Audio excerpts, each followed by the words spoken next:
She wanna be friends if it's swimming like Dory, eat it like cat. Move it intention, expensive, baby, please don't touch. Mad at me when you mad at you. Get no love, cause I'm in the booth. And all my life dealing with flipping her right, making the soup. I'm in the booth, yup. All my life dealing with flipping her right, making the soup. And I need a partner, don't need a trophy. How do you love me, but you don't know me? No, we ain't friends, no, we ain't homies. Thought I was right, now I'm on my lonely.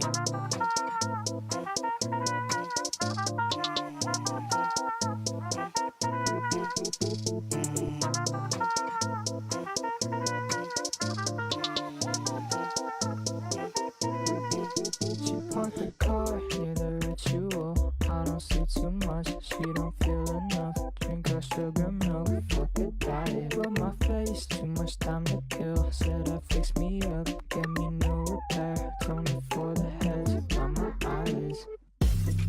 Occupy my mind sometimes. Say that we right sometimes. And wasting time sometimes. Hit me on my telephone line. Occupy my mind sometimes. Say that everyone sometimes. Never wasting time sometimes. Hit me on my telephone line. It's gonna take some time, take some. It's gonna take some time, take some.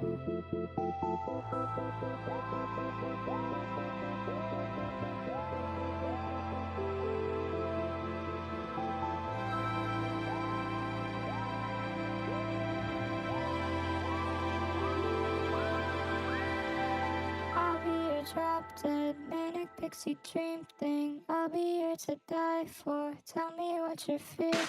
Trying to make my eyes sore. Having trouble seeing. I'll be your drop dead pretty little sweet thing. Let me get it all right. Oh, how unappealing. Reach out for the drop dead scrawny little weak thing.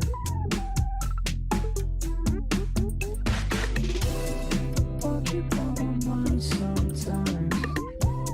Say that everyone sometimes. And wasting time sometimes. Hit me on my telephone line. Occupy my mind sometimes. Say that everyone sometimes. And wasting time sometimes. Hit me on my telephone line.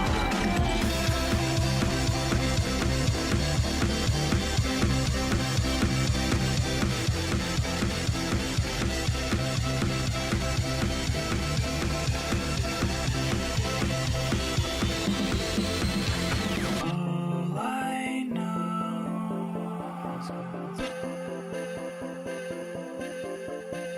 is where I'm from. I'll try to stay fair in lieu of you.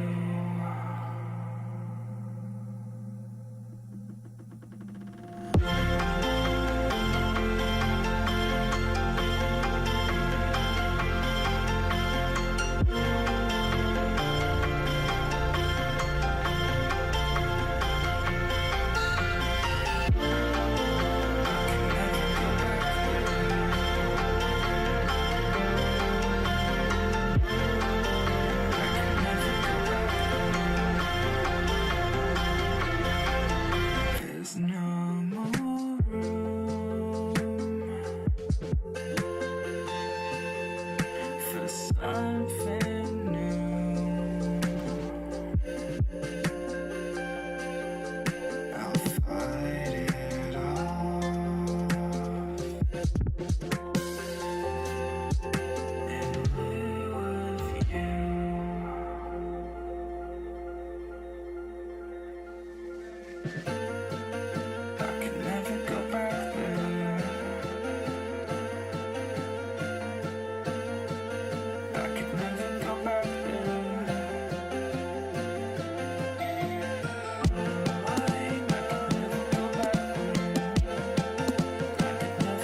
go back there.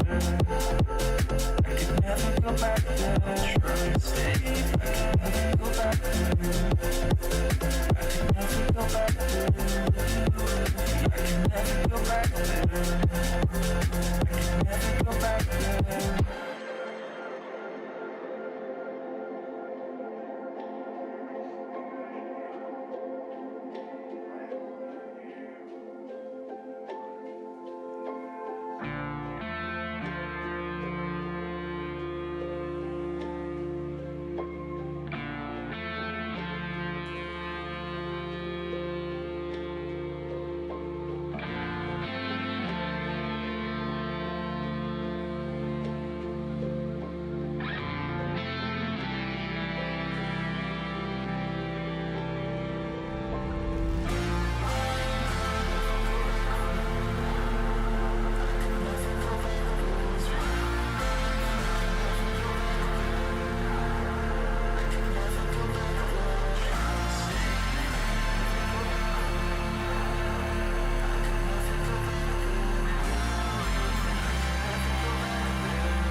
Losing track of days I'm waiting. Your seasons never changing, nothing stuck inside your ways. But I could never see you by. Running around beside. I don't wanna see signs. But you're breaking me down. But you're breaking me down. Oh no.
to the real bad boy, man, a G to the end. Oh, inferior. I said them, man, are inferior. Pull up at show like, yo, here we are. Black with black interior. Can't front like you don't know who we are. Every week, man, do show regular. Gal in the rave, tryna see where we are. Backstage ting, man, know where we are.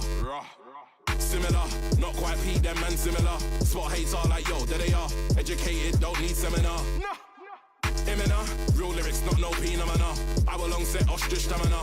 Big paycheck, then it's back to the car. Oh, them again. P-money and Hamdi, them again.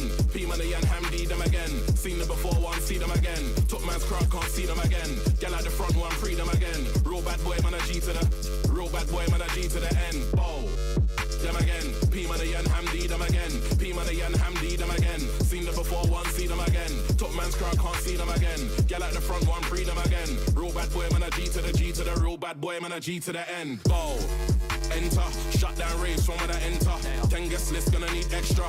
Big entrance, bigger than wrestler. Gal in the front, going on extra. Some of them calm, some of them eggs up. Mosh pit crew, holding the center. Big long beard, big black temper. Bullet sender, man don't wanna see bullet sender. This kind of image they can't render. Deaf don't care about any gender. Big number, Simeon expensive jumper. This money make man feel younger. My squad rough like big pumper. Oh, them again. P-money and Hamdi, them again. P-money and Hamdi, them again. Seen them before, one, see them again. Top man's crowd, can't see them again. Gal at the front, one, free them again. Real bad boy, man, a G to the. Real bad boy, man, a G to the end. Oh, them again. P-money and Hamdi, them again. P-money and Hamdi, them again. Seen them before, one, see them again. Top man's crowd, can't see them again. Gal at the front, one, free them again. Real bad boy, man, a G to the G to the. Real bad boy, man, a G to the end.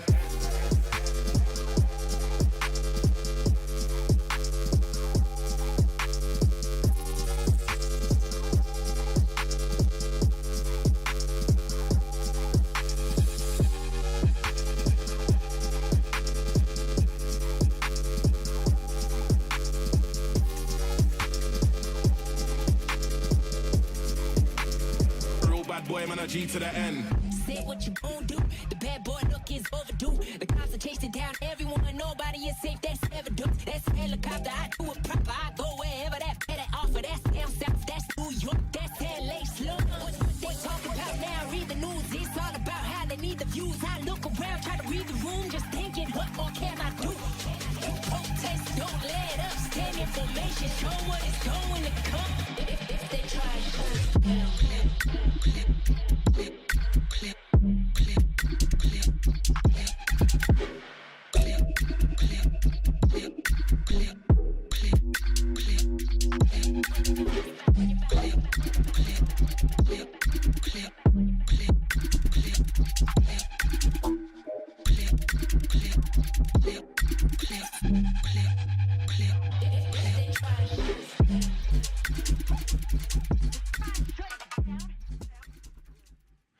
This stream contains fast-flashing images that may affect viewers who are susceptible to photosensitive epilepsy and other photosensitivities. Viewer discretion is advised.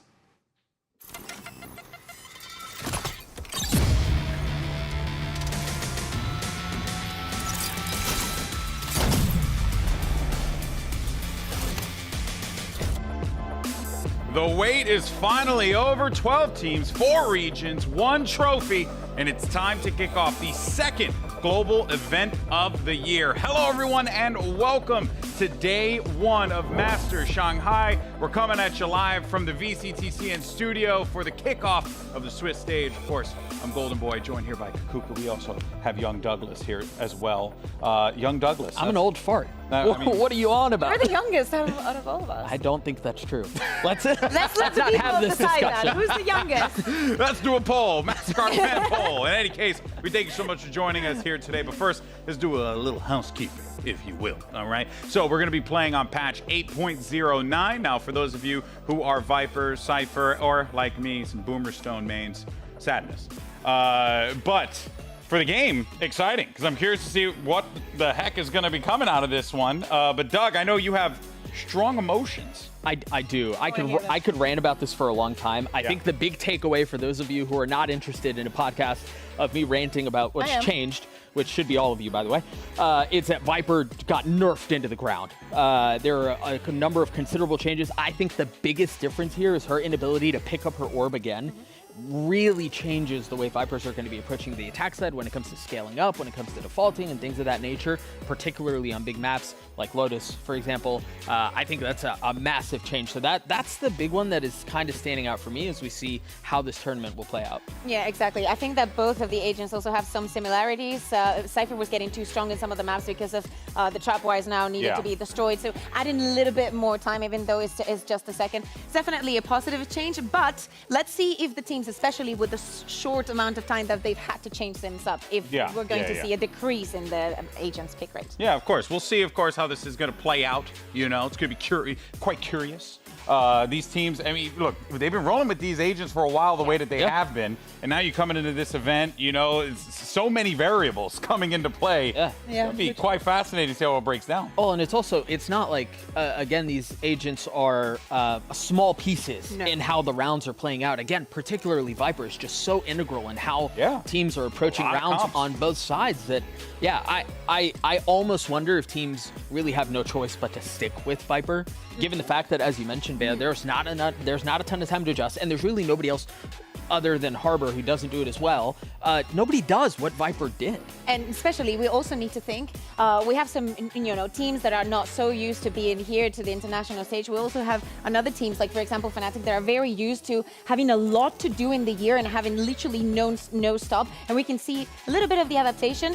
It definitely relies on a person that is playing the agent to adapt slightly. It doesn't look like that big of a change, but actually in gameplay, you're mentioning a map like Lotus. Think about a map like Bind with not only that, like how strong every single post plan has been. That has to change. There has to be a plan B, and it has to be very fast. Yeah, it's going to be really cool to see how this all breaks down, of course. But we've got 2.5 weeks of awesome and intense competition ready for you lovely people back at home. So let's go ahead and dive into how this whole bad boy is going to work. Go ahead, take it away, Lauren. Welcome to Masters Shanghai. The stakes sky high, the competition fiercer than ever. We are talking top-tier teams from around the globe, clashing in a battle of strategy, skill, and sheer willpower. Remember, these aren't just any teams. These are the best of the best from stage 1. The top 3 finishers from each league, proving themselves in a grueling journey to earn their spot at the second global event of the year. And let's not forget, Masters Shanghai isn't just a battle for glory. It's a crucial step towards the ultimate goal, becoming the 2024 VALORANT World Champion. Let's break down the tournament format. We've got 2 stages of competition, the Swiss stage and the playoffs. In the arena of Masters Shanghai, not all teams face the same starting line. The elite few, the victors of each league stage 1, are awarded for their exceptional performances with a coveted bye, propelling them directly into the playoff stage. The remaining contenders must prove their mettle in the intense and unforgiving Swiss stage. Before the tournament, 8 teams will be drawn into the first 4 Swiss matches. To advance out of Swiss, teams will need to secure 2 victories before they accumulate 2 losses. Each match will be a best-of-3 series. Survive Swiss, and you enter the gauntlet of the playoff stage. It's the top teams from IL competitions meeting the best from the previous stage. Double elimination all the way through the grand final. So here we are, Masters Shanghai, where dreams are made, legends are born, and the path to VALORANT glory is paved. Remember, the teams are here not just to win, but to earn those crucial championship points. Every match win here is a step closer to the grand finale at Champions. Get ready for mind-blowing plays, unexpected upsets, and a tournament that will be etched into VCT history.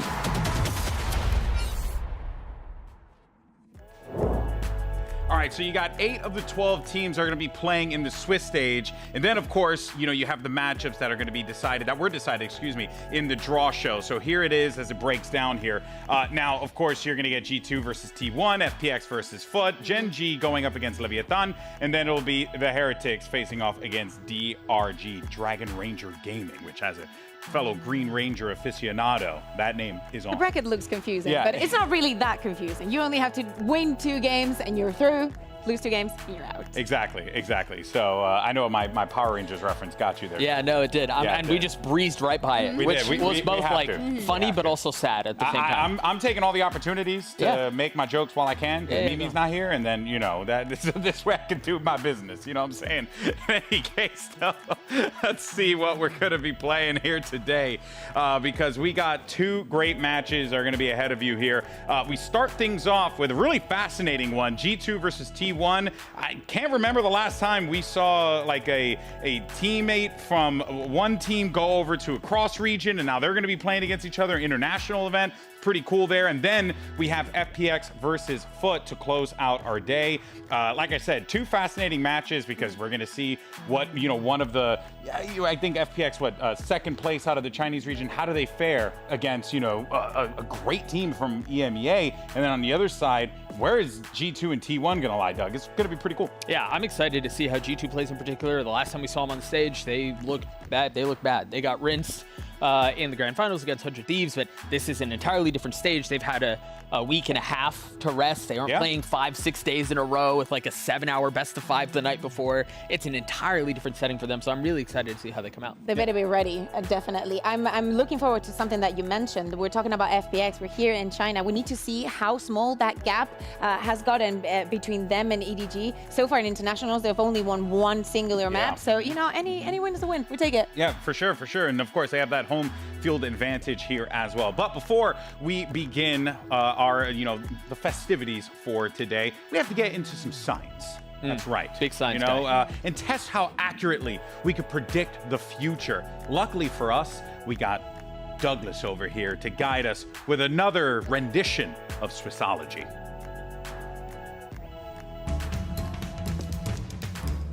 Buenos dias and welcome back to another riveting rendition of Doug and Paper Thin on Swissology. The rules here are simple. We're going to predict the bracket. The one nuance here is that we're going to have to go off of what each other decides. There's no way to discuss it. There's no presentation for argument. We just kind of have to live with what the other person decides. And the best part about all this is we're going to have, I believe, 1 minute and 30 seconds or something criminally short to decide how all of this pans out. Do you have any questions before we start? Let's well, do the it. truth is, doesn't matter. We're not going to have time to answer them. So as soon as I get the green light from the good people behind the stage, we are good to go.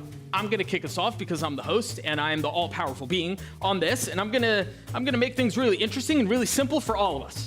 Boom. What is this? Decided. Skip? Yep. Don't care. Your turn. Go. Okay, well, I think FPX is gonna upset FUT. Home field advantage. They are ahead of the Clove meta. Yep. Already done this, so that's kind of decided okay, that. Wow, Yeah. wow. Well, Shocker. I mean, I kind of think this is gonna happen. Right. So. And then we're gonna have this. Right. Oh no! Only Wait, fair. wait. This yeah, goes they've got it. Yep. goes up so here. that goes there, and then we'll go here. Okay. So then you're saying we're here. Right. FUT maybe Right. plays Gen G. That'd be pretty exciting. Yep. T1, DRG. Where do we go from there? Easy. He's just doing all the work. That's right. Yeah. Continue.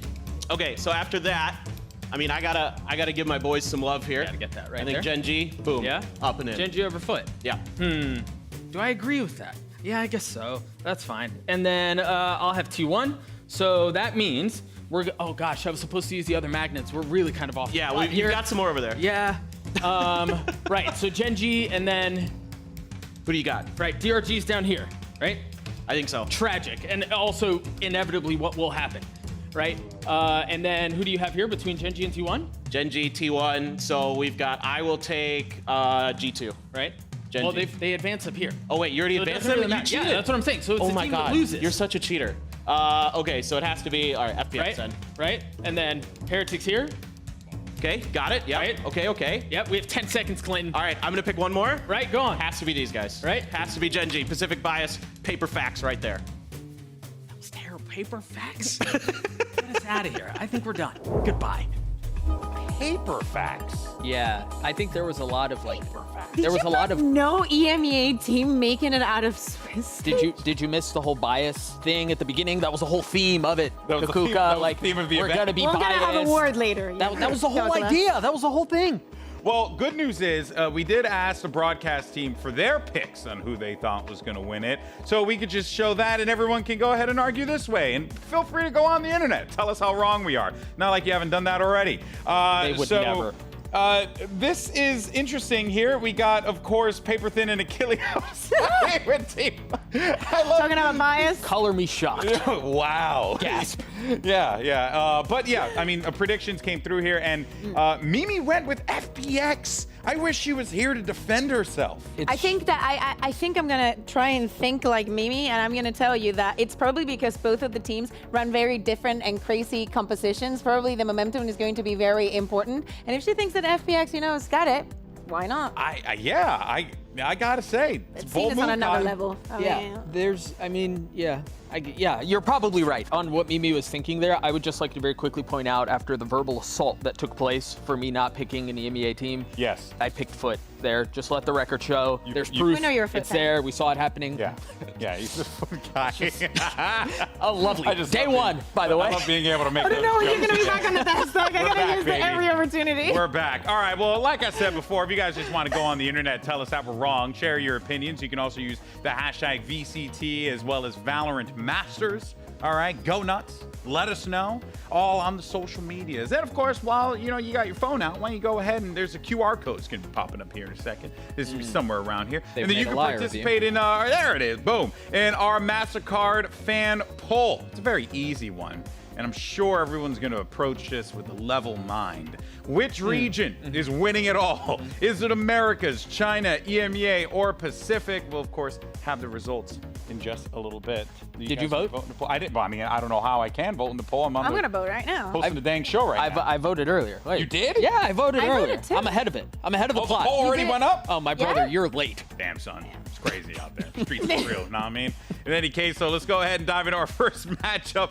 Talk about T1. Now, of course, this squad is coming into it. The number 3 team from Pacific. Now, they've had a bit of an up and down season, but they have certainly found their footing when it mattered. I mean, heck, they even managed to take games off of G2. Sorry, not G2. Gen Not G. yet, not yet. Let's not jump ahead over here. Not yet. But when you look at this roster, obviously, my eyes get drawn instantly to Saya player. Goes without saying because of his history with that G2 core. But this is a team that's coming into this event. I think a lot of people could be, including us, underestimating that. Oh yeah, completely. It's not only that they made it as the 3rd seed. I think it's also the expectations for the rest of the region, right? The fact that they barely made it to the playoffs, then they won the 2 matches that they needed to qualify, and that was it, right? So probably the expectation is going to be, not the highest, but they have an edge. They have had a lot of time, well, not a lot, but some more time to prep for the event, and I think that they can have an edge with everything that they do.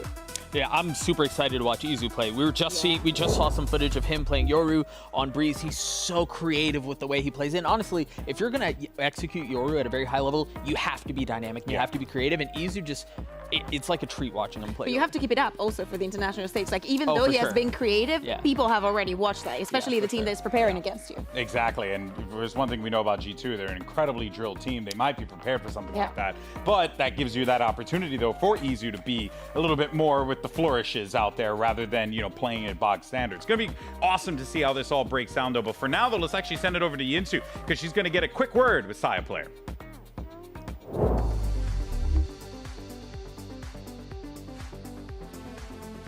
Welcome back, Saya, to the international stage. Now, you're facing up against G2 first. You're very familiar with some of the players on that team. So how are you feeling about this matchup?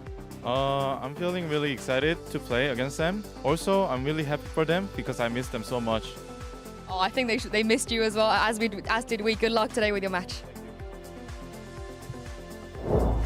Always a pleasure to hear from Saya player. Looking forward to seeing what we can do. Curious if Yinsu's going to be in that cave the entire day. That's where my thought immediately. That was the big takeaway from that? That was my big takeaway. My beef was that was too wholesome. Hey, you miss them. You miss them a lot. That's fine. Saya's a lovely guy. No, but I need like diss tracks. I need talking trash across and the now I want to be stage. better than them. I'm gonna, send them some home. spice. Saya's bro. not doing Kendrick out here. You know what I mean? It's just Tragic. All right, guys. Well, look, as we had mentioned before, right, you got former teammates on each side of the field, and Valen and Saya player are going to be facing off against one another today. And before the tournament, they sat down to discuss their reunion. Let's take a look. Hey everyone, it's Valen, and I'm with T1 Saya player, my former teammate. Hey guys. And I'm going to be interviewing him, asking him some questions about, some memories or our time together. And it's good to see you. Good to see you, man. Yeah, it's been a long time. Really long time, you know? Yeah. I have a lot of memories with you, and I think I've honestly grown the most, like any year, was like the guard year. Like my growth was incredible for me. And honestly, I tell everyone this, but I actually credit you a lot. Oh, yeah? And I have a favorite memory that sticks out for me, but I wanted to ask you, like, what's your favorite memory from our time together? Oh, not gonna lie, I remember everything because at the time I was really happy and I really enjoyed to play with you guys. But I remember when we like qualify Iceland, and then when we're in the Iceland, we just talk about a lot of things. And when we were doing foot camp in Texas, it was really fun. Yeah. I remember everything. A lot of memories. Yeah, it was so happy. Yeah. My favorite memory with us was actually after we lost in Iceland. If you remember, like, we were all in the practice room and we were all so sad, and you gave us like a nice talk, and you were like the veteran of the team. You know, we were all really young, like no experienced players, and you like told us how like we're like one of the best teams you ever had. Yeah. And you guys are really talented, you know? You guys have a really good future. It was really, really Yeah, that was a special moment for me. So I remember that, like, to this day. Now that you've been on T1 for a while, you know, you have new teammates and stuff, but do you ever miss me as your teammate? Yeah, of course, of course. Because, you know what? When I play against our teammate, even last year teammate, if I had a really, like, let's say we have a really bad moment for scaling or like util issue, I know it's bad for them, but sometimes I said, bro, like, my old teammate was really good at this. You guys have to fix it. Like, you cannot do this. You know, no way. Something like that. It's like Trentwood Dart here. Yeah, so I really miss you guys sometimes, you know. Damn. Yeah, that's good to hear. Yeah. Thank you, bro. You know, we miss you too, honestly. Like, especially Jonah. Like, Jonah always talks about you. We always have like our little sayings, you know, like brain small. We always say brain small for, you know, just like jokes and stuff like that. I have one last question. And is there any advice that you could give me before our match? I give you one routine, okay? Before match, go drink. Go drink. Have some fun with We'll go together. No, I got you. It'll be on. It's on me. It's on me. I got you. As many as you want. Okay, I got it. Yeah, let's do it that way. Let's do it. Yeah. Let's do it. Well, thank you guys for watching our interview. It was a very special moment for me and Saya, so that was nice. And make sure you guys watch Masters Shanghai. We are the opening match, so it'll be very exciting. Well, that was just freaking adorable. Are we going to address the fact that Saya is the one who got away? Yeah. Literally, really like that entire conversation was like speaking to your ex, being like, we were so great together. And you know, I mean, I'm sure like a lot of Valorant fans do know, but like when Valorant was talking about that motivational speech and whatnot, like, you know, people got to remember Saya, you know, did this in Overwatch. Like, he's been a successful pro player for quite some time now, so he knows what it takes to play at that high level, big stages, lots of pressure. So that's a big advantage, you know, for Saya here, right? Yeah, I do think on the other side of the stage, though, Valen, and, you know, I've had the pleasure of getting to know him over these last couple of years. Dude's a dog. Yeah. Bro, and when it comes to game time, he's dialed in a way that I haven't seen very many players be able to get to from a mentality perspective. So yeah, it's all love with Saya before things get started, but once that server, 100%. Once they get online, I mean, it's all business. It's going to be wild stuff. Well, actually, now that you mentioned that, let's go ahead and move on, though, to G2 and talk about our number 2 seed coming out of the Americas region. Now, this is a squad that's coming into this with their first global appearance since they won Ascension. Yep. And then, of course, for this core, when they went over to Reykjavik and just did not have the best of times. So they're looking, Kakuka, to try and push forward here in this competition in a meaningful way. T1 just happens to be a squad that's in their way. Yeah, exactly. And they have some similarities, right? Because G2 barely also made it to playoffs. It was like 2 rounds differential that actually made it to get there. But I think that the feeling is very different because of what we see in the server. We see a lot more of consistency and reliancy on the way that they play. Like, you see it and you recognize what they want to do every single round. And fascinatingly enough, the rest of the teams cannot prepare for something like that. Yeah, which I think is quite fascinating, considering that, you know, G2, I mean, they have been kind of chastised for being one of the more drilled teams, sticking to the system. But I did feel like in the playoffs, Doug, we were seeing a team that was just starting to come alive a little bit more and starting to, like, recognize the pieces that they had available to them. Icy was starting to find some success. Leaf is Leaf. You know, like there are parts that they're finding that dynamic element to the squad. Yeah, I think Icy is probably the biggest takeaway for me because we saw that player grow up from tier 3 where nobody really knew who he was, where there were a lot of questions about whether or not he was the fix for this team, struggle the first 2-3 weeks, and they go, yeah, Icy's not it. He's not going to be able to cut it out. And then Scrim Icy showed up, and Scrim Icy started showing up on the big stage consistently.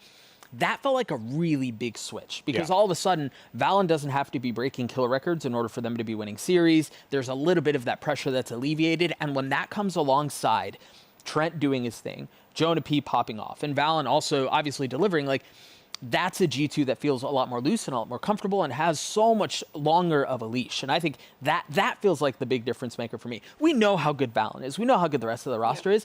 If Icy can continue to play the way he has since playoffs, essentially, I think this is a scary G2 team. Yeah, exactly. And being in the big stage, we talked about how exhausting it was for some of the teams to go through playoffs. Well, they had like a week to rest, but then they have to keep going and do it even stronger with opponents that they have not faced for the rest of the year. Yeah, I mean, a lot of pressure, especially on Icy. It's going to be wild to see how he handles that one. But for now, though, let's actually send it over to Yinshu once again, who's in her cave, and she's got Valen standing by. The t-shirt, the shades, they've got it all. Hi, Valen. Thank you so much for joining me. Now, you haven't been to an international event since back on the Guard days with Saya on your team. So tell me about your emotions today, facing him and being back here. Are you excited? Are you nervous? I mean, it comes full circle, right? Qualified for the first one with him, and now we come to our second. I'm going to have to beat him, unfortunately. I'm feeling pretty confident. Team's feeling good. And honestly, I'm just excited for the redemption arc now. And tell me, where can people get this t-shirt? They look sick. Ooh, we got a lot on the way, so if you want, just hit up my manager, Saywolf, DM him, and he got Riot Gun Buddies too. But yeah. Yeah, let's get it. Thank you.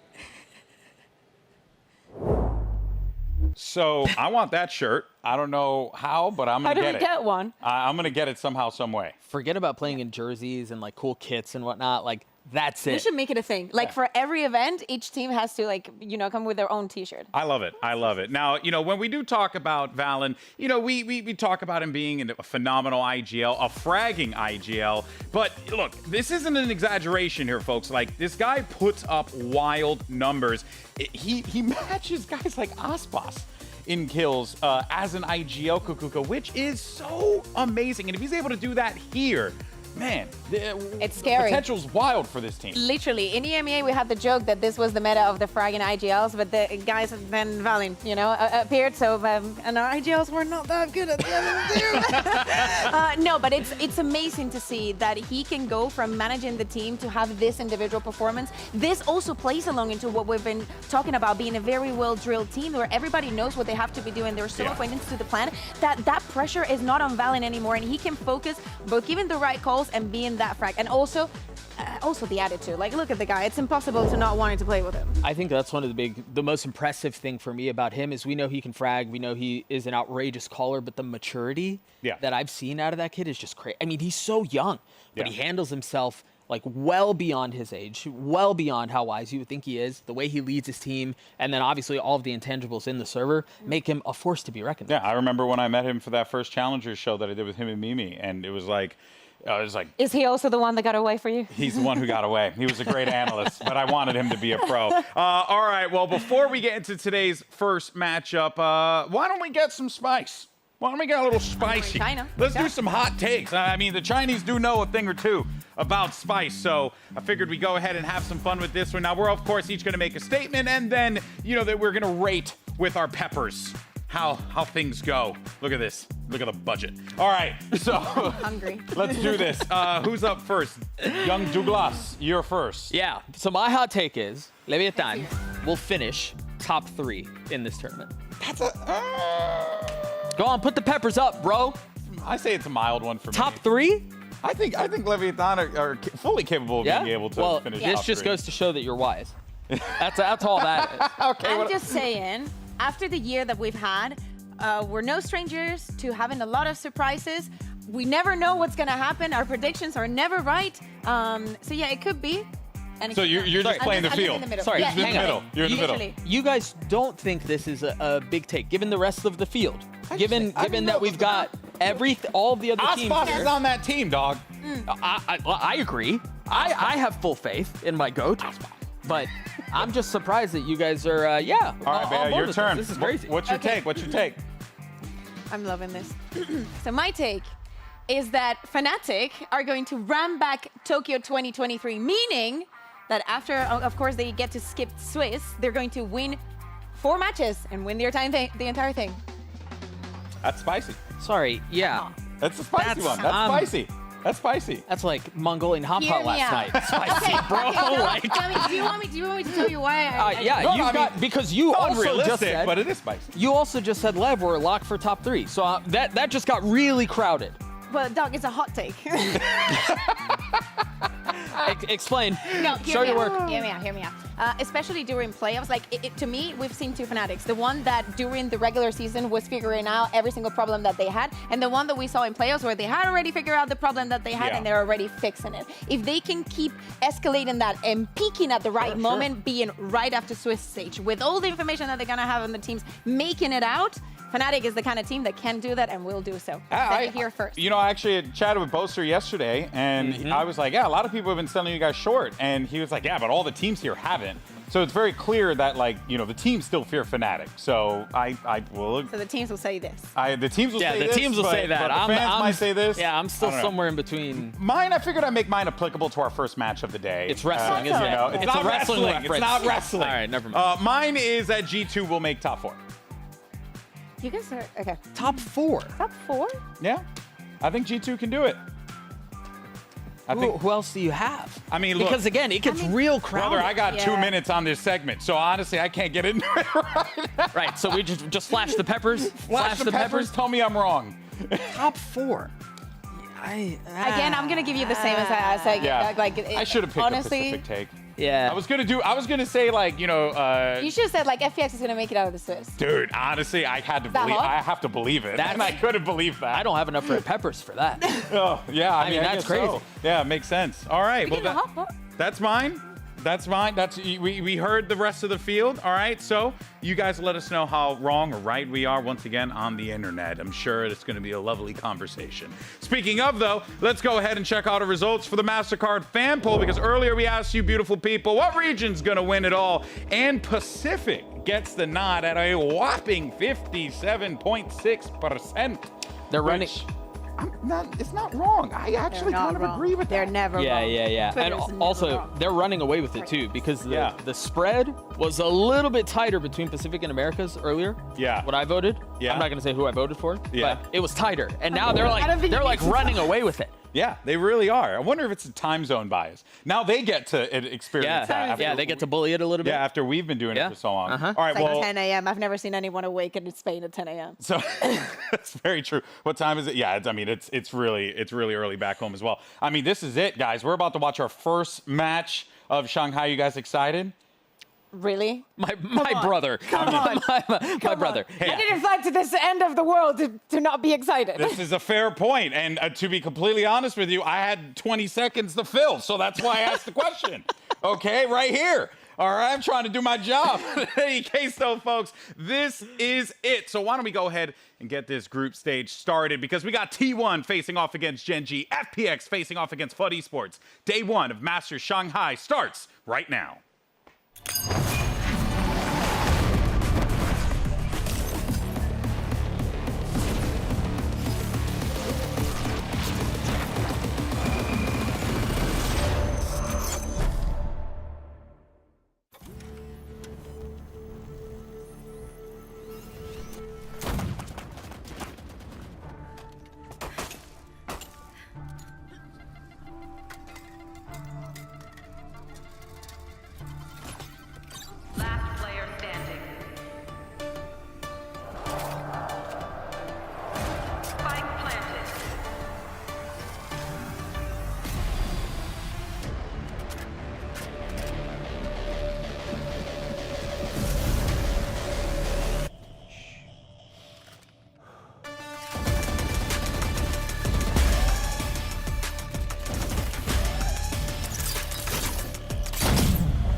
康康真的很猛，他去年在东京的表现震撼了整个城市。我发誓，每个玩家都想成为他。游戏和潮流嘻哈文化的碰撞越来越多。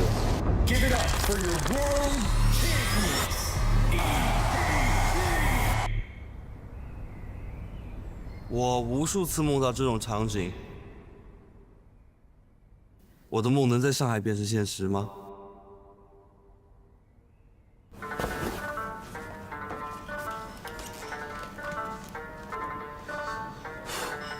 我坚信，只要我勤勉不懈，定能攀上巅峰。Let's go！ 我看出路哦，我有大。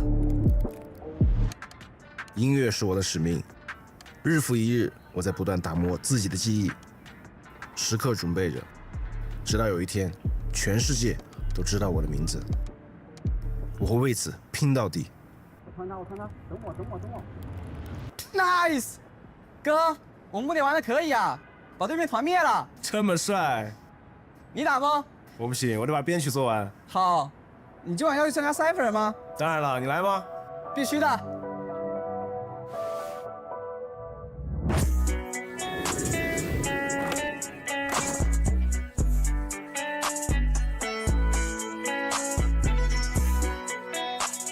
上海，这座滨海之城，是影像与声音的拼贴叠加。Bro, Shanghai is so beautiful. Bro, I love this city. I just want to see it at night. It reminds me of São Paulo. Oh yeah, it's just like lock-in, man. 中国嘻哈的扎根深深在这儿，这里也是 Battle Rapping 的发源地。当我听说无畏契约冠军巡回赛要来到这里时，感觉就像命中注定一样。你有没有想过，如果我们拿了冠军会怎么样？非常的震撼。就首先就是我们能得到所有人的认可，尤其是在自己家乡，所有人的认可。但是这次有很多强劲的对手。我非常敬仰无畏契约的选手们，他们不停地练习，他们在舞台上全力以赴，就像音乐人一样。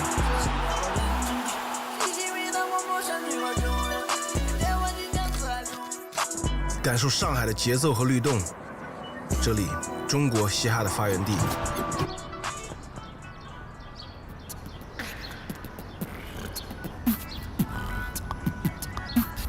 There's a rhythm to it. VALORANT, it flows like music.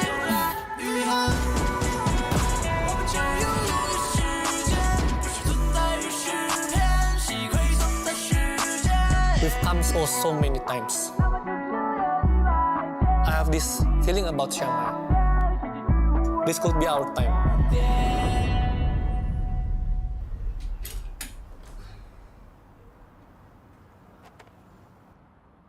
我哥一直是我的榜样，多亏了他，我才能走到今天。我想在上海主场拿下冠军，让我哥为我感到自豪。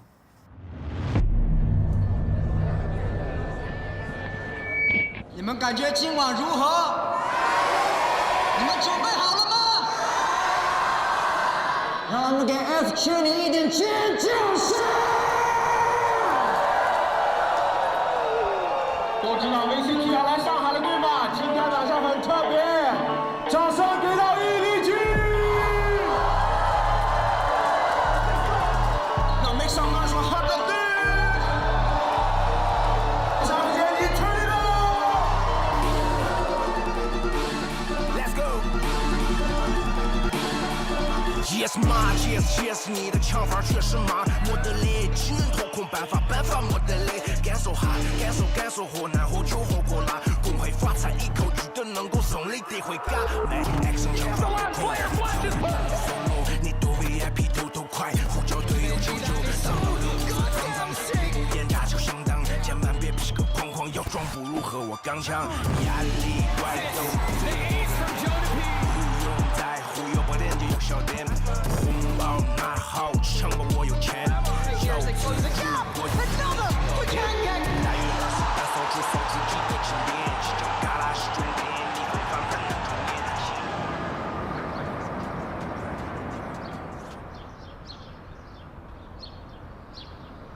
The relationship between brothers is complicated.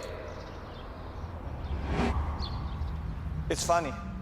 I got Jason into gaming, and now in VALORANT, I feel like I'm chasing him. No matter the outcome, I'm proud that we are both here together.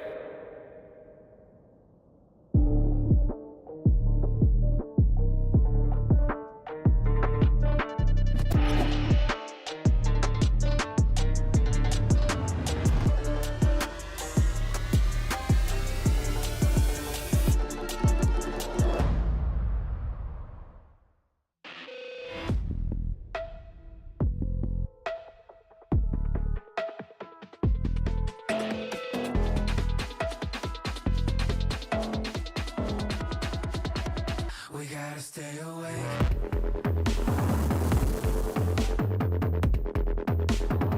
We gotta stay awake.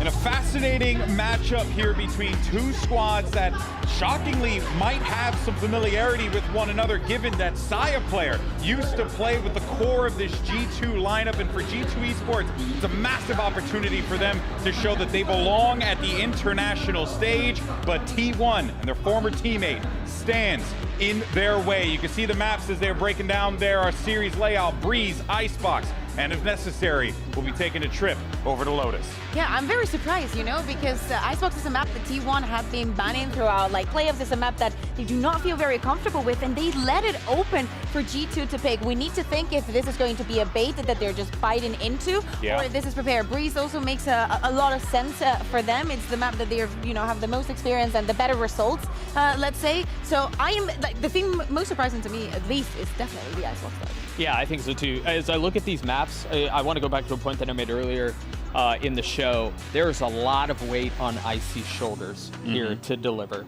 To deliver against a world-class duelist on the other side, to do so on the international stage for the very first time. I think there's a lot on the kid's shoulders. And again, for those who are G2 fans back at home, there's a lot to be excited about, because it seemed like the kid was on an upward trajectory, but this is the brightest stage he's ever played on. And I do think we've got to mention the man that was on the screen a moment ago, Josh RT, head coach for G2. The amount of magic he's been able to pull out of this roster is so impressive, but he's going to have to pull the biggest rabbit out of his hat today to kick this tournament off, because given the grueling nature of Swiss, you do not want to start down. Yeah, no, not at all. This is every matchup at this event is going to be pivotal. I think that goes without saying.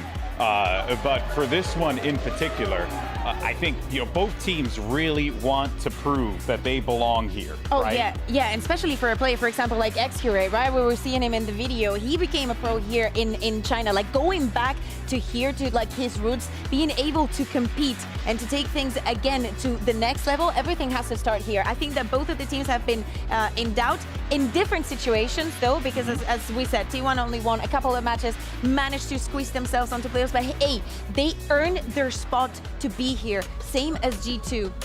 Yeah, and of course we have our agent select here. We'll see what we get. And we're going to get ourselves some Yoru action. No surprise there. Viper still very much going to be in play. As you mentioned, Doug, at this point, right, there's just no reason to go off of it, but it is going to be fascinating to see how those changes affect the play, you know? Yeah, I'm most curious about how they're storing up that with the on both sides. I think Harbor on the side of T1 makes a lot of sense. I personally really love Harbor. A good Harbor is so miserable to play against. Astra on the other side, I think for Valen, it allows him to call from that role a bit more comfortably, you know, but again, Icy has to deliver against the double duelist comp on the other side, where you're going to get fake TPs, you're going to get flashes in through the jet smokes, and then Saya's there. That's another question that I had. Is he going to stick to the Astra? Is he going to go, back to the harbor? What are they going to do? I think that especially with the showings that we've had across the globe, Astra is a very, very strong pick and has a lot of combos with Yoru. This is going to be awesome. It's now time to dive into our first match of Masters Shanghai. And let's go ahead and send it over to your casters now that we're on their side of the world. I think they're feeling a little bit better. It's Achilleos and Paper Thin. Thank you very much, GB. Yes, it is excellent to be here. No jet lag, and just all the great food, all the great fans. This venue already, the games haven't started. It's already electric, but welcome everybody to the opening series here of Masters Shanghai. I'm Achilleos. This is Paper Thin, and we will be guiding you through this first series. T1 versus G2, Saya versus that old core. Let's see who comes out on top as we open things up with this pistol round. Yeah, this has been the side of the map where T1 has been really explosive the 2 times they've played it. T1 is 2-0. They've beaten Gen.G and DRX on this map so far this year. 8-4 on both of their attacker side. So definitely want to come out strong, want to make a statement here against G2. You got Rossi creeping up the mid door. It's been read pretty well by Icy. No damage done just yet.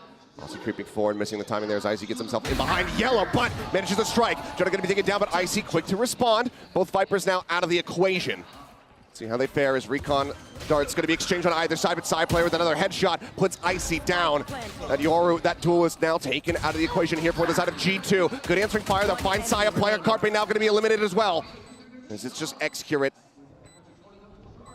The new IGL here for the side of T1, pulls back. Catches a decent timing there, drifting away. Ping's coming down, trying to suss out where exactly he is. He's swinging around the backside here up Pyramid, looking for the catch. Manages to find the headshot. Wall now going to be going across. Tap onto the spike, retap coming through. He closes the distance, the gap a little bit more here in the center, but as Valen swings out, he will be able to take him down. Time is there, the pistol will be G2's. Yeah, and who else but Valen to come through and win that 1v1 for G2. He has been phenomenal for them so far this year. On this map in particular, does a great job, not just with his shooting, but setting up his teammates with that Astra utility. I particularly watch some of the A-main, aggressive A-main plays with Icy, but we know how good Valen is in situations like this. He's been so good all year. Top fragger for this team, and just showing you why right there. Cool as a cucumber, and now only a little bit of an investment for T1. A Marshall Saya player loves to grab that, even in the eco rounds. Sheriff's going to be for Excurate and Izu, it looks like. Outlaw going to be in play for Icy, some Bulldogs and a Guardian. Let's see what T1 can do, if anything, on this round. Looking to push forward. Smoke going to be coming through. There's a little recon. Getting the tag there onto Izu, who looks to make his exit. Just managed to avoid some of those shots, but a lot of them connecting over onto Carpe, so he's going to be whittled down now to 30 health.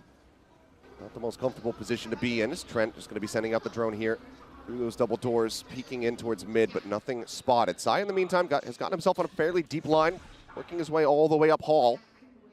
This is something that he loves to do. He loves to get aggressive down this hall with this Marshall. Try to get crossfires, try to win picks. Has the dash popped. Dash popped, and Trent just waiting behind. Just pushes right into his crosshair. Trent, an easy opening kill found. They're just slow creeping their way up now. Here onto the side, looking for the clear route, but gun going to be spotted. Isu going to be taken down. Excurate still staying stuck here. Trying to see if he can come up with a surprising kill, and what is that? The back-to-back comes up with 2 quick eliminations, grabs the gun, but that shock dart is absolutely devastating. Second one lobbed in, that one not finding damage, but look at the HP bars here for the side of T1. 30 on Carpe, 25 on Rossi, and 46 on Excurate. Just about any damage from any of these guns will be able to take them down. Spike still not yet planted. Wall coming up to try to buy them a little bit of extra space. Excurate wanting to try to get that gun. Grabs the Bulldog. Manages to transfer yet again. Now on for the ace. He's got Rossi. There's backup. The Outlaw in hand. Can he find it? He does! Absolutely astounding as Excurate gets himself an ace in the second round of action. Triumphant return to Shanghai for Excurate. This is where he made his start in esports with Tai Lu back in the day, and he has lit Shanghai on fire. Unbelievable. And what a reply. In the eco, still, yeah, spending a little bit of cash, having those shares, having that Marshall. Marshall doesn't get anything done, but Excurate, he just takes it into his own hands, and yeah, he's already back on his feet. Crowd saying, welcome home. What a start. Unbelievable. I mean, that's got to feel great for him. This crowd has been electric, and they are definitely in his corner for sure. Now the buy. Ooh, easy. I think, yeah, not quite spotting it there on that jiggle. The punish cannot be there. Saya unable to counter swing in time. Good opening kill found here from the side of G2.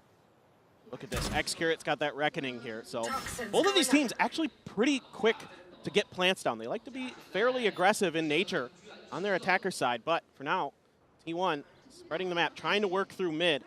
There is a big stack here in elbow of G2 players. Triple stack in elbow.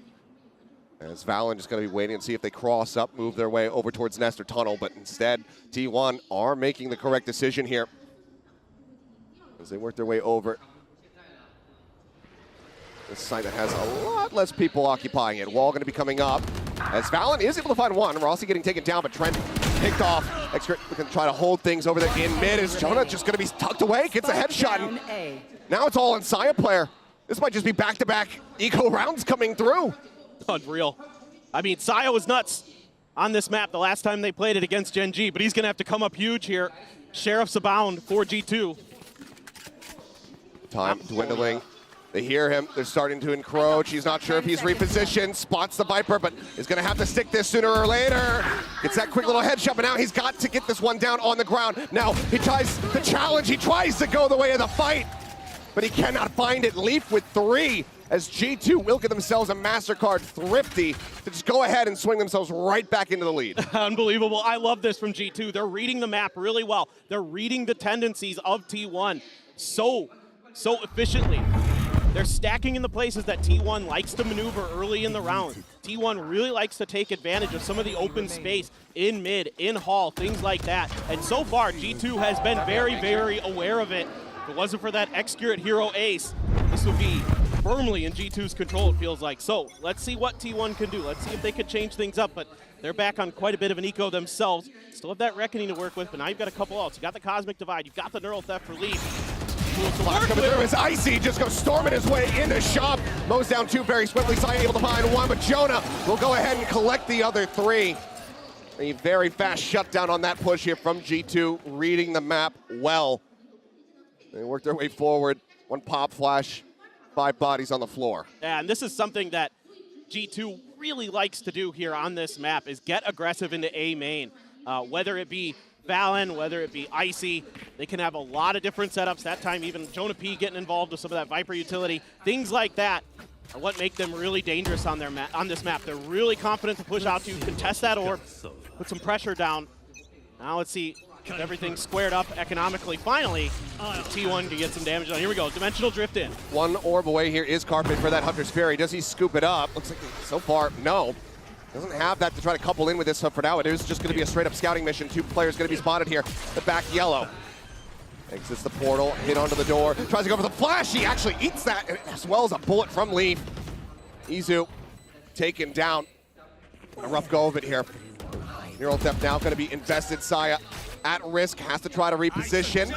As that is going to be Harbor Alt coming through now to try to slow up the approach. Jonah, that timing, swinging on that corner. Immediately, Valen clean with a headshot. Carpet gets taken down. Rossi trying to hold. He's only good for 1. And now it is all on Xcurit. Once again, this time a 1v3. Time ticking on his side. Can he nail the shots? Can he shut them down? He's spotted a pixel out of place. Catches 1, but Icy will be able to get him in the head. Kills coming through. It'll be close here on the defuse, but they still pass it over to Leaf to make sure he can try to get that next Neural Theft. And they will go ahead and now move up 4-1. And you're seeing one of the things that's been the calling cards of G2 so far this year is their teamwork. Their ability to swing at the right time in the right positions. You know, getting that Neural Theft there, getting the information, able to make this just a little bit easier for themselves.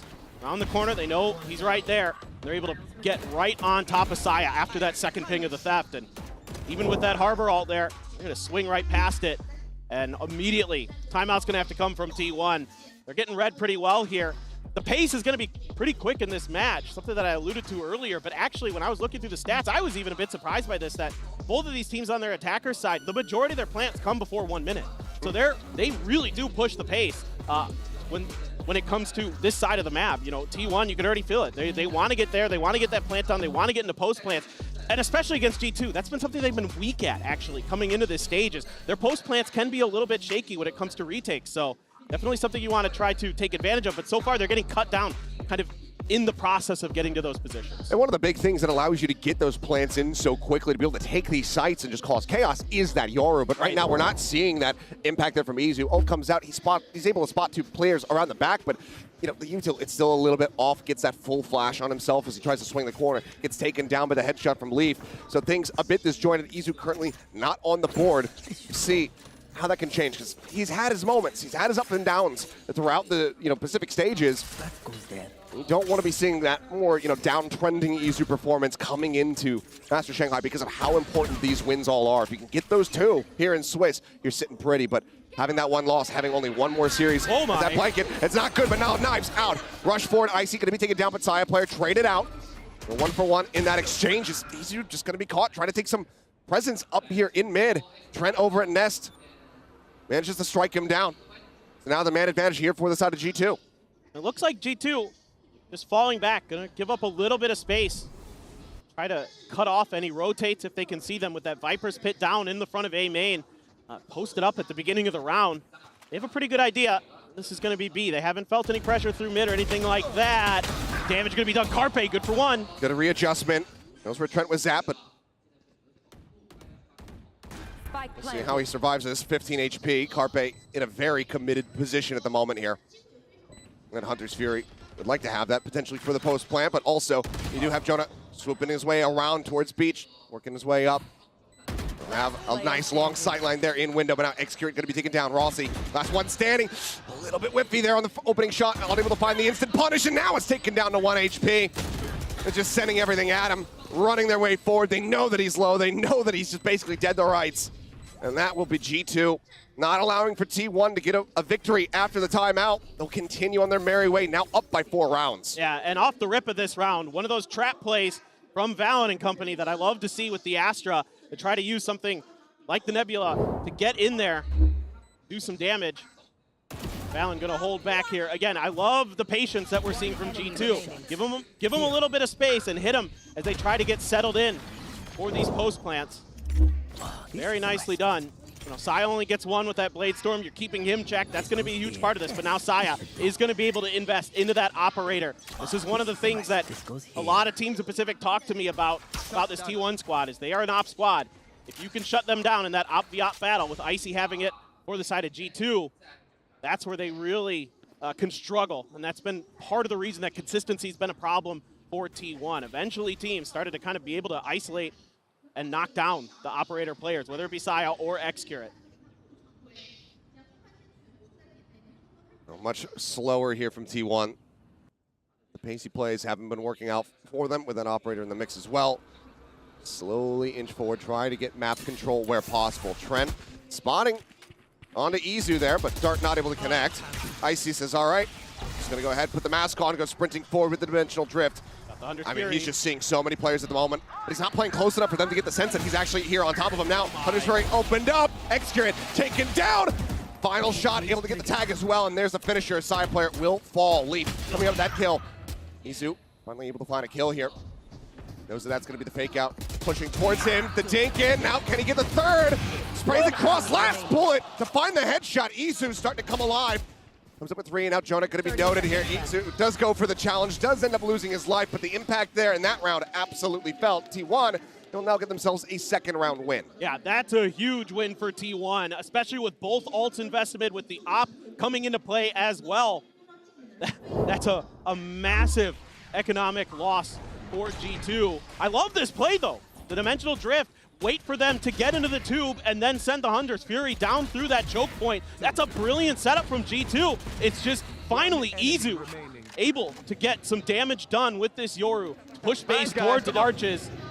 A little bit of encouragement there from the IGL of T1. Excurate gonna maybe push in a little bit further. Well, as is as well. It was a slow round. Now there's no more up, so let's go for a pacey hit.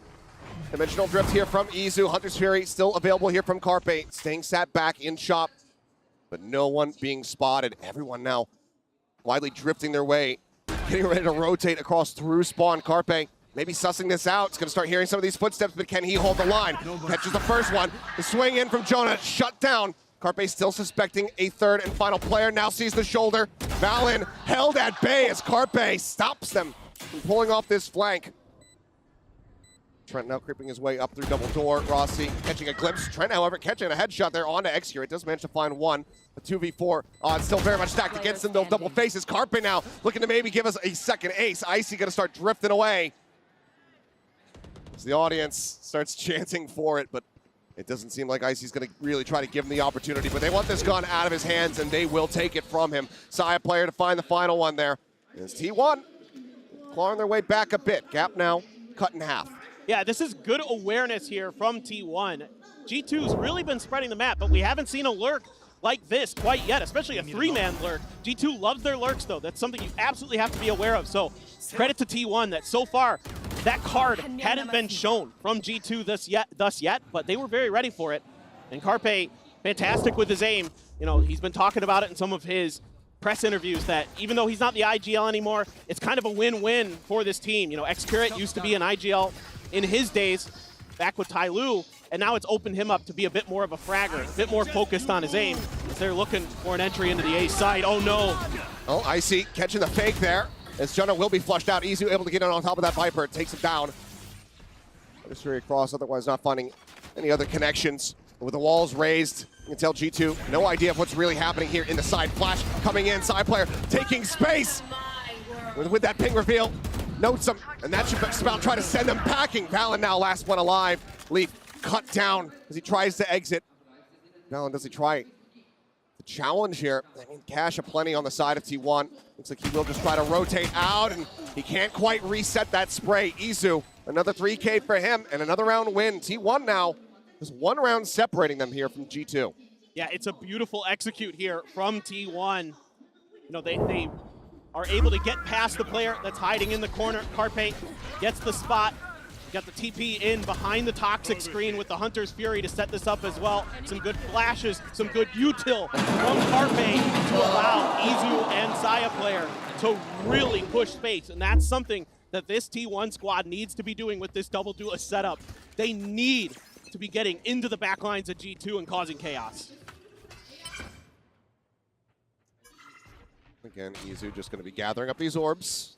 TP's back across the opposite side. Saya, once again, trying to take some space here, working his way forward. Trent on the opposite side, lingering just at the bridge. But he has that Sheriff. We've already seen, very much so, how much damage these Sheriffs can get. But Trent now starting to push his way forward. Saya, right up here alongside him, has the dash at the ready, decides the challenge. And that is going to be a weapon donated over to Trent. We'll pass that over to somebody who's a bit healthier here on the team. Or just hold it for himself. We'll see what happens though. But for now, T1 getting ready to attack over here onto this B side. Valen playing close, not going to be caught by that, but Xcure reads the position beautifully, just sprays through the smoke. Managed to find that one, but Leaf with another headshot. Does shut down Izu. So kills still being found, but Rossi able to go ahead and displace the site for now. The rest of that util not having to be respected whatsoever as Trent has gotten himself over to half wall. Try to see if he can deal some damage. Still does have that Vandal in hand. Everybody is just going to be getting tucked back over here. Excellent awareness from Xcure to at least get this into an even situation, and they're just gone! Everybody just, let's just go around the back site, let's just double face, and let's just kill them all! Unbelievable. I thought that might take a little bit longer, but goodness gracious. I mean, I love what I'm seeing from Xcure here. I'm not so sure about this challenge from Saya, but you know what, okay, so be it. We're able to get there, get the plant down, get the win. You know, you gotta take those moments as a duelist. You gotta have that confidence to be able to go in there and try to make those plays, especially against the Sheriff. You don't win at that time, so what? As a coach, you shouldn't be hurt by that. You shouldn't be mad at your players because you want to see that ego in the server. You want to see them coming in there and challenging this team, especially in economic advantageous situations. Sure. I mean, obviously you want your players to be feeling confident. So it's just about, you know, putting the leash on every now and then, shortening that by a couple feet perhaps. Take a couple feet off that leash, he doesn't get out the door to challenge there against Trent. So we'll see. The timeout call, though, of course, from G2. Looking to pump the brakes now that T1 have been able to run back multiple rounds in a row to once again tie us up. They want to go ahead and course correct on this defender side for the rest of it. We only have 2 more rounds to be played out. And some of these things that G2 did early on are now being identified and addressed by T1 very quickly. So, you know, the timeout didn't work immediately for T1, but eventually it got there. And again, Xcurate reading these tucked cubby positions that G2 is taking. Things like that are going to be so key right now for T1. If they're going to come through here positive in the scoreline, again, attacker side really is where T1 typically does their damage on this match. Valen thinking about contesting, but that cascade, I mean, allow them. There's no ambiguity about this. No, there is not. They're just making all the noise in the world. He's looking to rush them down. He tucks into the corner, though. The flash expiring. Izu with a very nice little 180. Does manage to turn around and stop that from suffering even more losses, but now Leaf here alongside the wall. Guns down 2, sends in the ult. Rossi trying to take space here on that B site.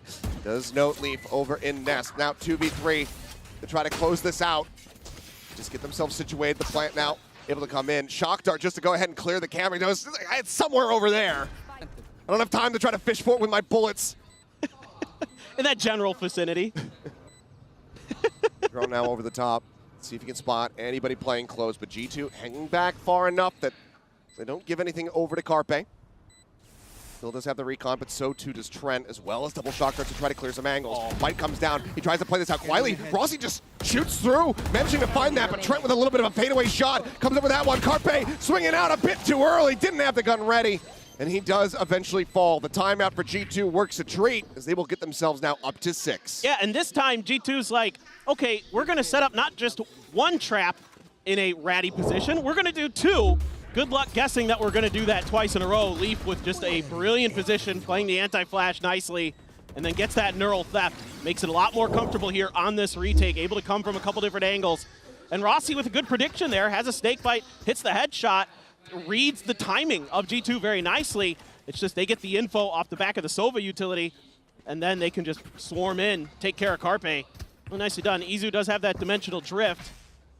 Expecting to see, you know, a take on the orb here. Xcurate just 1 away from having that reckoning ready to go.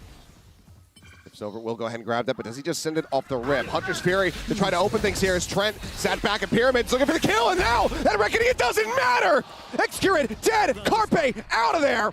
Is Izu just scouting and having to wonder, how do I get myself out of this situation? Rossi now dead, tries to go for the shorty play, but Trent shuts that down. 3K from him, and Saya now all on his lonesome, needing a 1v5 ace clutch to bring us back to parity between these two teams at the half. But right now, it looks like G2, they have secured themselves that lead. Dart does connect. Saya whittle away at. There's the push forward. A 4K here for Trent. A flawless round to end the half for G2. You got to love what you saw from both these teams. Great adjustments on both sides throughout that half. Absolutely fantastic action here from G2. Good restabilization, but still one time out of piece between both of these squads. We're going to go ahead and send this over to the analyst desk so they'll break down the action for the first half.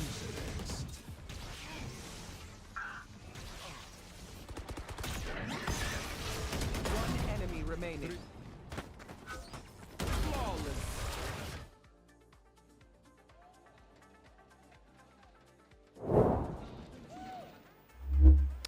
All right. What a way to start things off, honestly. You thought the G2 were going to just roll this, but turns out, Kukuka, not the case. Obviously, T1, they're here for a reason. They proved why. Oh, yeah, exactly. After that first start, I mean, some shaky rounds here and there, back and forth with this pistol round, and then what happened after, and then afterwards, I think that G2 came with a very clear idea of how they wanted to play this first half. A lot of set plays at the beginning of the round, trying to disrupt much of what T1 was doing. But T1, you know, just said, let's do it faster. Let's do it cleaner. Let's just go a little bit further. Yeah. It felt like every single team, both teams had an opportunity to crumble at multiple times throughout that half, and all of them showed resiliency. Remember, G2 gets ecoed in the second round, and then G2 goes up 5-1, and then you think, okay, T1's gonna fold. They bounce back to get it to 5-5 because Xcurate's popping off, and then G2 are able to stabilize at the end. Yeah. On a big international stage like this, the pressure to crumble is outrageous, and both of them weathered it well. Yeah, and you know, I mean, speaking of weathering it well, I mean, Xcurate there with this wild high-speed moment courtesy of Verizon gets the ace. Now, for a moment there, Kukuka, this was the only round that they had won, but what a hell of a round to win. I don't even know how he hit that second shot. That was insane. For a very long moment, we have to say. And not only that, Izu also had to have a hero play for them to get the second one, even the third one. You know, they required a little bit of this individual moments to shine, to get the rounds on the board. But yeah, love to see him celebrate, because what a way to turn things around. Still, you know, wasn't the best after that, but hey, they managed to turn it around. I think that it looks great. One thing you can say for certain, though, is that T1, they have done their homework on what G2 likes to do, and they have been catching them off guard with that. Now it's time to see with the sides flipped how this all plays out. We're going to send it back over to Achilleos and Paperthin. Thank you very much, Desk. Yes, let's see how the rest of this one does shake out. Some signs of life there from T1, but a decent little rally back at the end from G2 to make sure that they weren't going to be at a disadvantage, make sure they're not going to be tied up. So now that they've secured themselves a lead, let's see how they fare moving over onto the attack side. Rossi already spotted there on that shoulder peak. Just for now, slow going, just unable to push forward there because of the pipe, but Izu getting the shutdown onto Icy as he tries to entry. Now the flash coming through, but it's a little bit overcooked. Does get taken down, deals some decent damage here. The rest of T1 start getting corralled over towards this B site, looking to have them surrounded. Maybe just a little overambitious from Izu, but here we go. Rossi trying to lock down the back of the pillar. Leaf ready to push up, but Rossi misjudging his position, and he gets taken down. Leaf able to find two. Valent looking for that transfer over onto Carpe, unable to find that kill, but now Carpe all on his lonesome and tagged down to 33. Plant just now starting to come through, but all the util has been used. Sent out the shock dart earlier on. Recon does get the ping. Clears it, looks to reposition. They're looking to double phase. As there's the jump peek. First one, taking him down. Gets the reveal out on the Leaf as well. Basically needs the headshot. Leaf, not quite giving it to him. Cuts across, gets himself behind the pillar, and just looks to buy some time. Carpe needing to make a move here. Leaf starting to rotate, and he's good for it. Another 3K from Leaf. Feels like maybe the fourth one he's had so far of this map. To go ahead and get G2 the pistol round win. Yeah, I mean, Valen as the IGL is that fragging IGL, but Leaf, the former duelist for C9, has been an absolute just beautiful pickup for this team because he's been so good on Sentinels. He's so sturdy on the defender side. He's got great instincts. He can take contact so well because of that duelist nature that's built into him. And of course, in situations like this, Valen was good for it last time. This time it's Leaf. Carpe wanted it. Of course, just couldn't quite get there. And once again, a pistol going G2's way. Really trying to grab an early kill and to get the spot in the finish. Just another one right through the cyber cage. Unbelievable. As well, Exert taken down. Leaf just taking a lot of forward space. And he's going to take another life as Carpe will also fall. It's one of the sheriffs now taken out of the equation as Rossi will finally be able to put him down. Bring that reign of terror to an end, but he does eat quite a bit of damage, and now we have G2 working their way across over towards B. Side player with a good sense of this, gets himself in position for maybe a punish, but instead we'll just hear those footsteps, I do believe. Just right on the edge of that audio range, but that leaves now all of the work to be done on Izu's shoulders. Flash timing is looking great, and he goes ahead and shoots, gives away his position. Now they start looking for the push, and they will very swiftly be able to flush him out. Saya working his way forward, is not ready for Valen to be lingering here in main. The plant coming through, Rossi, just to see if he could try to deal any additional damage here. Get any charge towards that pit.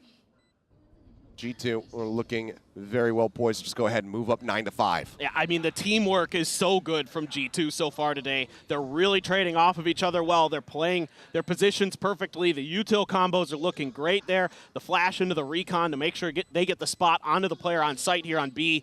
These are the things that when G2 is really clicking together, when they're really in sync, makes them such a scary team. And it should be just Rossi going down to the spike at this point, but already getting very dire for T1. Again, the attacker side, usually where they do so much of their damage. They've only played this map twice so far in stage 1. One time they started on the defender side, they were 5-7. That was against DRX, and against Gen G, they went 5-3 on their defender side and ended the map to qualify for this event, in fact. But it's been a little bit shakier, whereas, you know, G2 is pretty even-keeled on this map. They're pretty much about even when it comes to both sides of the map, so could go either way, but losing that pistol is really brutal. And the eco as well this time, since T1 couldn't clap back. Look at this. I mean, the Outlaw coming through from Leaf. He knows that most of them are going to be on half armors. They just don't have the cash to try to buy up because of the Sheriff investment, so he is looking to take full advantage of that. T1, though, double push out from the Duelist, and there it is! Huge. Chekhov's gun, it does strike. Carpe dead, another kill found. Saya trying to swing out as the reveal comes through off that neural theft. It's going to be good for one, but now in a 2v4, the remaining members of T1 might just have to make the call to save, but Drone rushing forward, looking here for Excurate. Just sat back orange, hoping to see if he could try to make something happen. Creeps up, nothing spotted here. But now the Nebula there to go ahead and just cut off vision as Trent makes his exit back over into shop. 3 players that he would have to try to mow down. The join in coming through as Rossi makes his way over, but Excurate already going to be spotted, dead. Leaf. Oh, he knows exactly where the Viper is as well. Rossi's suspicious about this position. See if he can actually get away with his life, retain this weapon, or if Leaf will take it from him. And yeah, it's going to be the latter. He's been so damn clean with it this whole match so far. It's now 10-5. Bonus is converted. Unbelievable. They're so clean right now. Like you said, the Outlaw paying dividends out the rip. He loves this gun. He uses it all the time over in Americas. They're just catching players with that neural theft, that early kill stack that Leaf was able to get. Gets him into that neural theft early. Even Josh can't believe it. Just a wow. And hey, I mean, you know, not much else to be said right now. The team is in such a strong position here on T1's map pick. So I think WoW basically covers it all. So timeout called here from T1. Last one that they're investing. They were able to go on a bit of a streak in that first half, but attacking versus defending, it's a very different ball game. It's tricky to defend on this map. There's a lot of angles you have to account for, a lot of open space to deal with, and a lot of times people are going to talk about this as the shooter's map, and right now T1 does look a little bit shaky. They had that streak in there where they got a little bit hot, but aim seems a little bit off at times for them. Some of the players haven't been able to find their groove, really, it seems like. You know, Izu had a big round, but then he's been relatively quiet. Excurate, yeah, he had the ace. He had a couple other pretty good rounds. But other than that, it's been a little slow going in terms of that firepower, in terms of that impact that, you know, you feel like this T1 squad is capable of bringing, but so far, frankly, in stage 1 Achilleos, they've been kind of shaky. They've been kind of up and down. Consistency has been the biggest critique of this team so far. Still, investment coming through. Guardian in the hands of Saya player. It's not like he's very close to having that Bladestorm online either. This could certainly hurt quite a bit as swing out. Izu trying to find that shot, and then the counter swing in from Icy. Just managed to find that kill, but Valen down to 3 HP. Still decent damage dealt there from Izu. Spots at least 2 players over towards this B side of the map as well, so some information to try to play around with. And it looks like widely to make the call to start pivoting Carpe and Saya to go over and reinforce Rossi's spot. Yeah, it's just hard to read exactly what G2 wants to do. They're pretty active on the map. They're going to bait out some utility. They're going to look for picks early and then potentially rotate off of that. You got to be very, very aware. A lot of util to try to slow this up. Icy is going to TP in, go for the flash. TP in around the back. But Rossi still going to be sat here trying to hold things over at main. Does end up falling, but Carpe going to be good for 1. Flash coming through, Carpe unable to find a second. The side player will also fall. That Guardian not getting any damage dealt. Excurate now, last one alive. It might just be similar scenes of him tucking away and trying to die to the spike. Just not much that he can do at this point. Exit frags would be nice. Just trying to remember, okay, how did they leave the site last time? See if I can find a way to cut that off. A little bit of util available for him, but nothing that will likely make too big of a difference, as G2 actually looks to be exiting towards the B main side of things, so will not be crossing paths with Excurate just yet, although, take it back. Leaf and Icy coming through arches. There's a world where maybe there's contact here. TP going in. The TP just in case he starts getting caught, or never mind. It'll just be the fake TP. Trying to bait him, and oh boy. Well, 11-5. Let's just move on. 11-5. G2 out in front. I mean, finding that impact there at the end, it would have been great for Excurate, but shot's just not quite coming through. It seems like he just wasn't even ready for them to be in that position either.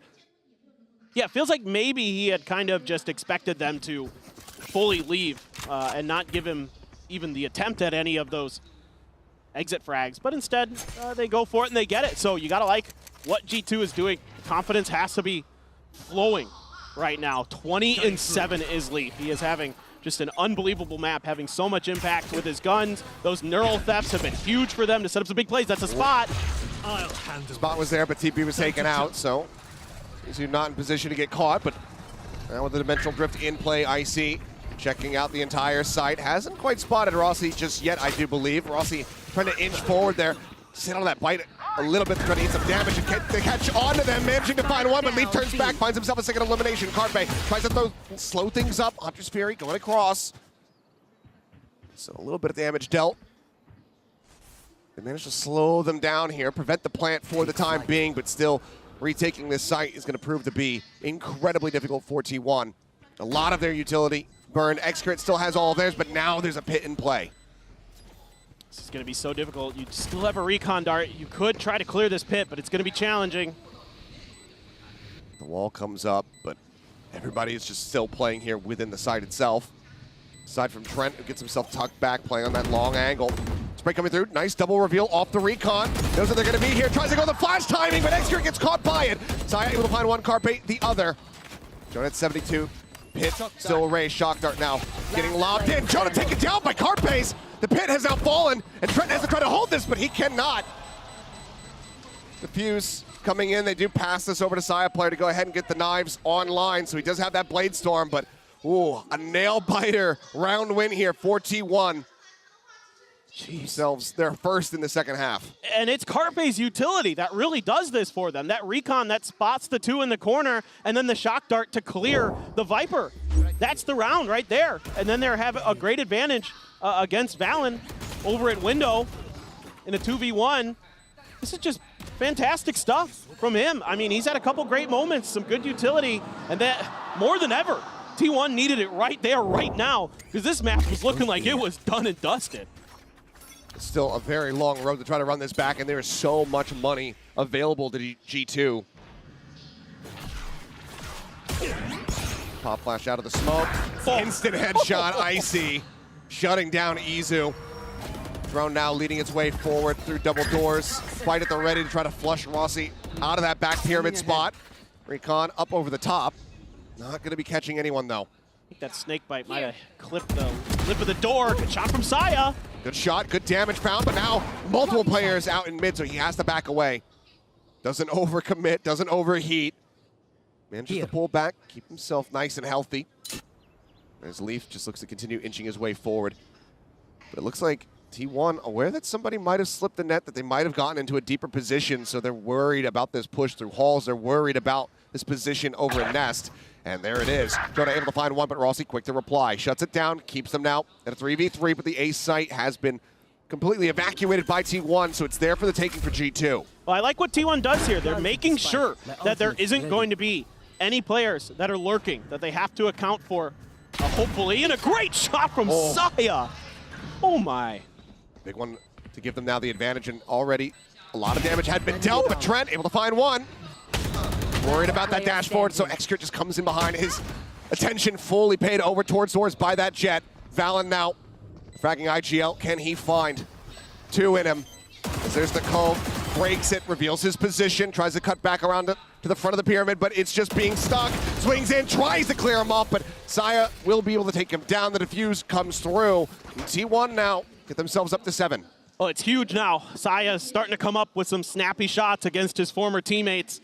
Hitting some big ones for the side of T1, keeping him in this. And good diligence here from T1 to make sure that this lurking player is accounted for. Once they clear that Viper out, they're like, yeah, okay, we should be able to kind of safely set up, come from a couple different angles. It helps when Saya's winning a battle like that. Now, he had full armor, so even if he gets hit by the Outlaw, he's down to 10, but that could have really changed the ending of that round potentially. Then just one stray shot from Valen or something might have been able to set this to match point, but instead, T1 trying to claw back. They've got a couple ults. They've got the Dimensional Drift. They've got the Reckoning. They've got some tools to use, but so does G2. They've got the Cosmic Divide. They've got the Neural Theft. They've got the Hunter's Fury. They could really set up some cool combos here, and Leaf is just too good today. This map, it belongs to him. There's another Neural Theft. I don't know how many he's already used here in this series, but I mean, Hunter's Fury, instead of trying to set up a Trent, but Leaf is just killing everyone. 3 more. Does he get the 4th? Of course he does. He is unstoppable. Saya tries to go for the challenge, but he cannot. It's another ace, this time at the hands of G2 Leaf. He's unreal. He's unstoppable. It's just crazy. I mean, they're trying to set up Hunter's Furies off the Neural Theft. Who cares? Leaf just needs the Neural Theft for himself. This is just disgusting. What an adjustment there. Sees the ping. Easy money. Goodness gracious, what a round. And the only positive to come out of this is that the Hunter's Fury, the only positive for T1 is that the Hunter's Fury was used and it didn't get any value. That's it. Otherwise, the round is a complete wash. G2 are now up to map point. And T1 need to win 5 consecutively just to try to force out overtime. Xcrit taking a peek over here. It's going to draw that Reckoning, trying to slow things up. But G2, they're still spread. They're playing the map still. They're not committing to any one site. Oh, I love this from G2. Oh, and Saya. Oh, timing. Timing indeed. Word that somebody who's going to try to slowly creep their way forward into that pit, take a little bit of space. Saya gets caught unawares. Yeah.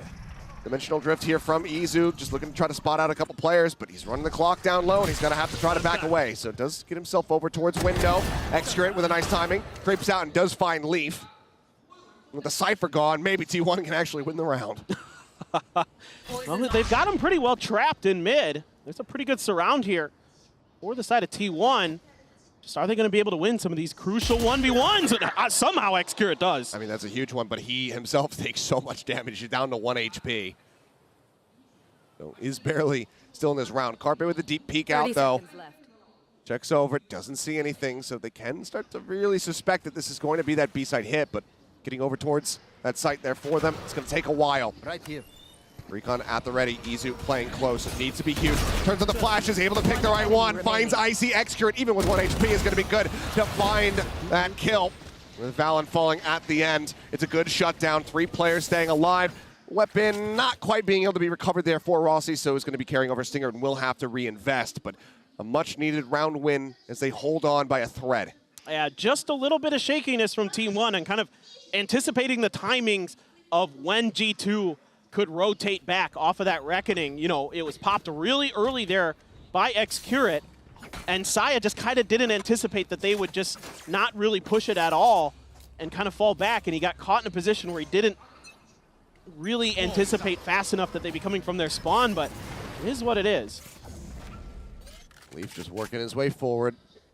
Everybody else just kind of leaving him on this island, and it's been more than enough for him. Been able to just dominate rounds completely of his own volition. He's just two kills away from dropping 30 in this opening series. Feels like it's a 6v5 with the way Leaf is playing right now. Drone across up through mid. Nothing to be spotted. It's Carpet just jiggling out, trying to maintain that Hull's control, but Xcure getting ready to receive the brunt of G2 over here at A. Sets up the wall in advance. Recon getting a ping out onto 1.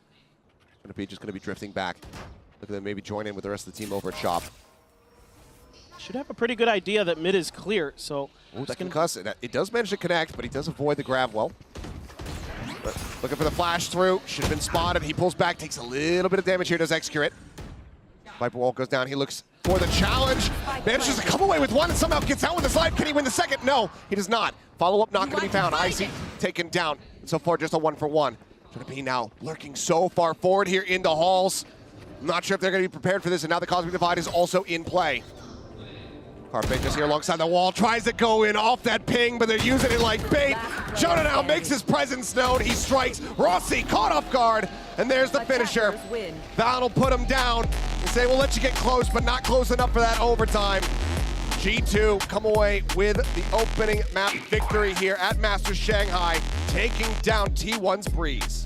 Just really great stuff from Leaf. I mean, obviously, an insane performance from him. 28 and 11 on the score line, just absolutely ridiculous. But it's a lot of good teamwork things here that we saw even before Leaf even really started to pick it up. Well, we're just getting started. We still have an Icebox on the horizon, see if T1 can rally back. We'll go to a quick little break. The analyst says we'll break down the action from Breeze. Will we? Maybe. So they say.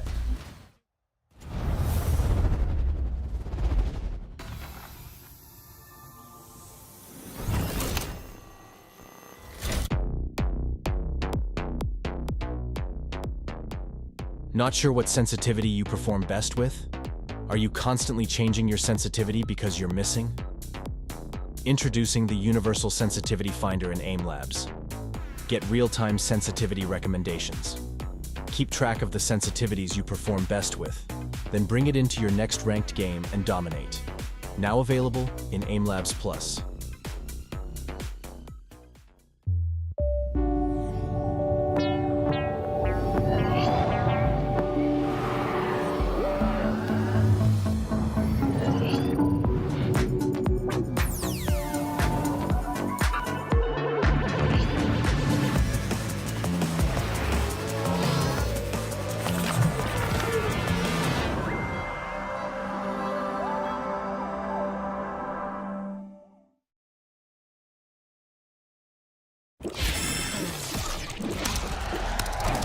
Red Bull gives you wings.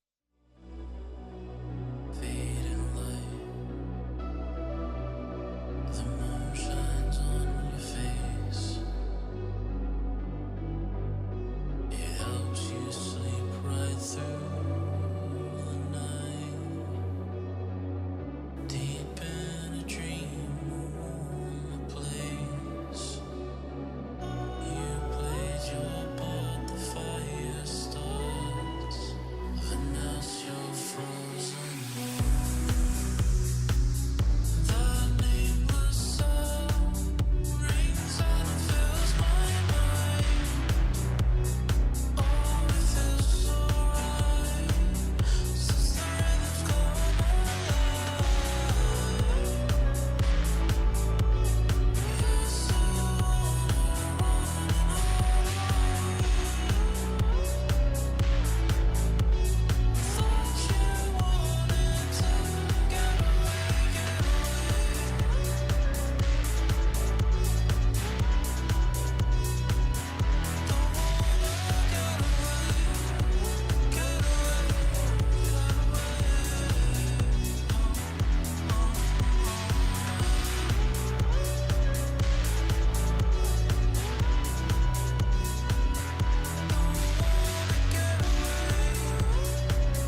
a fantastic start here for G2. They take their first map win in Shanghai, and I got their coach, Josh RT, here with me now. The turnaround time between the Grand Finals Americas and this event was pretty tight. So what was been your main focus in terms of preparation to face a team like T1? The main focus is just, first of all, like understanding the styles the APAC region and the Chinese regions would bring to us. I would have to prep my players to just understand that like, there's a different pace and different type of fights that they would like to take, and just anticipating that is the first thing to take over the game for us. Yeah. Well, they dealt with that very well on map 1. Thank you very much for your time, and good luck on map 2. G2 manages to pick up the map win, or the map pick, excuse me, from T1 on Breeze. Welcome back, everyone. Golden Boy and Kukuka here, because Doug had to trek across town. He abandoned us to go commentate. What a bum. Anyway, so no, but oh my goodness. I thought for a minute there we were going to see a flawless half from G2, Kukuka. It was looking very much like that because they were absolutely popping off. I mean, really the one that was popping off the most was Leaf. I mean, this guy was out of this world. I think he was definitely a highlight, not only for that second half, also for the first one. The amount of opening kills and the impact that he was having in the game, especially when we were talking about that third round, after they weren't able to convert the second one, where he just goes and, you know, gets the kills. We know, you know, it's still Leaf. He still has the part of duelist in him that you cannot take away from him. Same goes for Trent. I think that the utility, the way that they were using every single piece that they had, how they were picking, especially on that last round where we had that cenital view of that gorgeous set play, time after time, G2 demonstrated that they were ready to take this map off of T1. And I think that, you know, especially the responsibility that Leaf was taking, not only the gorgeous A's that he had, because we know that he's able to do this,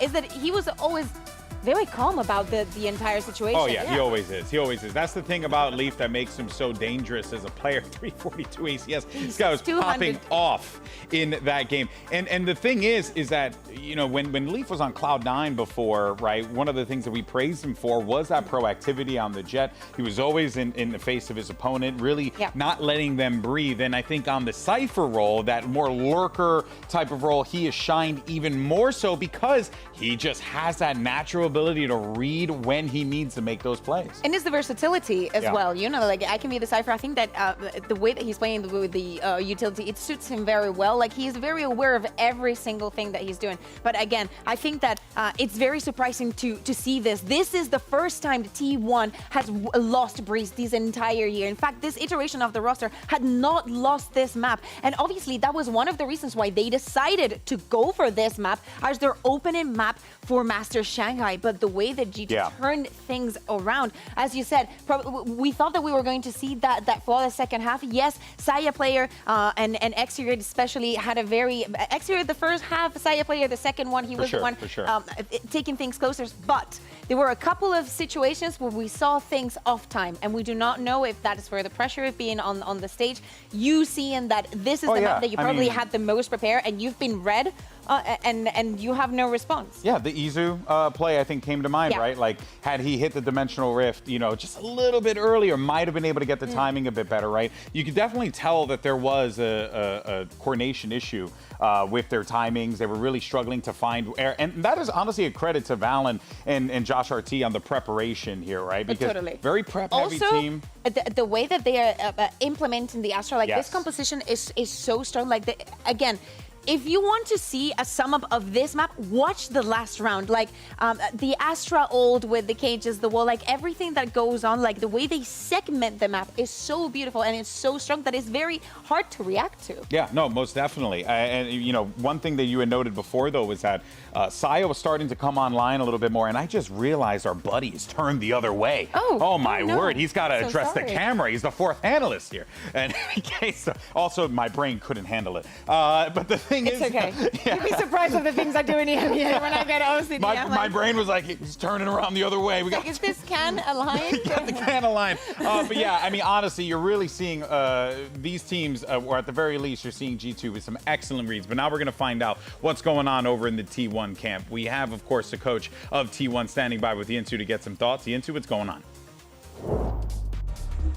I'm now joined by Coach Autumn from T1. Now, Icebox is coming up next. It's not really a map that you guys play a lot of, so what can you expect from G2? I already know G2 already show their icebox a lot, and I watched that many their bots, and I can see they don't have duelists. So and we prepare our icebox for this Masters for a bit. So probably I can guess their playstyle would be same, because they don't have enough data from us. So if we can do our own game, and if our preparation is well, probably we have a chance to win.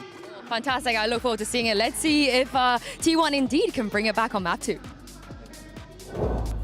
Hey, I like that, you know, Coach Autumn's out here saying, like, we've seen what G2 can do on Icebox. I mean, their Icebox is stupendous. It's a map that they've definitely leaned on quite a bit. The Harbor Gecko has been a great composition that they've implemented. I love the way that the VALORANT plays Harbor on this map.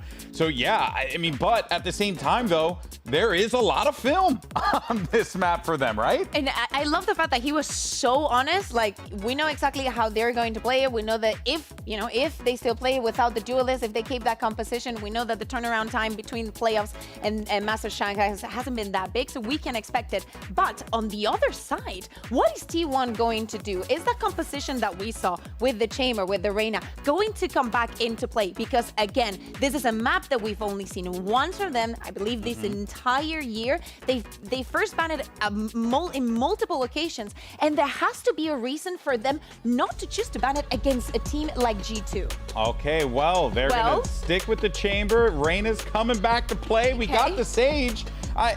This is gonna be interesting how it plays out. I wish I could tell you. But T1's just gonna have to show us. Yeah, I mean, I want to see how the ideal diff is going to be here. You know, with X-Ray and Valen, we talked about Valen and how well he works around everything that is going on in the map. Yes, they've only had one showing. If they decided to go for this pick, if there was something to prepare against, it was this composition. To me, I'm really looking to what's going to happen with mid, specifically when we move on to the attack. But with all the utility that G2 has to prepare for this defense, they should have a very easy time. Again, yes, the plant could come easy for the side of T1. I don't see this composition working in the international stage, though. Yeah, this is going to be a tough one for them to have to pull through. But, you know, T1 has proven that they can deal with the adversity in the past. Is this going to be the case here? Honestly, really hard to tell. I gotta favor G2 in this instance, though, with how good their icebox is. Exactly. We were talking at the beginning of the day of how important those nerfs were to Viper and how we talk about the post-ban and everything. There's not much that T1 can do. They have to be extra aggressive for them to supply and try and change that. Hey, well, they have the Reina, so maybe that's going to be the saving grace for them. Let's go ahead and find out how this whole thing's going to break down and send it right back over to Achilleos and Paper Thin. Thank you very much. Yes. Well, there's a decent amount to unpack. Desk doing the damnedest, but we have some changes. It's the same composition overall from the side of T1 coming into Icebox. They showed this versus Gen G. It was the first time that we had ever seen Saya playing Reina in his career, which was very weird. But now he's on the Sage. Izu, who's playing Viper, is now on the Reina, and Rossi's back over to Viper, and he was the one playing Sage. So we've just shuffled around 3 different players. Yeah, and it makes a little bit of sense, right? Like, Rossi's a very good Viper player. Let's see Excurate getting up there, but Orb going to be able to be grabbed by Valen. He's just going to fall right back off the high tide, give him the cover to grab that. But it is hard to say for sure what you can expect out of T1. Not only do you only have one look at this particular comp, but now it's going to be played potentially slightly differently. Yeah, Icebox, one of the maps where Reina can absolutely thrive, but with Izu piloting it, I'm not exactly sure what to expect. I'm pretty sure this is his first Reina performance ever, too. Double Shock's going to be sent out. Blind disconnected here on Izu, but Carpe is able to collect 2. Rossi is gunning down another 2 limbs there for him, but Carpe starts things off very nicely.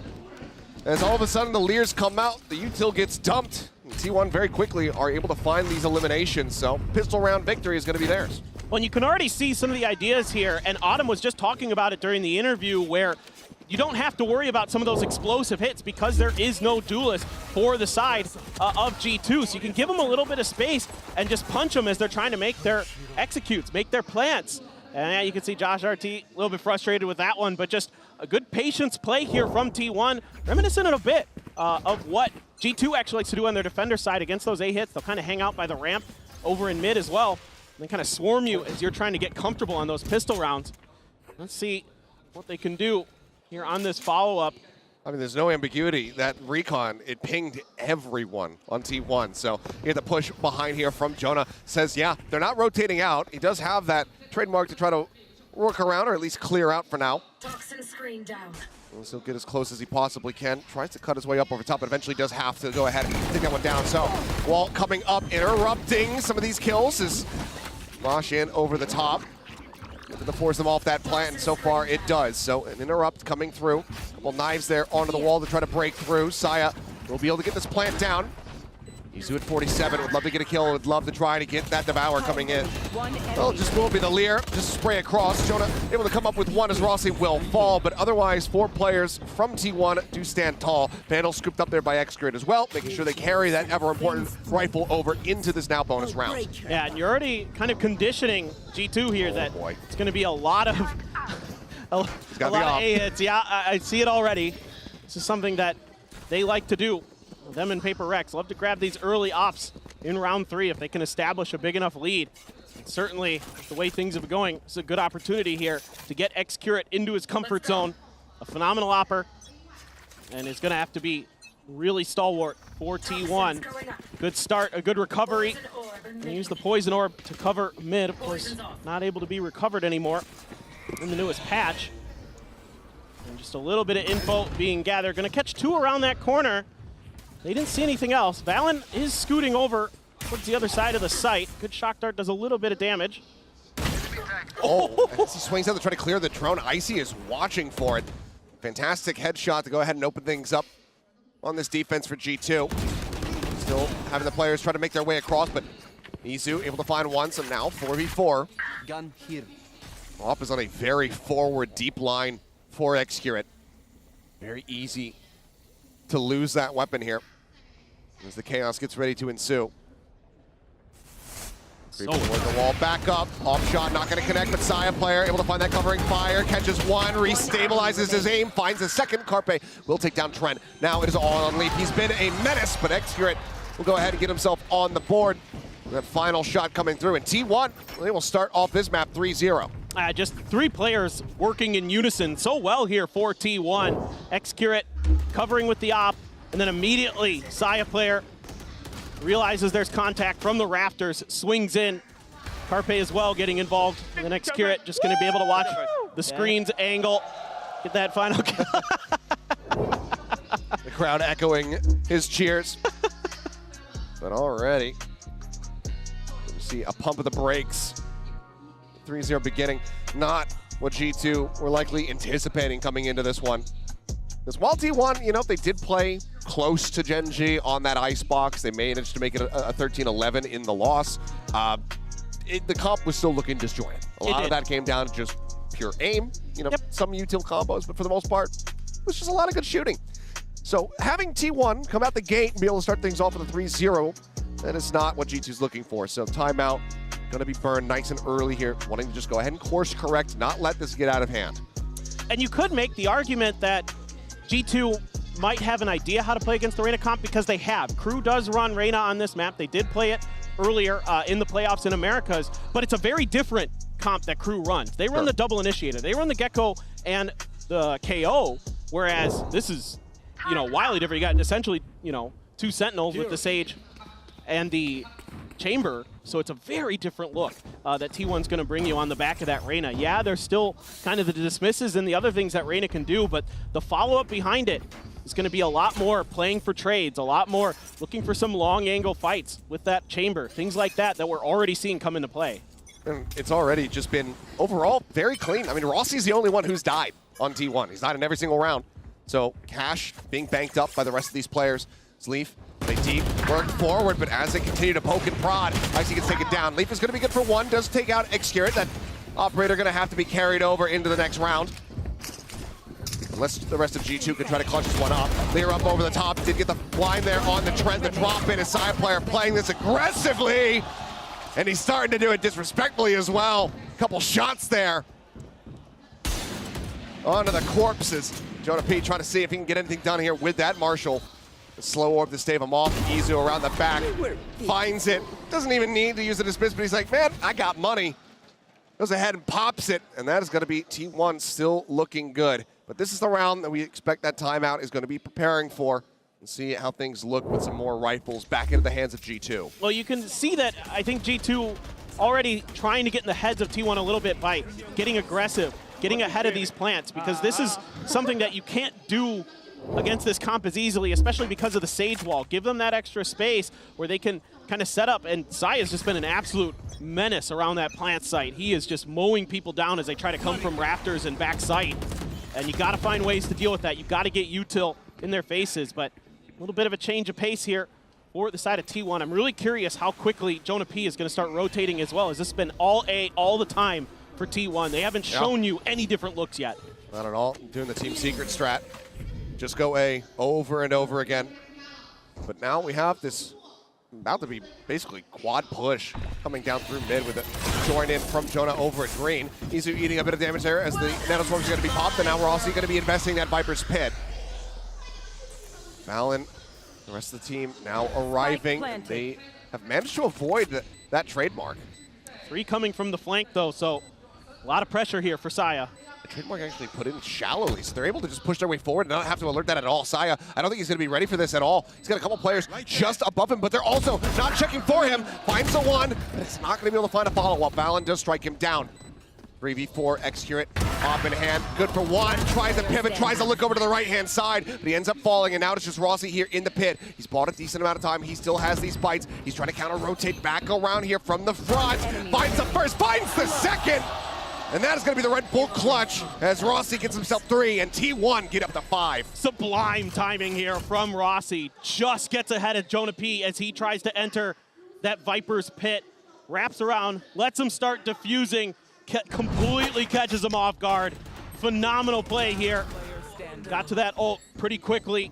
Died a lot early on, but that means he's going to have a little bit of earlier access to that ult, and yeah, just not aware of it. I like the change here from G2, sending a lot of players to the flank, but it was pretty well read. My T1 X-Curate. Screaming for the operator. Yep. As he should. You're about to be cash capped. But obviously, build up as much as you possibly can. Now, another disjointed buy here for the side of G2. They do have that Thrash. They have that Reckoning online. It's just 2 Stingers, 2 Bulldogs, and a Sheriff. But think what about kind of damage they can find. And it looks like, yeah, X-Curate does readjust his trademark. Knows that he misplaced it last time. Yep. And think about how nice this is for T1, that they were able to get that pit ahead of these 2 ults that are so good at clearing it. So the ult cycle really working in the favor of T1 right now. They have the res as well. Oh, and Carpe has the read. He knew that they could just go ahead and smoke this off as Carpe comes up with 3. Jonah finally does put an end to it, puts him down, finds himself a second with a nice headshot. As Leaf able to get up close, brings us a hell of a lot closer than we could have possibly anticipated. So he decides to try to play this one out, but as he drops down onto the site, Saya player will be able to finish him off. So 6-0, T1 continuing on their merry way. And this time it's an even earlier positioning to deal with this late flank for T1. It's going to be Carpe showing us some flashy shots. That transition onto that second player was phenomenal. Let's go. And T1 here, again, pace of play, going to be quick between these 2 teams. They like to get those plants down early. They like to get into those post plants as comfortably as they can. And now ults across the board here for G2. This is borderline a must-win round on this map. Yeah, 5 just about ready to go as Trent is 1 charge away from having that. He gets himself lurched forward. A little bit of spray though. They're suspecting that, but as Izu goes rushing forward, he's just going to be blinded up by the Dizzy, and Icy is able to take him down. No covering fire, no real reinforcement. Everybody else just staved off by that Reckoning off the rip. So very nicely done there by Valen to get them an early advantage. Look how quick T1 is rotating here, and I thought maybe G2 was going to mirror them, but they're not. They're going to clear that utility. That's going to alert them to T1's presence. How comfortably is T1 going to be able to get this plant down? They're still going to be able to get here with a good amount of time because these nanoswarms do come through. It does delay them a bit, but now the wall can come into play. As the plant will be right here on the default corner. Wall coming through, Hunter's Fury as well now opened up, just interrupts that one, not allowing for Saya player to go ahead and complete it. So Spike still not out. Thrash does go forward. And right now, T1, I mean, maybe feeling committed to this position, especially as that pit is now coming through. It's G2 throwing everything in the kitchen sink at this site, but T1, they want to bail out, they want to rotate back. And Leaf, somewhat suspecting this, is starting to rotate back into A. And he's got that lockdown if they start coming this way. He can buy even more time. He can push them into more uncomfortable angles. Love this. But he's in such a deep position. He needs to come away with kills. He needs to be able to find the surprise if he wants that lockdown to find value. But now the swarm is coming through. There's the res, and that's the perfect timing for Rossi to come up over the top. Takes him out. Now that lockdown, not going to be seen. Shock Dart's throwing the try and delay. Plant going to be coming through. Wingman gets the spot onto one. There, down below, and Carpe just plus forwards and kills off two. Jonah now, the last one standing. And this has been a catastrophic round for G2. He gets the spot onto one, but Carpe breaks line of sight. They still have 5 players alive. And can he do anything here? Can he find damage? They suspect that he's going to be coming through from that A main side. They might be up on belt, and yeah, I think he just has to save. He's going to see if anybody tries to exit, maybe try to catch that frag here. But if he doesn't survive with this weapon, then it's even more catastrophic. And all the ults they invested in this round. I mean, I guess the slightly good news is he didn't lose the lockdown. I mean, Sure. I don't know what, if it was worth it. I thought for sure Leaf was going to be in a position there. Okay, Jonah B's going to get one. We'll find one. So the flawless not to come through here, but it's still no closer to a round victory for G2 as T1 continue to run away with this icebox. You see Spirit still looking relatively high here for the squad. Some smiles on their faces, but certainly not in a position that they want to be in at the moment. And it seemed like it was very much in their hands. The start was great, that early reckoning, catching them off guard, finding the punish onto Izu, and just stopping that potential res from coming in. It felt like every single ult investment from G2 was pretty much perfectly timed. They interrupt that plant, they get the pit to stop them from getting back into the site. All that they were missing was that lockdown being used in a more defensive position to stop them from getting into A. Exactly. No, you're right on, my friend. I thought for sure that Leaf was going to do that. Oh, quick up on the pipes, but my God, what a shot from Icy. Another first blood for him. Saya, quick to reply, does manage to find Jonah. So Icy now just going to get tucked along here into the corner. And the pace very much gets slowed down. T1 just looking for these angles for X-Curate. Cove is going to go up, though. He's just going to continue to hold that angle, see if anyone's going to try to push out for info or anything like that. But for now, T1 happy to plant their feet, looking for these late lurks potentially. Let's see, with the spike is Saya. He's kind of drifting around there on belt. For now, nobody really moving a muscle with no contact on either side. Yeah. A re-up of the high tide here for Valen. I mean, G2 is fairly convinced that they're still going to be in this site. They have no reason to suspect otherwise. That alarm bot is still sat over at B. And nothing's been seen by Leaf. Yeah, quick heal, quick clear on that recon as the wall falls. And this is the moment now for T1 to try to strike. A lot of detail dumped into the corner, and there it is, the snake bite does flush out Icy. Really good awareness here from T1. Rossi going to be taken down. Trent is able to put that Vandal to use for at least one kill, but can he find more? There's the jiggle from Carpe. Knows that there's going to be another, and it's a bit of a 50-50 for him, but Carpe just goes in for the challenge, gets the headshot. It's now 8-0 for T1. Well, I mean, credit to G2 for doing their homework on Breeze. Credit to T1 for doing their homework on this map. I mean, they are reading every single position so nicely. The shock dart into the snake bite combo with the slow there. Yeah, no, there's no chance there. They just knew his position. He's just dead. With the slow orb there as well, he can't get out. I mean, it's just unbelievable the way they're reading the map right now. Every time G2 wants to take an angle, every time G2 wants to take a fight, T1 is one step ahead of them, cutting them off. Just so ready for everything they're trying to do. These quick hits up towards their nest side, things like that, they're being shut down every time. Yeah, and I think that if you ask a coach, you know, what is the worst feeling? They'll probably say it's having to call both timeouts in the first half, especially when you don't have any round wins. It's something that you want to be able to hold in your back pocket, but you just can't leave the players floundering like this any longer. So perfectly understandable to have to call this one now here for G2, but you know, they need this to then work. It needs to find value. They need to be able to run back at least just those 4 rounds that are possible for them to get in this first half. And your big guns are being absolutely shut down right now for G2. Valen and Leaf, 4 kills between the two of them. I mean, it's just been phenomenal how drilled, how clean T1 has looked. And it's just Great trades, great positioning, great awareness, good util when they need to. But right now, it's just more about everybody kind of doing their job and being in the right place at the right time. Let's see if there's any challenge here. Carpe gonna scout ahead of this high tide, just see if there's any info. Alir, just in case somebody had tried to push out early for G2, but still have that lockdown for Leaf. Let's see if that's part of what this timeout was about. I suspect it is. He's been sitting on it for a bit.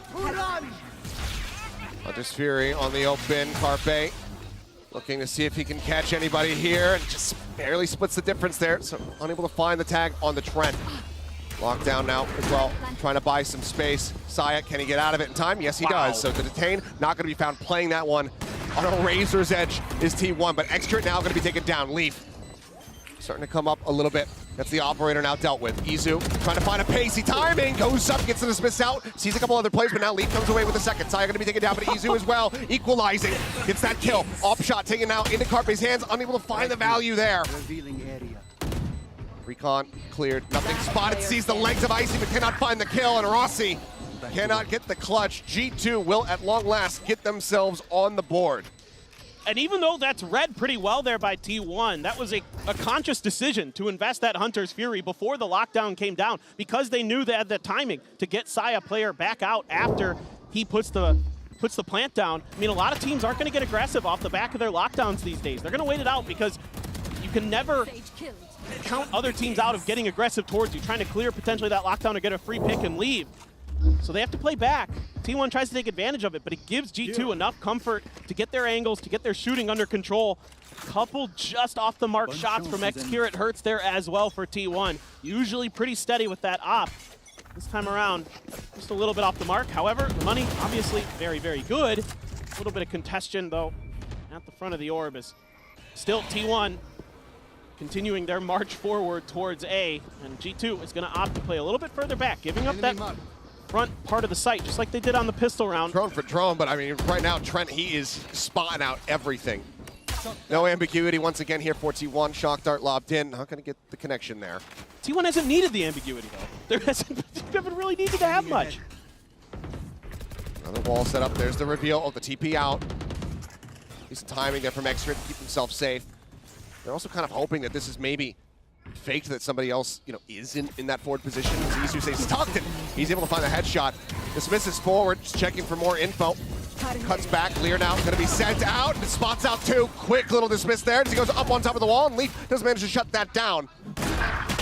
Rossi, though, ready to invest. The pick coming through. Xcurate re-peeking, finds Jonah, and he knew that Leaf had already worked his way into the site, so they know that he's in this committed position.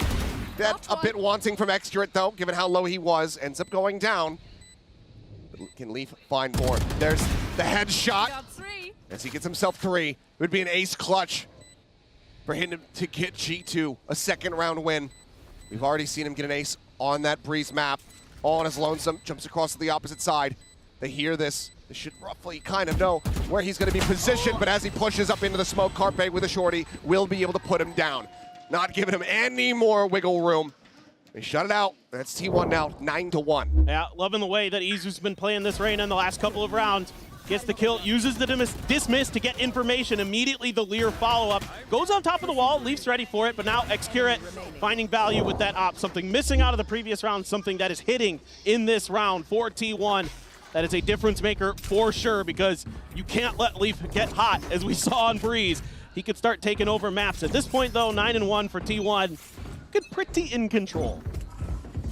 And you can see, the heavy stack just only leaving Jonah over towards B, because it has just been this A site over and over again. Extra with 1, Rossi, Saya, 1 apiece as well, as the Thrash does get invested, but it's not going to be able to come up with any detains. I see he's been fairly clean with a Sheriff shot so far, but the first couple just not being given the space. He's not being given the timing to try to set up for them. He falls, and Rossi reads the lurk decently well, just can't quite connect the shots. Takes a bit of damage, but it's going to be Xcurate, the IGL, picking up 3 to get T1 up to double digits. And now T1 is hitting their win conditions. It's great executes, they're great awareness as well, but now Xcurate starting to heat up with that op. Is if a player on T1, whether it be Saya or Xcurate, starts hitting their op shots, starts getting those opportunities, forget it. They are too good with it, and it's really hard to deal with. But correct me if I'm wrong. Have we seen a single plant on B? the one that they tried. Interrupted. I mean, they tried. It's just been nothing but A. Yeah, like I said, there's no ambiguity to this, Achilleos. They're just reading. They're just reading G2 so well. Tour de force. Tour de force at the ready, but Dread able to shut it down. Icy fighting one. There's the res to try to bring Xcrit back in, but still, T1 bleeding out multiple players. Leaf forward spot, but Rossi snappy with it, finds that headshot. As T1 look for an 11.5. Jonah noted, has to rotate back across through mid. You can see T1 not feeling comfortable. Losing out on those players, that's a lot of their entry power, a lot of their util taken out of their hands. And they know that Hunter's Fury is on the opposite side. But if you think about it, with this comp that T1 has, it makes a lot of sense that it's not a lot of B. They don't have a lot of flashes. They don't have the KO. They don't have the Gecko. They don't have the ability to clear some of those back areas as easily, where they can work the angles really nicely as a team here. Yes, they have the Leers, but you don't have the ability to sort of clear deeper angles. So these close quarters angles, of course, it works into the Reyna as well. You know, the Sage works a treat here. Not sure if he was supposed to raise him up or not, but... Oh, Xcrit does end up dying there as the fight comes through, but Jonah was already taken so very low. Hunter's Fury, Trent just fishing, trying to find anything that he can to stave them off, but nothing spotted. A 4K from Rossi as it's 11-1 in the half. T1 so far out in front. It's unreal. It's absolutely unreal. T1 able to bounce back like this and look like this on their opponent's map pick. Crazy stuff here. I mean, good shooting from G2, but it's just not enough. I mean, T1's just got the economy and they've got the shots, man. It's just another one of these situations where it just feels like a night and day difference for both teams compared to that first map. Huge response here from T1. We'll pass this back over to the analyst desk to break things down for that first half. Thank you so much, fellas. Wow. I mean, talk about just a flip-floppy game that you're seeing here, but T1 comes out of the gate swinging, literally, 11-1. I mean, honestly, like, that was just, I mean, granted, they just went A the entire time. Literally. A is the name of the game. I mean, I was surprised, right? Because I see G2's name in the server. And back in EMEA, when they were competing there, they would be the ones going A completely all different the time. Team, by the way. Exactly. Yeah, of course, yeah. But he was so surprising and so consistent at the same time. We wanted to take a look at this one, round number 7, because this is after they had a pause, after they had some time to think, after they realized that they kept going A no matter what. G2 takes matters into their own hands. They want to change things up. And the response from T1 was to go back and forth to be just teasing things around to see if they can have any kind of effect on G2. And it didn't matter. The way that they then rotate back, get the kill onto Leaf, as we saw at the beginning of the clip, it's so important because we were talking about how they had to be aggressive, how they had to be consistent, how they should not be scared of taking those duels. And that's exactly what we saw, especially from like players like Saya player. Yes, he was playing on the Sage first timer, but it doesn't matter. He's still Saya. Like, there was literally nothing that G2 could do. Like, we saw so many different approaches to how they wanted to change the rounds up. Even pushing through mid, pushing through B, being a little bit more aggressive on A, leaving the space, playing through for retake. Nothing was working. Yeah, nothing was working. And even, I mean, Coach Autumn did call it. Right. He said it. He was like, you know, 100%. we know that they don't like to play that no duelist comp, so we're just going to go ahead and just burst onto the site. And they managed to do that round after round after round after round. Well, look at this. We're going to send it back over to the casters to see how this all unfolds. Could be a quick one. It very well could be, but not at all in the way that we maybe had anticipated, considering what happened on Breeze, considering what T1's record has been like on this map. But this is, as Autumn was saying, you know, we workshopped this quite a bit. Didn't have to change the comp, just change who plays what. Next Curate, well, he still plays Chamber, pushes forward, finds that first kill as Leaf gets taken down. I'm just left in awe of how T1 is just looking so much crisper on this map. It's incredible. I mean, right there, just X-Curate kind of understanding where they like to peak early, and taking advantage of it. Now, Rossi going to be challenged a bit. A lot of util in the hands of Carpe. He went for the full util buy. He could potentially back him out. Rossi sees a lot. He has to get out of there. He knows it. Just pulls away. Arborwalt now going to be coming up. Wingman there for the plant. Slow up to try to stop them from getting into a forward position. This does leave Valen a little bit stranded, but he's still able to come away with one before falling to side player's hand. Side player continuing to try to push up, try to find that additional punish. Does end up getting caught. 3v3 though. One shock dart left available. Xcurate still pushing in from behind, and it looks like, yep, they do suspect it, but it's back to back. Looks for that, and he's got it. Xcurate, the 4K to give T1 another pistol round win to give them map point. That is disgusting. He's been outrageous in some of these rounds today. Kicks it off with the Headhunter, has the Sheriff. Oh my goodness. Does it with Leaf's Sheriff. That's unbelievable. Bringing the Pacific Anthem over to Masters Shanghai. My man. The only thing I could fault T1 in that round was Saya overswung. That was about it. I mean, it was just great map control there with how Xcurate is able to push out, control the front of A so well. And then Rossi has a great read to fall back after seeing those. I mean, it's just, other than that, it's really well played there by T1. I mean, they're in firm control of that round in terms of the info game, in terms of the shooting. Everything was them. My only criticism was that it wasn't another ace for Xcurate. He let somebody else get a kill. Could have had back to back. That's fair. That's fair, yeah. I'm with you on that. But now, obviously, the force up here for G2. But even then, still not that strong. 3 stingers can do some significant damage, but they're going to have to try to play a bit more up close and personal. As that wingman plant comes in. Nothing to stop it, nothing to dissuade it. Wingman looks to be recovered.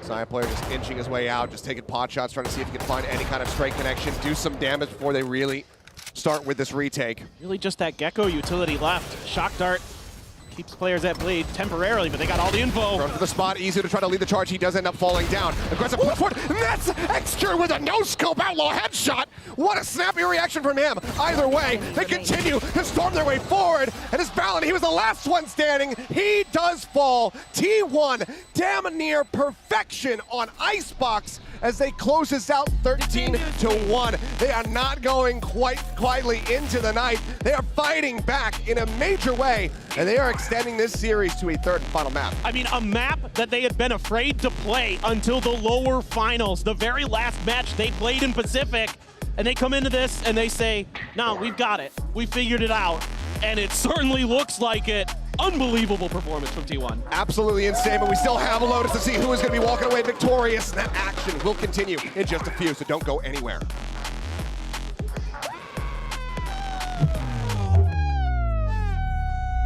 Undefeated. Undefeated.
be back really soon because the score was 11-1, and there's just nowhere else for that really to go.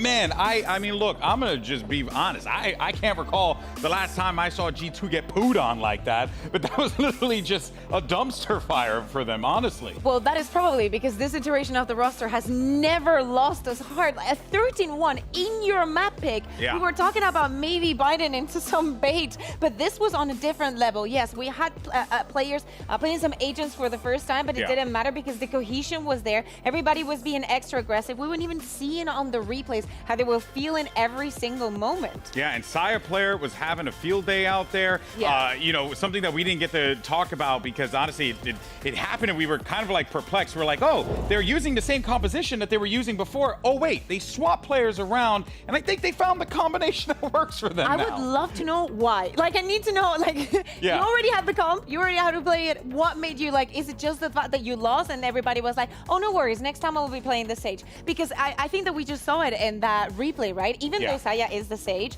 and he's going first, he's not going to be the kind of Sage he's going to just go on side, put the ball down, let me get the plant. No, he's going to get the kills. And we can also see in those replays how G2 is trying to react to that, how they are trying to not allow it, but T1 just, they don't Literally care. nothing. Literally, like, nothing G2 could do would work there because there was just so much just aggressive potential from that composition. Also, Xcurt was hitting some wild shots as well. I mean, across the board, this T1 team just dominated as we take a look here at the breakdown. And really, you know, on the other side for G2, there's not really much else to tip your hat for. I mean, you know, Valen and Leaf just getting absolutely neutralized. And then on the other side, you could really just take your pick. Everyone was having a field day out there. Just so happened that Rossi was the one finding those frags, who also made a switch to back to the Viper here. I mean, just absolute pandemonium, but T1 pulled it off. And he had an amazing play. I think that if we go individual by individual, for example, X-Ray,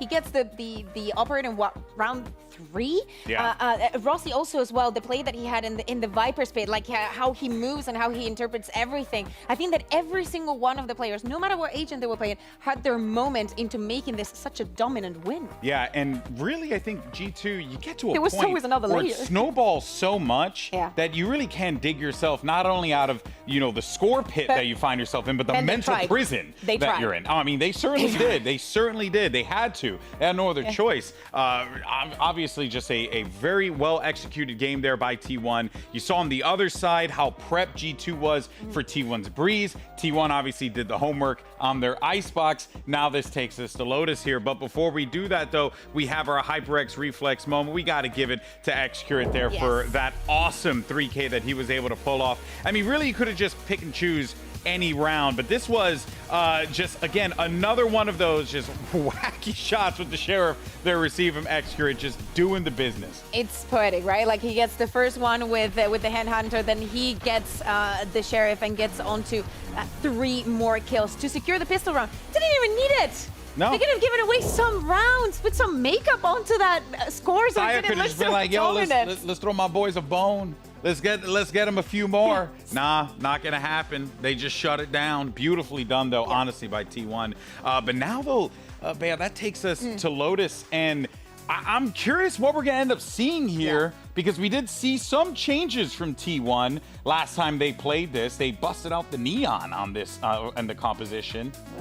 Could work out, maybe not, or back to Fade. I mean, after a 2-13, maybe they decide that it's not the way to go. Yeah. It's one of the maps that I, definitely between these two teams, it feels like more evened out. I think that Lotus, first of all, is a gorgeous map. Lets you see Lotus all the time. It's a map that I literally cannot get enough of because every region has a bit of a different interpretation. I think that's why it's so interesting to see when we have a map with three sides, especially like Lotus, not so much. But if we are to see, especially the performance that we're seeing from X-Ray, why would you not put it on the chamber again, right? But if we talk about on the preparation side, if they have 2 compositions ready, this would be the perfect moment to go for the wild card. Because if G2 is so prepared for Lotus as they were for that Breeze, they will be prepared for the usage of the chamber.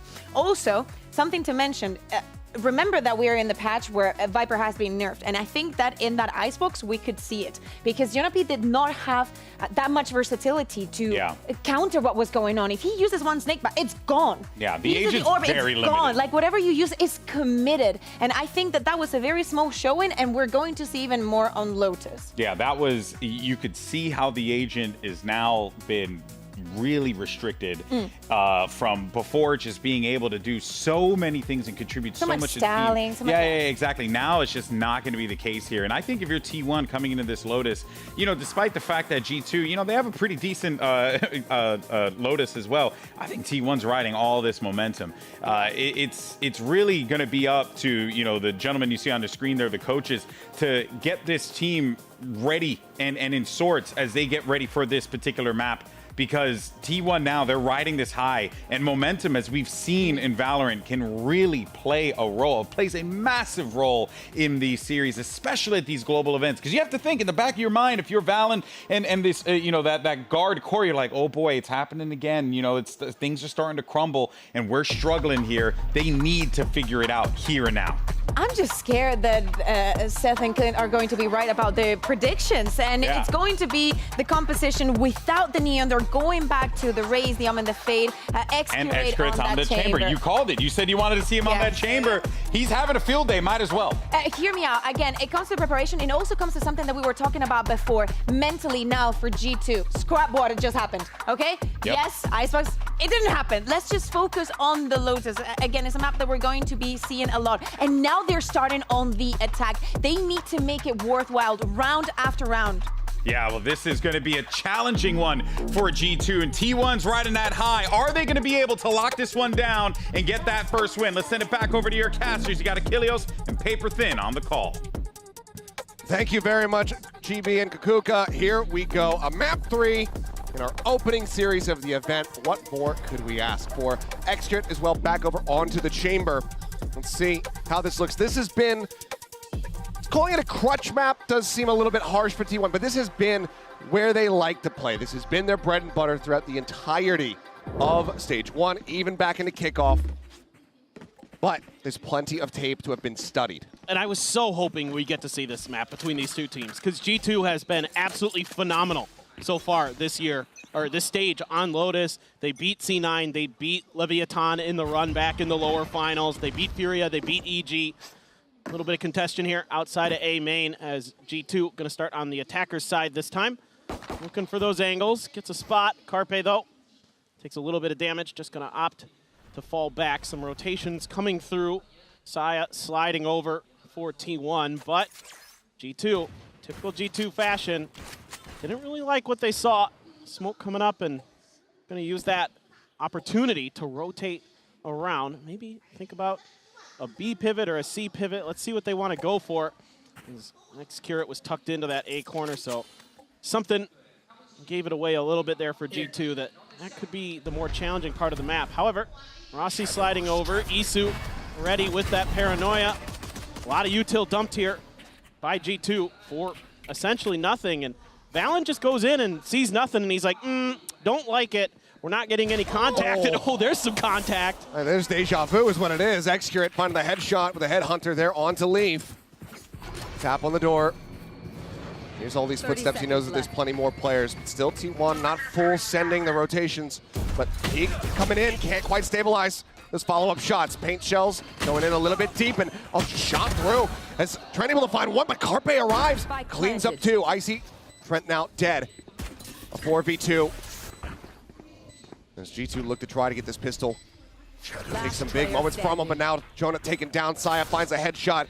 Valen trying to creep up, but he just doesn't check over to the right. Rossi was just right out in the open, right behind the box. Finds the finishing shot, and that's going to be T1 getting themselves a pistol round win once more. Yeah, and it's a fantastic job here by T1. In the first place, obscuring all the information of where their players mostly are positioned. They saw Carpe at the beginning of the round. That was about it until they re-aggressed towards A and got taken down by X-Curat. Then they decide, okay, well, we just got to go for this. Let's push. And yeah, X-Curat not able to find any more kills, but that buys enough time for Carpe to slide up into A heaven from that rope, get a big double kill. And then it's just kind of messy there in a 2v4 for G2. Can't really find the angles. By that point, T1 has rotated in. The reinforcements arrive, and the round goes the way of T1 to start. They mark there to try and delay, but Carpe just dragging across, able to find Icy, sprays in. They clean up Trent as well. 2 quick kills found, paint chills lobbed in. Valen just having to stay flush against that door. Keep quiet and try to keep his life intact, but to join in, yep, he's gonna have to hit that one. Swing onto the corner, it's a double stack, high-low. Excurate able to find that kill. For Valen and Leaf, Cover going out. any kind of additional damage dealt here is going to prove to be so incredibly difficult. Couple shots into the smoke, though. Very much reading the tendencies there of Isu incredibly well. Valen will find that in a limb, but as the door opens up, Carpe will get himself a third. Rossi hits a piece of the pie as well. It's a damn near flawless here. T1 move up 2-0. Yeah, just a very nice hold here early by Carpe. Catches the raise mid-flight, and then able to track down some of those shots that are coming through that toxic screen very nicely. And that's making the round incredibly difficult for G2. Yeah, they get a couple kills, but you're getting that early op once again. You can see that T1, I saw it in their money. Excurate had 2,000 credits in that previous round, and just enough to get that op in a full armor. You do have a Bulldog or 2 that have to be cut so that this op can come in. Of course, you got to be expecting it. There's that shot and the TP out. Yeah, right at the base of Icy's feet. He does manage to stay alive. Couple shots across over towards Baby Door to see if he can catch anybody trying to lurk up behind that Viper wall. But otherwise, it's again just a bit of an explosive opener, some shots in a util exchange. And now shift back across the opposite side of the map, but where Rossi is looking to intercept. Paranoia sent, swing onto the corner. Izu able to find one. Rossi gets the other. Izu will not be allowed to escape. Trent does find that kill. Sigma to try to hold them at range, but Rossi now needs to get himself out of a bit of a dicey situation. Just goes in for the challenge. Does end up falling to the paint shell, but he still secures them the man advantage. I see at 45 HP. Trent is well tagged down to 85. Playing in versus a Vandal, an Op, and a Bulldog. And all these players have full health still. Just a slight pause, but T1 has firm control of the map. Saya over at A main. He's in behind. He knows that they're still just going to come pushing. As Carpe will continue. This has been a whale of a start for him. As once more, T1, similar scenes to Icebox, kick things off 3-0. I mean, they're doing such a good job of playing quickly off the information that they have. They're pushing out on the extremities of the map, and there's a quick back, like double back towards C here for the side of G2, and it's that Paranoia into the push out combo for T1 that gets them that early kill advantage. And now Carpe has a Nightfall in this 4th round. A little bit of a shift of position for Excurate. Here we go, out towards Rubble. Gonna be uncontested mostly by G2. And for now, quick pivot towards C. Are they gonna be able to force the issue on this weaker buy with these stingers? Just here along the door, I mean, there's plenty of noise being made. Here's Paranoia, goes across, catches on the multiple. Izu reading it, tries to get the adjustment for that third, can't quite make it happen. Door opened up, off shots coming in, Excurate gets him right in the dome, right through the top of mound. He's now fallen, Valen spotted, swing out, and Trent will be able to put Carpe down. His first death of the map thus far. They continue to just swing out and look for these challenges. Saya still situated silently here within the side itself. No paint shell available, does have the boom bot. But you could tell G2, One enemy they just remaining. have no comfort in this position whatsoever. Saya will pick up a 2-piece there on the back end. It's T1 now 4-0. Yeah, I like the idea here from G2, kind of sensing that T1 is trying to play some early aggression, trying to play a little bit of traps. But this time, Izu playing a little bit further back.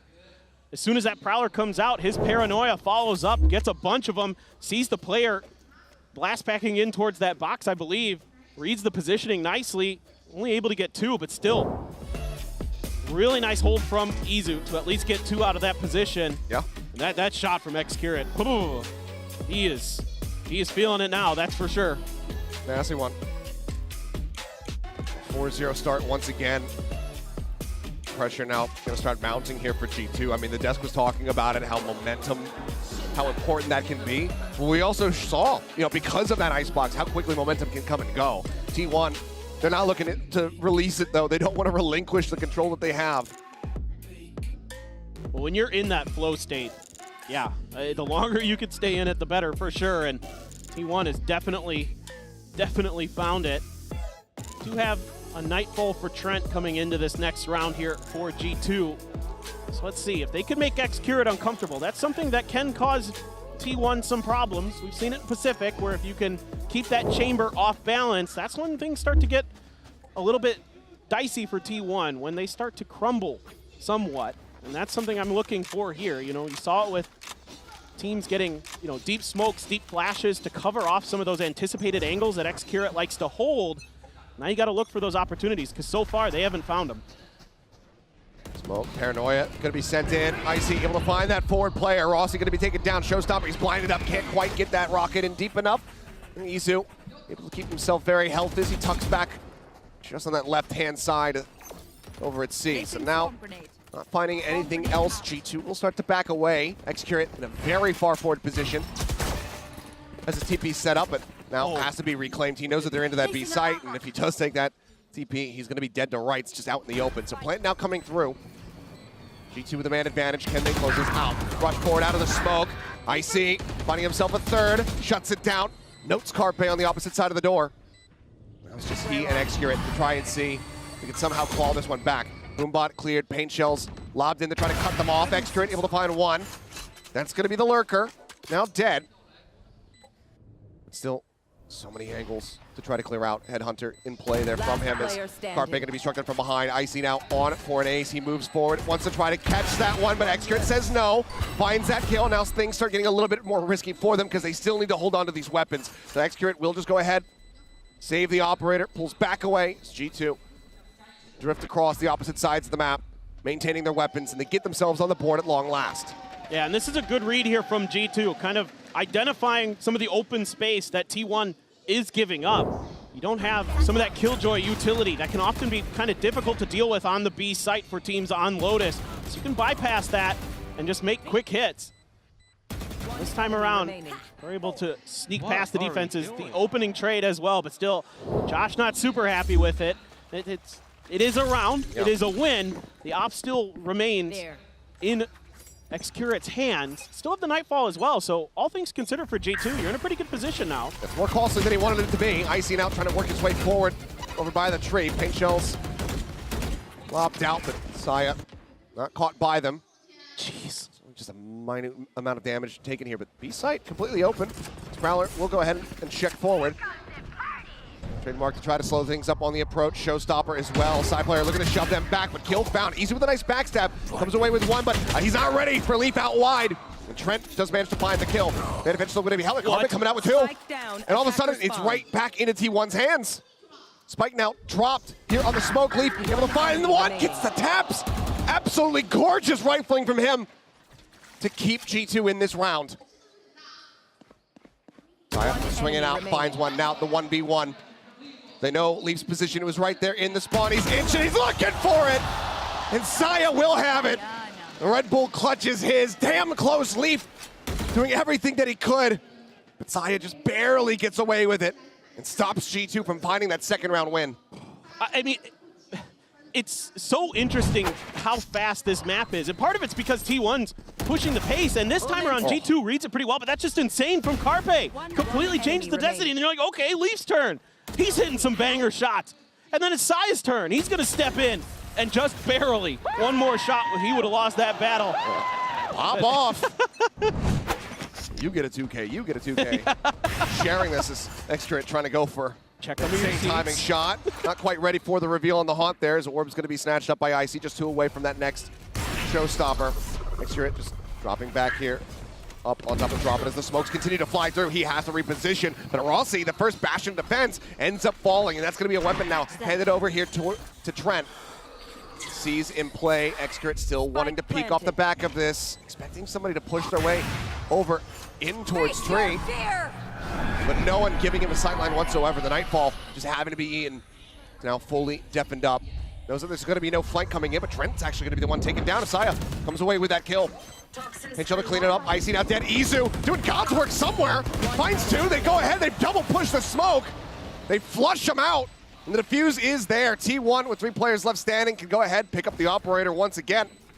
And that is going to be them carrying on their merry way. And that presence of Xcurate on that site, it just makes it so they can't push, and so that the angles can be pretty well read by T1 in the post plant that G2 is trying to set up. They can just start spamming them down, just shutting them down. Izu comes through stairs and just mows down too. They're not ready for the timing. Yeah, Leaf not being past that wall quite just yet. I mean, he is. He's 9-1-1 at the moment. He's. I mean, call for help, G2. Yeah. Saya's telling you what to do. Now, you do have a Viper's Pit for Jonah P. A lot of util, again, to try to clear Mound, but it's once again Izu by himself. Uses the Paranoia early. Catching on to 3, and there it is, the mowdown. Saya pushing out, able to find 2. Xcurate gets 1. They lose 2 of their players here, do T1. They still come away with a decent little advantage. There's the cut across on the smoke, and Xcurate, anticipating that second player, still is not quite ready. Misses out on the timing, misses out on the shot. So he's now sent the wall, falling. Looking for a flick, but there's no one there to receive the shot. Carpe, in the meantime, does find Trent and Rossi swinging around the back. Odin in hand will just gun him down. The pain continues, 7-1. T1 looking absolutely incredible. And this is the defender side of Lotus as well. They are absolutely just barnstorming them right now. And this time they show them a different look when they've given up space on Mound. Izu was playing further back the last time, waiting before they came through the door to let loose with the Paranoia. This time it's a trap play with the swinging door as well. Paranoia into the Mound, catches a bunch, and it's a favorable trade for T1 and another early second timeout here for G2 and Kilios. Yeah, and I think that the timing on this one, very much understandable for G2. Because again, you know, similar scenes are happening as what we saw on Icebox, but also the amount of ultimates available to G2, you want to be able to get into the players' ears and make sure that you're not going to end up overcommitting these and not getting around win like we saw on Icebox. So need to have a very solid plan about how to utilize these, because it's the showstopper, the lockdown, the pit, the Omen, all of those available. The only thing that they're lacking is that Nightfall, and there's just as many ultimates on the opposite side. So there needs to be a very firm game plan here to not overcommit. Right, it's going to be really difficult because especially, like if you're G2, you're like, okay, we're in an eco round here. We've got a showstopper, but so does our opponent. So if we trade those, that's not really that worth it in this round. That's probably the one alt in eco where you're kind of okay with sending it pretty early to try to gain that extra kill, gain that extra space, get that early round advantage. But you're not really going to be afforded that opportunity if T1 so chooses. Plus, you have to figure out where the heck this operator is just in case, because you never know. Xcurate might just snipe you out of the air as you're blast packing around. Things like that can happen. Looks like it might be an A-main duel. Smoke coming down, Valen just TPing in, back rubble. Space conceded though. T1, you know, anticipating that showstopper is likely to come into play. Exactly. So are playing back. Looks like Saya just going to be rotating around here as Carpe continues to jiggle peek out over at stairs. And given the buys, I mean, he doesn't have to really respect too much of the damage available for them on those jiggles, aside from the Sheriff. Still though, making a lot of noise. Still could cut through towards that baby door.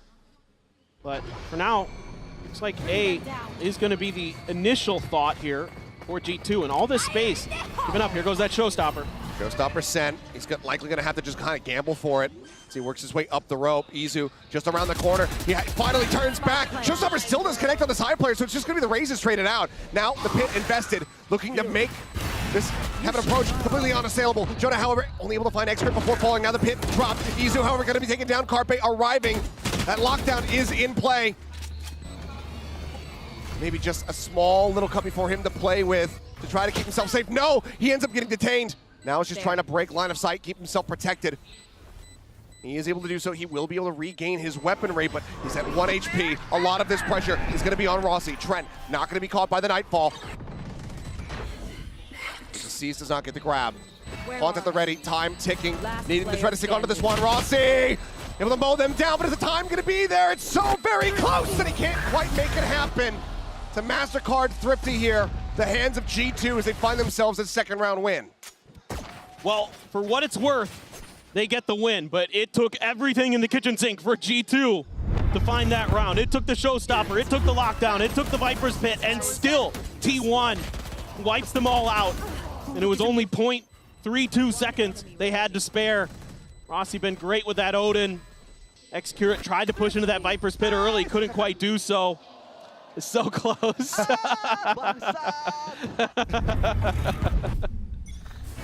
But now, okay, great. Now you've got all these ults. You've got the tour de force. You've got the showstopper still for Saya. This is a very tricky round for them to navigate, trying to keep Xcurate uncomfortable with the Prowler, but this is all just kind of trying to get some info, trying to keep players in place. You do have a bit of a push here by Leaf, trying to clear the trademark with the Swarm Grenade. He is going to get it. So good awareness there from G2 of where that likely spot of that chamber utility was going to be. Probably to check, it's going to be 2 weapons heard.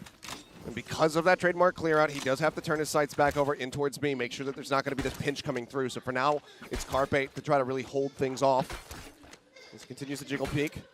No one really peeking out there, no one really giving him any sights, but because there's not been a push into B, because they're pushing all the way out of Mound, T1, they know. Confidently going to know that they're either clustered up in here outside of A or just outside of B. So a third of the map, something that they don't really have to be concerned about anymore. Alarm bot here from Leaf. Try to set up, give them that early alert system, but in his position, he still could be taken down. Oh no. Start working their way forward. Xcurate making his position here known. Alarm bot gonna have to be cleared out, but Icy, first one to fall. Leaf able to come up with 2. Those are huge eliminations, and he knows that the third is there, but Xcurate gets himself on the line to find the shot and does manage to take him down. Spike now planted, ticking away. How do they decide to hold this one off? Just the C's. A teleport available to them. All of the util expended here from G2 at the moment. Xcurate works his way forward, looks to try to just be able to hold this one to half, and he is playing on the corner. Can play this somewhat safely, but no, he's going to end up getting taken down. Now it is all on Carpe. He finds the first. Still 2 more to try to deal with. Clear out on the haunt. Reads the Omen's position, but cannot find the shot. Valen will be able to stand tall. Takes him down. G2 get themselves a third. This is huge from G2. Leaving those players behind. A Leaf comes up massive again for them on that rock. Just sitting there waiting. It got pinged out, but I don't think they quite thought he was this far deep. You can see Saya just jumping up and over, trying to figure out what's going on towards Tree. Pays the price for it. Can't give Leaf those opportunities. And okay, 2 rounds in a row now for G2. Starting to feel themselves a little, starting to get that wind behind their sails again. Let's see if they can string a few more together here. Make this a 7-5 half. Then, you know, mentally at least, you're feeling a little bit better going into that other side of the map. Big TP, but Showstopper out, sends it. That's going to be Leaf taken down. Saya looking for a little bit of follow-up, but well, he does get some good damage across the Trent. He cannot confirm that kill. Trent down to 2, Icy at 84. A 1-for-1 exchange in the end. Carpe, Marshall online, Prowler coming through, sees the jump across, tries to adjust for the raise. Otherwise, maybe could have gotten a catch onto one of the other players. Instead, decides to pull back. Yeah, the diligence good. Oh, trying to go for the flick. Playing off that Prowler timing. Nothing going to be spotted there. Sees to try to buy himself a little bit more time. Launch over the top. Not going to be confirming no presence forward here in the site. There. Just looking for those shots through the smoke.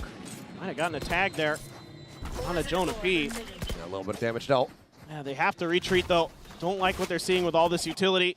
That Marshall, one of the scarier guns for sure with the eco buy from T1. So they say, okay, let's try a different direction. Let's give him another look. Calls to go to A. Izu set up here, looking to try to get these smokes in preparation. Sends one over towards the tree door. There's a sheriff in hand. He's snappy as hell with that first shot. Can't quite find the follow-up, but now there's only 10 seconds remaining. Smokes coming through. Xcurate into the smoke. Looks like they still suspect it, but he's able to find the shot, and that's going to be it. The round, as long as they survive, it's over. They can get the plant money, but they cannot get the round win. It is a Mastercard thrifty. Xcurate will still get a follow-up. Gets himself all of them. Nothing retained. Everything taken from them. T1 now at 8-3. How do you play it any better than that? That's unbelievable. His understanding of the timing, his understanding of the positioning. He sneaks right into that Omen smoke just a step ahead of his opponent. And that gives him the ability to stop the plant and end the round. And then he's got the TP ready to just peace out. Unbelievable stuff from Xcurate. And he's letting him know he's waving goodbye already. Unbelievable. Well, we are right into the action, by the way, as we go into this last round of the half side player. Able to take down Icy. Finds himself another one. Carpe as well, getting a piece of the pie. And suddenly, we're all on Valen. Just a stinger in hand. Somehow he slipped the net. He does have the ult. He could pick up the spike, but we're going to have to run the replay, I think, a couple times to really assess what happened here. Double swing out, line up, and somehow he gets the collat at that distance, but Rossi says, no more of that nonsense. He will be able to be the last one standing, as it's 9-3 on the half with T1 out in front once again. My stinger don't work like that. Oh No. my God. No, it does not. But yeah, let's get ready to reassess exactly what transpired at the beginning of this round, because it was explosive. As well, we'll take a look at this one first. Yeah, that range, being able to get 2 kills, that's insane. I mean, this is the Valen special. He is, I think, the best stinger player in the world. When I was watching through those VODs, that was something I noticed. All right, well, plenty to talk about. Analyst desk, best of luck.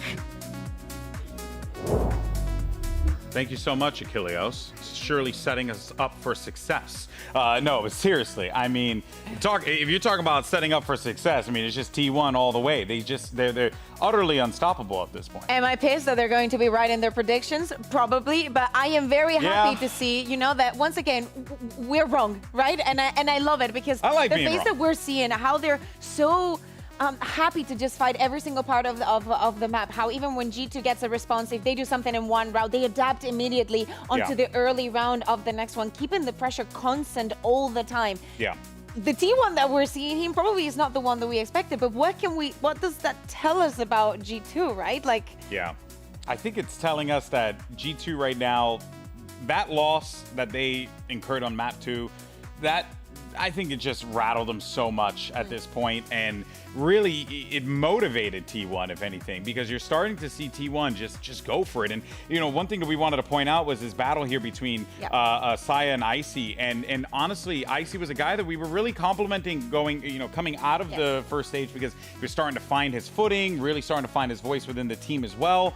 But Saya player and company have just shut him down. He has really not been a factor in this series. And Saya's starting to find that life here. He's getting so proactive because he's being enabled so well. Huh? Oh yes, Life is playing later. How dare you? But yeah, look, honestly, it really has just been the T1 show from Jump Street. At this point. Completely. And as we were saying, right, the productivity from both of them just going head to head, it has to keep happening right now. Yeah, it truly does. Look, G2, they need to show some life here. Let's send it back over to Achilleos and Paper Thin. Thank you very much. Yes, life is exactly what we are looking to see here from these squads. He's going to be playing in the next game. Dang it. Come on, exactly man. where you're going. Come on. God, give me those. I'm going to read your jokes about as well as T1's been reading this map at the moment. It's almost like we've been casting together for a while. Wow. G2, a must-win pistol. Gonna look at this, slow things up here on this approach. Doesn't need a bit of damage, and now eats the paranoia. He's out in front, and Saya is able to take him down. Push up, though, in the upper. Valen will be there to go ahead and get the punish. So far, a 1-for-1 as Isu as well looking to try his luck, but with the back up there from Rossi, he's able to find it. Isu turns back over, finds another. Excurate takes down Trent, and suddenly it is all on Leaf. Rossi, maybe an easier target here for him at 65. It actually doesn't interrupt the plan. They just want to double face, but he runs out of bullets! Does Excurate, and that is going to be a Red Bull clutch here from Leaf. Oh my! Spray on the corpse, and oh boy, Excurate, 1 bullet shy of being able to fire that pistol round win. Leaf, he takes those. Leaf here bringing a shot of adrenaline for his team. This round looked like it was done and dusted. Yeah, but Excurate there, just running out of ammo. T1 doing a lot of good things, a lot of good trades. The early hit was beautiful. Paranoia right on point. But Leaf has been phenomenal at times today. Obviously on Breeze, he was brilliant. Now he's got that outlaw and he's got a kill. He does take a nasty bit of damage. The Marshal at least able to find some bit of value there from Saya, but Leaf, just once again picking up that outlaw, and putting it to good use. Excurate in the meantime going to be creeping forward. Icy just around the corner. Excurate trying to play this out as quietly as he possibly can, but I think he's spotted. He's been spotted, and he will get taken down. Solid opener here from Icy. If he drops, that A site gets opened up, and who knows what happens from there. A much needed kill, much needed stability for G2. It's a cute attempt there from Excurate, trying to hide himself from that jiggle peek angle. Just not quite able to do so. Izu's going to snatch up that Marshall for himself, see if they can make this C-site hit work. There is that nano right on the ground. Carpe heard it, but just says, whatever. I'll just walk through it anyway. See if we can at least get the plant down potentially, get some money in the hands of T1. Throw out the haunt to try to cover. Just the players of G2 waiting all on the extremities of this C-site. Spike planted. Spike in, but still 5 members alive here for G2. Izu, look at that first challenge here, first contact. He does have that Marshall in hand, but does have to back away, and he's a nasty amount of damage now, down to 12 HP. Ends up getting paranoia. C's coming through to try to buy some time here for them, but I see with that paint shell lob around the corner, does come up with a kill. Rossi right-clicking his way, but doesn't know where they're at. It was about to be a 180 attempt with a Marshall shot. 3 players left standing, though. Outlaw and 2 Bulldogs going to be carried over. G2, they managed to not give up the anti-eco. Yeah, a good start here for G2. Good patience. T1 trying to set up a little bit of bait and switches there on that C site, trying to draw players out so he can get some kills. Huge early win there, even though he takes the damage. That Outlaw, so valuable for Leaf. And X-Curate again. Attempt at something a little bit cheeky. Not quite able to find success. However, he does have enough money for an op. So, all things considered, T1 trying to get back into that groove, trying to get back into that comfort zone. And it is so tricky for G2 because you have to be so cautious about pushing these angles. Oh, Izu out in front of this smoke. Tries the transition there, but it's a little bit too soon. But now with the reveals coming in, they know that they're stuck, but Icy Spike down. still able to find that kill. Leaf in the meantime, killing off Rossi, Saya player. Just he and X-Curate try and stop this bonus conversion. X-Curate creeping along, working his way back over in towards spawn. Jonah backing off. There's the jump. There's the pick. X-Curate finds the kill. Now he'll move forward, bring the spike over into the site where it can be planted for Leaf. Let's see what decision he makes. It's going to be a very long rotation for him. Could snag a gun on the way through. Upgrade that Outlaw into a rifle for sure. And yep, he's looking right at the one in spawn. Things just so aggressive from both these teams. All grabbed up, but with the tuck into the corner here from X-Curate, it's really hard to try to isolate. He's got that trademark set up over at Waterfall, and now he's just watching main. Leaf needs to read this, needs to find that kill and get himself back out so that he can re-aggress against Saya player here. He's expecting it, but he's just not quite able to find the shot. X-Curate will go ahead and put him down as T1 get themselves up to 10. Of course, the operator recovered.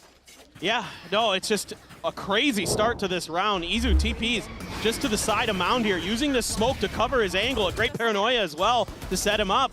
But then there's 2 players from G2 cutting in, and he can't quite get his aim stabilized in time. They try to re-peek, but the players of G2 were waiting, got some big kills. However, Saya, the final piece of the puzzle for T1 in that round, in terms of getting into that C site and getting that plant down. A little bit of an early smoke, but X-Curate is not afraid of anything when he has an op in his hands. He is just pushing, and he wants to see what he can get away with. He said it in interviews multiple times. He feels like when he has that operator in hand, he's the best player in the world. Like that's the level of confidence that he has with it. While it was a slow start on Icebox, it's been pretty good. It's been all right, yeah. First couple rounds on Icebox, ever since then, it's been nothing but solid. Creeps his way up, gets himself in behind rubble. Oh spot on the one, but I don't know if he's going to be ready for a potential counterswing from Valen. Yeah, he has to fall back towards his rendezvous. He's the safety there of that TP now that he's been identified. And G2, though, not looking to try to get aggressive off of it. They're, I think, a little bit concerned that this is some kind of trap play. Instead, they're just going to be content to just wait this out, sit by Baby Door, and see what T1's move is. They're going to be reactive in this round. Trent is right there, but Icy is just behind the box. And it hasn't looked like X-Curate has really paid any attention towards that position, but as the wall comes up, cut off his access and cut off his sight lines, and they look to storm into the A side. Valen, however, spraying across, able to find one, finds himself a second as Izu will fall. Rossi answering back, does take him down. The advantage is there. Plant now coming through, tagged up are Rossi and X-Curate. Not even 100 HP between the 2 of them versus 4 players. Saya trying to be the first one to save them off. Spotted out just a bit. They take their time on the approach to drop and actually cut back across in towards stairs. Turn the set up in case that backstab comes through. Saya dead. Xcurate and Rossi now everything to do, everything to attempt, but they will just get gunned down. Jonah takes him out in one fell swoop. With 4 players left standing, they can even grab the operator if they want. That's going to be G2. Shortening the gap a little bit more, keeping themselves in this series. It's now 10-6. The patience is paying off for G2. They're doing a great job of not giving up anything early. And then as soon as this toxic screen comes down, Valen knows that there's only so much time that you have to get towards the A site. And he is in a perfect spot. They let all of T1 pass. They don't spray through that toxic screen when they're opening that door at tree because they know that the timing is a little bit shorter than what you need to cross into the site most likely. And Valen is just waiting with open arms. Gets a big kill. Just a little bit of damage here to Jonah P. Rossi though, oh boy. Spotting out multiple, needs to try to back away. Tag down to 85, and he's going to be hightailing it out. With the orb take, Xcurate does get this tour de force online. Poison orb to come up, and it looks like Xcurate might, okay. Looks like maybe the call is going to be to not just blind push up through the Viper orb. Thinks better of it. Just trying to clear some space, maybe see if they can draw some attention out of B. Taking his time, but nobody up in heaven. You do have Valen over towards the waterfall side of B site. Identify the turret. Smoke's going to come out. And for now, T1's just going to use that opportunity to regroup towards main. Not a lot of information for T1 to work with here. So leave Xcurate on his own. Let that tour de force cover the flanks. See if you can take control of Rubble. Trying to force away for a brief little moment, but the showstopper comes out, and that just forces them all back. More time and space bought here by G2. 30 seconds left. Rocket just going to be sent. Nothing found there, but now it looks like T1 being forced to commit into this C site, and there is so much util waiting for them. No, tap under the door. Now they cut back over into B. Turret at the ready, but Trent, Icy, both nearby. What? Turret comes up with one, but Xcurate finds Icy. Valen going to be taking down the plant now. Started, but interrupted for a brief little moment. Leap noted a backside. He gets shoved back, finds the headshot though. Taking down to Isu, the plant comes in. Carpe looking to try to take some space, works his way up in towards upper, but he's been spotted. Last player standing. And Xcurate, as he falls, it's now all on Carpe. We've seen him pull off miracles with Sheriffs in the past, but he's tagged up, and Leaf just swings out a little bit wider for the challenge. A 4K for him in 7 rounds now for G2. And now might be the time that we see T1 take a timeout. Try to rethink some of their ideas. G2 is doing a phenomenal job mirroring every angle that T1 wants to take, and they're doing a good job playing together. We're starting to see some of that coordination. Leaf is coming online again with that firepower. Need to slow things down a little bit here as T1 in terms of the players being hot on G2. Maybe you could turn up the pace, I'd be fine with that, because that round was rather slow as far as this match has, you know, gone. Yeah. That is some explosiveness. Yeah. That didn't really fit the bill. Which I think, you know, probably plays in a T1's favor, right? Because of the way Pacific kind of is. We're a little bit more on the, you know, faster pace side sometimes. So I think, you know, you go into scrappier matches like that, and yeah, it didn't work out on Breeze, but since then, T1's been thriving for the most part until recently, until this side swap here on Lotus. We're really starting to see G2 get their act together and just, again, really shutting down any attempts that T1 wants to take in terms of working the map, finding any early picks, finding any early advantages. They're not giving up any, and they're hitting T1 when T1's trying to make their move, trying to get into positions to put a plant down, to set up post plants, and they're not allowing it, and that's really smart. Well, right now, everybody from T1 outside of A. Showstopper nearly there for Saya player. They've got the Nightfall as well as the Pit. They get into a post-plant position. Granted, Leaf does have that lockdown to try to flush them out of a pit. This looks like a fast hit to me. You got the Nightfall, you got a Showstopper. Let it rip. Quick blast pack across. Saya tap onto the door. Looks like he's not going to be interested in the orb quite just yet. Prowler will reveal at least one player as there's the Paranoia forcing away Jonah P. Way over in towards backside, but he's going to be blinded up again as the Prowler just managed to chase. Push up here into the side, but as they're vulnerable, as they're decayed, they end up falling. Another two-piece here for the Viper of G2. Just like that, only 2 players left remaining for T1. Alarm bot up into the smoke. Xcurate not ready for the angle at all, and this round is completely and utterly a wash for T1. Paranoia hits on a Rossi. He's been spotted. He'll get taken down. It is a flawless as G2 continue to step their way closer and closer to tying things up. Yeah, G2's just doing a wonderful job absorbing all this pressure. Jonah P also able to dodge that seize. And that alarm bot makes it all the easier. Xcurate trying to step outside of it.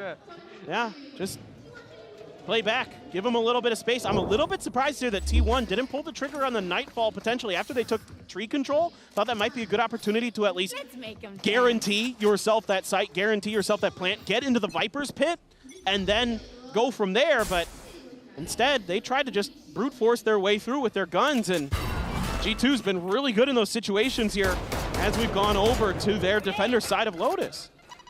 Paintshell's going to be committed here onto the forward corner just to try to get rid of some of that KJ util, but as we can see, it's all been positioned over towards A. That connector, the turret set up. Bring them down. Power out of the C door. T1 just hunting, looking to see if they can spot anything, if they can catch any mistakes being made. Yeah, just really, once again, Xcurate looking for those opening picks with that headhunter. Clears the trademark, at least lets him know that there is a player in there, setting up everybody for T1 for this push. But like you mentioned earlier, Achilleos, everything in the kitchen sink for the Killjoy utilities here. Stopper at the ready. There's the push up again. Jonah P playing off that orb, playing off that decay damage. Leaf finds himself 2 kills. Enemy remaining. As Leaf will get himself a 3rd. Carpe does put him down with the Guardian, has to clear it out, but can't stabilize the aim there for Valen. Another solid round here. G2 just 1 step away, 1 round away from tying this up at 10-10. They're just doing a phenomenal job of avoiding any utility. If they do get clipped by utility, there's fallback plans, there's players to cover them. It's just phenomenal stuff right now from G2. And with how much pressure was on them coming out of that first half after that blowout on Icebox, to be able to stand tall 6 rounds to 1 right now in this half, absolutely nuts. But this is where it kind of has to change for T1 if they're going to stabilize. You have that Nightfall still, you have that Viper's Pit still. You've got to find opportunities to use those in conjunction to get to a plant, to get to a post plant, and find yourself a round. Otherwise, it is going to be all tied up. You still have that lockdown to consider as well. That's a real problem with that util combo. If you put that Viper's Pit down and the lockdown comes through to clear it, it can get pretty tricky for T1. It's coming out, suspecting that maybe somebody's going to be forward, so smoke comes in. But off those sight lines, as it looks like T1 getting ready to crunch their way into this B site. Potentially make Trent's job a little bit more difficult as he is going to be blinded up, but he's just blind sprayed to take down Saya. Xcurate just turned back, catches Jonah P, but there's the lockdown now invested here at upper. Plant comes in, but they have to respect this, they have to back away. Nightfall potentially here, but Paint Shells will go ahead and buy some spaces. Yep, Nightfall will come across, but they're stuck in onto this defuse. Haunt now coming through. He's just holding it, but there's the cleanup. Carpe, snappy, gets himself 2 kills. Valen now, last one standing, the jump out of the smoke. Xcurate plays distraction as Carpe collects the kill. T1 will finally break this win streak of G2's.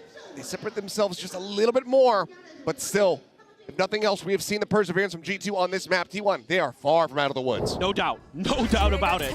I mean, this is finally T1 able to get enough space to set up this B crunch, and still it almost gets shut down by Trent. And I mean, it was on a nice edge there for a moment, but that haunt timing was perfect from Carpe. The shooting, phenomenal as well, but it ain't comfortable at all for T1.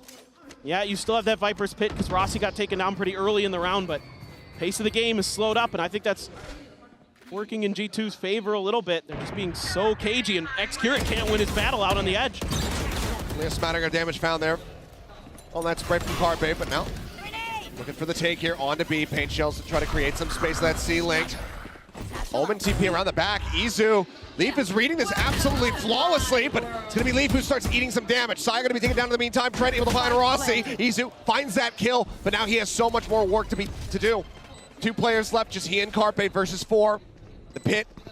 Oh, what a play. Oh, Carpe was just going to lurk over here into the side, able to find those 2 quick taps.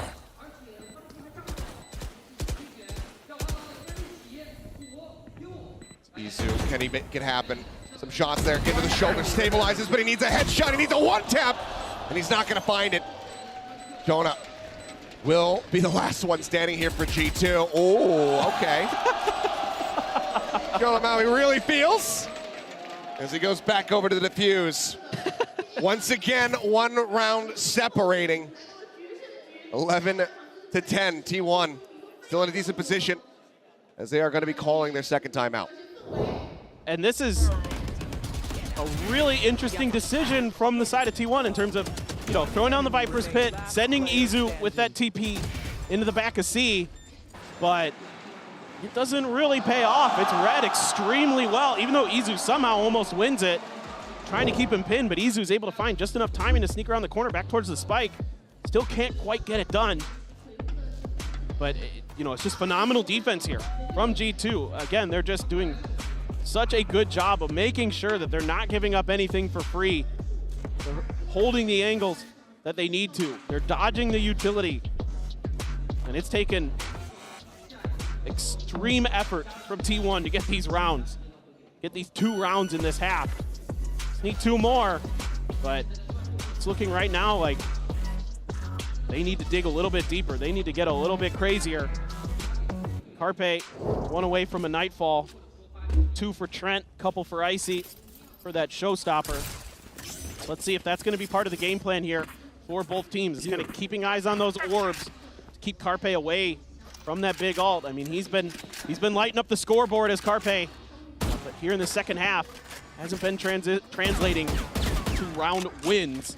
Looking like once again we're going to be setting up the G2 Killjoy utility over onto A. The turret still in that same spot by Baby Door. A little bit further forward with this Nano at the tree door. Trying to play off a contact a little bit there is Leaf, who has been also just absolutely explosive here in the second half. Very quiet, very pulled back here from G2. T1. They just scale their way up, but I mean, look at this approach. It's a massive push through stairs. Try to see if they can get any kind of catch here. As Carpe at least will try to distract and keep attention over towards that door. Oh my God. Wrap around, swing out. Shots coming Valen's way. He is not ready for it. You can't really blame him, but Leaf, what is that? 2 quick kills. Paranoia is going to be good. Shot found. Izu able to come up with that elimination, but Scion player gets a jump on Icy. Takes him down. Trent in the meantime does manage to backstab. Gets the kill. Carpe on the floor. 2 players left, 40 seconds to try to play with. Looks like T1 very much is going to be ending up here on this B site. Jonah P just listening, hearing, lurking within the smoke. How does he decide to play this one out? Well, this is going to be like that. He'll just work his way forward. This man is not having it. More spray, another defuse, and now a tied up game at 11-11. T1 digging deep into the strategy book here, going for the long lurk. And G2 is certainly fired up and feeling it. And it almost works, but if it isn't for this guy, Leaf, who's just been a nightmare at times on that Sentinel role. And then Jonah P just knew it. They went over to B. He's like, I'm just going to wait for the plant. And then I step in, and they are not going to be ready at all. They are not going to read this position. And I can just take care of business. Trent was coming on the rotation as well, but didn't need him. Absolutely brilliant from G2. They are just playing so aware right now. It's a much needed round win because not only does it tie up the game, but it also allows them to avoid what would have been very close to a thrifty. Things were very wishy-washy for them there. Just given, honestly, a very good call from T1 to go on that huge push through stairs. But now they have full firepower. Think about this. If T1 doesn't win this round, their economy's in the gutter. Oh, yeah. I mean, it's a must-do almost for T1 at this point. G2, they have a lot of good tools nearly there. That showstopper still just one away for Icy. Nightfall's available here on both sides. Execute again, looking to go his way forward. Himself tucked away for now, and has that trademark set up inside a tree as well.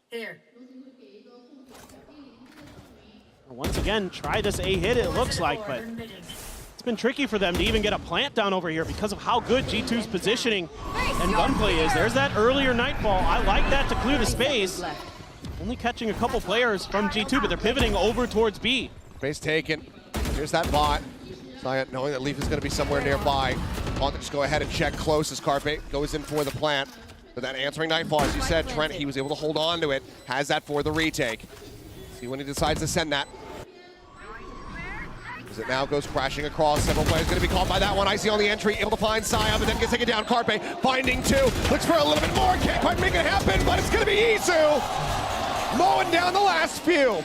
T1 get themselves now up to match point. 12-11, but G2, they have been battling back every time they have a disadvantage. Can they take this to overtime? I believe.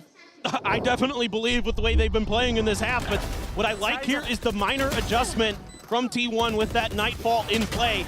Instead of saving it until they get to a site, they use it to clear space, give them the ability to pivot, put themselves into a post plan, and X-Curate is fired up. All of them. Saya yelling into his monitor as if his former teammates on the opposite side could hear him. Showstopper there now for Icy, got that on the depth. Tour de force. He's gonna be able to note that chamber here on this A side of the map. He pulls back away and is also gonna be holding on to that spike. So should the C site get taken, he's gonna be a little bit slow to get himself in there for the plant. Cautious of the showstopper, RT1. They want to make sure that they don't give anything over for free there. So we're going to use that paint shells to clear space to give Saya his. Yeah. But yep, showstopper is now online.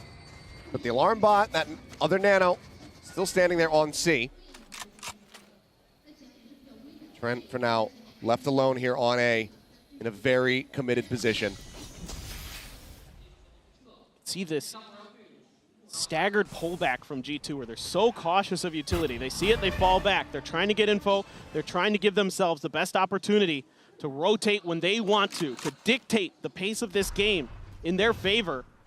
You still have to be so concerned about these showstoppers for both sides. That's why they're being overly cautious, also with the pressure of that scoreline. They purposely let that Haunt get the reveal there onto X-Curate.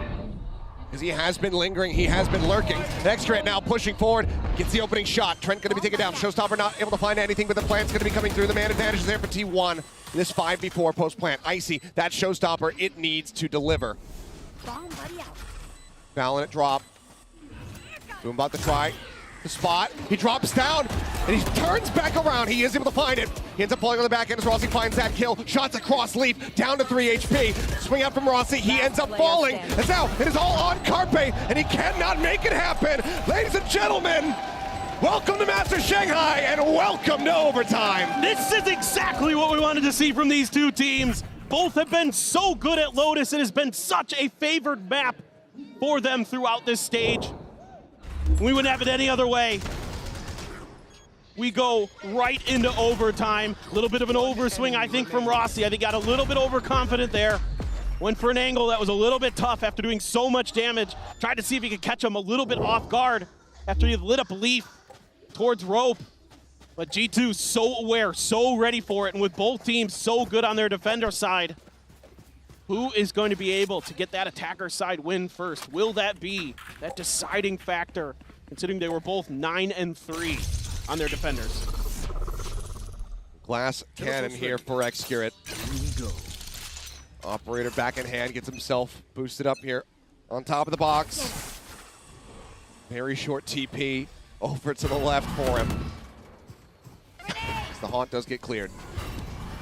So much attention here at Rubble. Saya trying to take positioning. Taking an immense amount of space, but that's now just leaving Rossi all on his lonesome. Weapon comes out, here's the Prowler, takes some shots. Paranoia looking to help force him back. Backs his way away. Paint shells now being sent. His own bite gonna be coming through for the entry. Has already begun, but he's still able to find the first shot. Jonah P gonna be taken down. Looks for a little bit more. Then not going to be taken. Icy having the drop down off the box side. In the meantime, though, able to find that shot. Does take him down, finds himself a second, but Leaf answers back. Leaf finding 3, and now it's all on Excurate. The man's not even on the site. Now there's a lockdown in play. He just has the operator, a single headshot on that headhunter. That's all he can really hope for, unless he can get himself into the site and recover one of these weapons. You're in an advantageous position for him to go ahead and recover one, but he doesn't want to make any noise. Sees one. That's going to be Leaf taken down as he draws out the headhunter. Valen swings in. The lead is there. It is G2's as they are now at match point. And a timeout call is going to be coming through for T1, needing to get this reset. And what a gutsy play call here from G2. Just say, all right, we're going to death ball it towards C. Little bit of congestion towards A. But T1 just a little bit slow. This is a great understanding of the way that T1 was playing their defender side by Valen, because typically G2 has been kind of taking their time to rotate. They kind of do some due diligence. They look around the map for some utility, but this time it's just an immediate pivot, an immediate hit towards C. Now, credit to Rossi. Did a great job getting out of there, getting some early damage, slowing things down for a couple players to shift over for T1. However, Leaf is right back to where we saw him on Breeze. 23-19, and in that round, he broke things open for G2. Got that lockdown, gave him the safety to get that plant.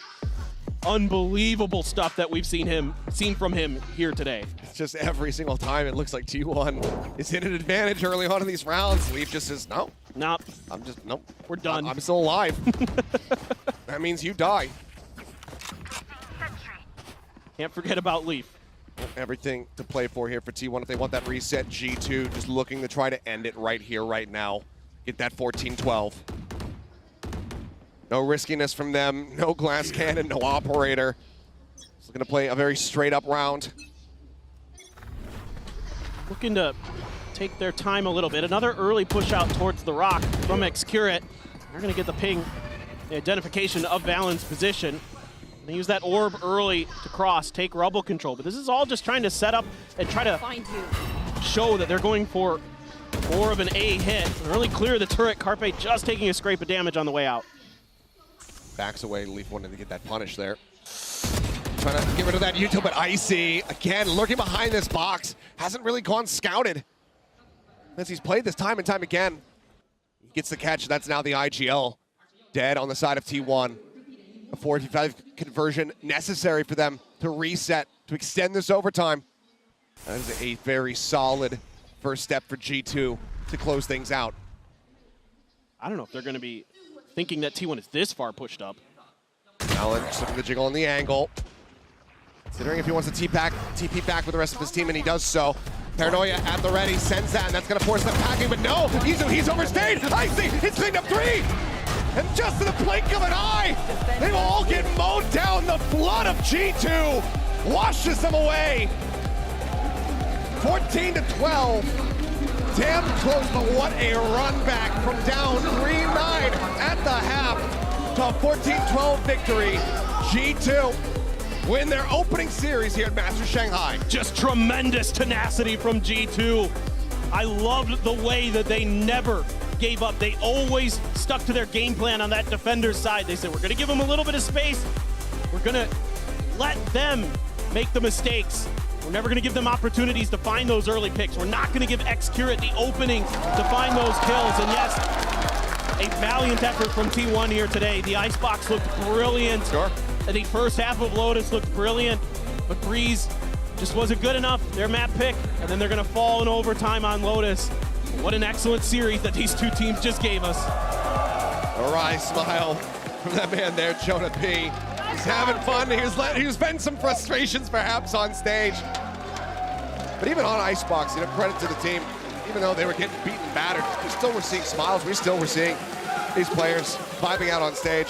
And ultimately, I think that is just a product of finally being back at an international, being able to compete here in front of these fans. For sure.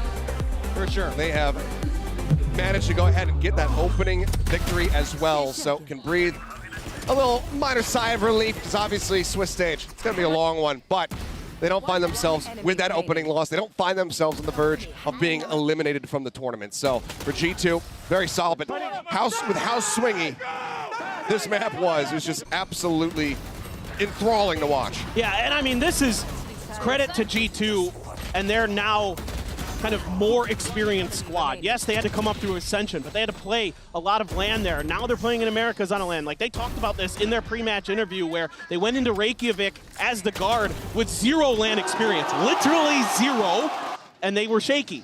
Now you can see that they've got that I've been there, done that attitude. We can come back. We don't care what the scoreline is. We are always still in this. We are good enough to get it done. And with players like Leaf, Valen on your side as well, just can turn rounds on their head in an instant for you. Yeah. I love that. I mean, the duelist transition over into playing these Sentinel roles. I mean, hell, we've seen it from the likes of Foxy. Yeah, I got to get a DRX mention in. We've seen it from Foxy 9. We've seen it from Meteor. And it's just something that continues to just absolutely deliver for teams when you can get the right guy, when you get him on the right line. But wow, what an opening series. But let's go ahead and head over to the stage. We got a player standing by for our Verizon post-match interview.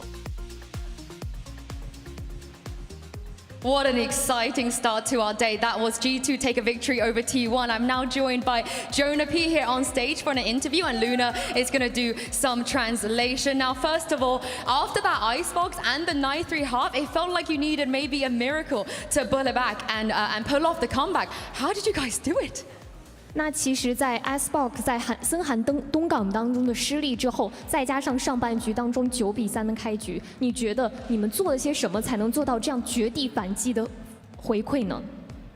On Icebox, towards the end of like the last round of the last half, we were just like, you know, let's just have fun. And the main reason why we got destroyed is because our micro comms were falling off. We were not on the same page, so. At the end of Icebox, we were like, guys, just focus. I don't care about winning this game. We're just gonna focus on getting our micro comms back up for the next game. And then, you know, it was 9-3 at half, and I say to my teammates, if we win this pistol round, we're gonna win the game. And Leaf, he 1v2'd, and that just like brought the confidence back, and the fire is sparked in us. 那其实，在森寒东港当中，我们会更多的去觉得是集中到游戏之后，然后我们会觉得在下一轮当中再去拿回属于我们的这个节奏和优势。那当时在那个9比3的半局之后，其实我也是告诉我的队友说希望如果我们能够拿下手枪局，我就相信我们能够赢下这场比赛。以及 Liv 他的1v2的惨局真的是打得太棒了，所以说我们能够有这样的绝地反击。It's also been a hot minute since we've seen you back on the international stage. For yourself especially, what was it like to play, being back and also to win as well? 那其实也是很久没有再站在这样的世界舞台上了。那这一次你再一次回归，有什么样的感受呢？ It feels great to be back. This is our first international Tier 1 win, and it feels great, especially since we bombed out of Iceland. It's been 2 years. I trust my guys, that's why we stuck together, and unfortunately we had to do it against Saya. There was a lot of body shooting, but everyone's laughing about it. Like, we know it, like outside the game, we're brothers, so. 那其实对于我们来说是非常激动和开心，能够在顶级联赛当中，在世界赛上并且取得了这次胜利。但是会有一些可惜或伤心的部分，因为我们又再次对战到了 Saya Player 嘛。那在今天的比赛当中，其实会有一些去射击身体的部分，我们会觉得它会比较好笑，可能会哈哈大笑一下。但是总体来说还是很开心今天这场比赛的。Thank you very much, Jonah, for joining me. Thank you very much, Luna, for the translation as well. That was just the start of our day. We got more Valorant coming up. FPX's versus FUT is coming up next. The wait is finally over. 12 teams, 4 regions, 1 trophy, and it's time to kick off the second global event of the year. We've got 2.5 weeks of awesome and intense competition ready for you lovely people back at home. And a fascinating matchup here between 2 squads that have some familiarity with one another. For G2 Esports, it's a massive opportunity for them to show that they belong at the international stage. But T1 and their former teammate, stands in their way. Trying to see if he can come up with a surprising kill, and what is that? Wanting to try to get that gun, grabs the Bulldog, manages to transfer yet again! The Outlaw in hand, can he find it? He does! Absolutely astounding as Xcurate gets himself an ace in the second round of action. Stop that from suffering even more losses, but now Leaf here alongside the wall. Guns down 2, sends in the ult, comes up with that one. Carpe swinging out a bit too early, didn't have the gun ready. They could really set up some cool combos here, and Gleef is just too good today. This map, it belongs to him. Does he get the fourth? Of course he does! He is unstoppable. Saya tries to go for the challenge, but he cannot. It's another ace, this time at the hands of G2 Leaf. G2 come away with the opening map victory here at Masters Shanghai, taking down T1's Breeze. Off shot, not going to connect, but Saya player able to find that covering fire, catches one, restabilizes his aim, finds a second. Carpe will take down Trent. Now it is all on Leaf. He's been a menace, but Xcurate will go ahead and get himself on the board. Lear up over the top, did get the blind there on the Trent. The drop in, a Saya player playing this aggressively. He's trying to counter-rotate back around here from the front. Finds the first, finds the second, and that is going to be the Red Bull clutch. Xcurate still pushing in from behind, and it looks like, yep, they do suspect it, but it's back-to-back. Looks for that, and he's got it. Undefeated. T1 damn near perfection on Icebox as they close this out 13-1. Haunt now coming through. He's just holding it, but there's the cleanup. Carpe, snappy. Hey, that's what I want, man. I know this shit. How does he decide to play this one out? Well, it's just going to be like that. He'll just work his way forward. This man is not having it. He ends up falling on the back end as Rossi finds that kill. Shots across Leap, down to 3 HP. Swing out from Rossi, he ends up falling. As now it is all on Carpe, and he cannot make it happen. And just in the blink of an eye, they will all get mowed down. The flood of G2 washes them away. 14-12. G2 win their opening series here at Masters Shanghai.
Red Bull gives you wings.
welcome back to day one of Masters Shanghai and our second opening match of the event. It's going to be FPX, Fun plus Phoenix, taking on FUT Esports. Of course, Amir, I'm Golden Boy. We got Kukuka. It's just the two of us for right now.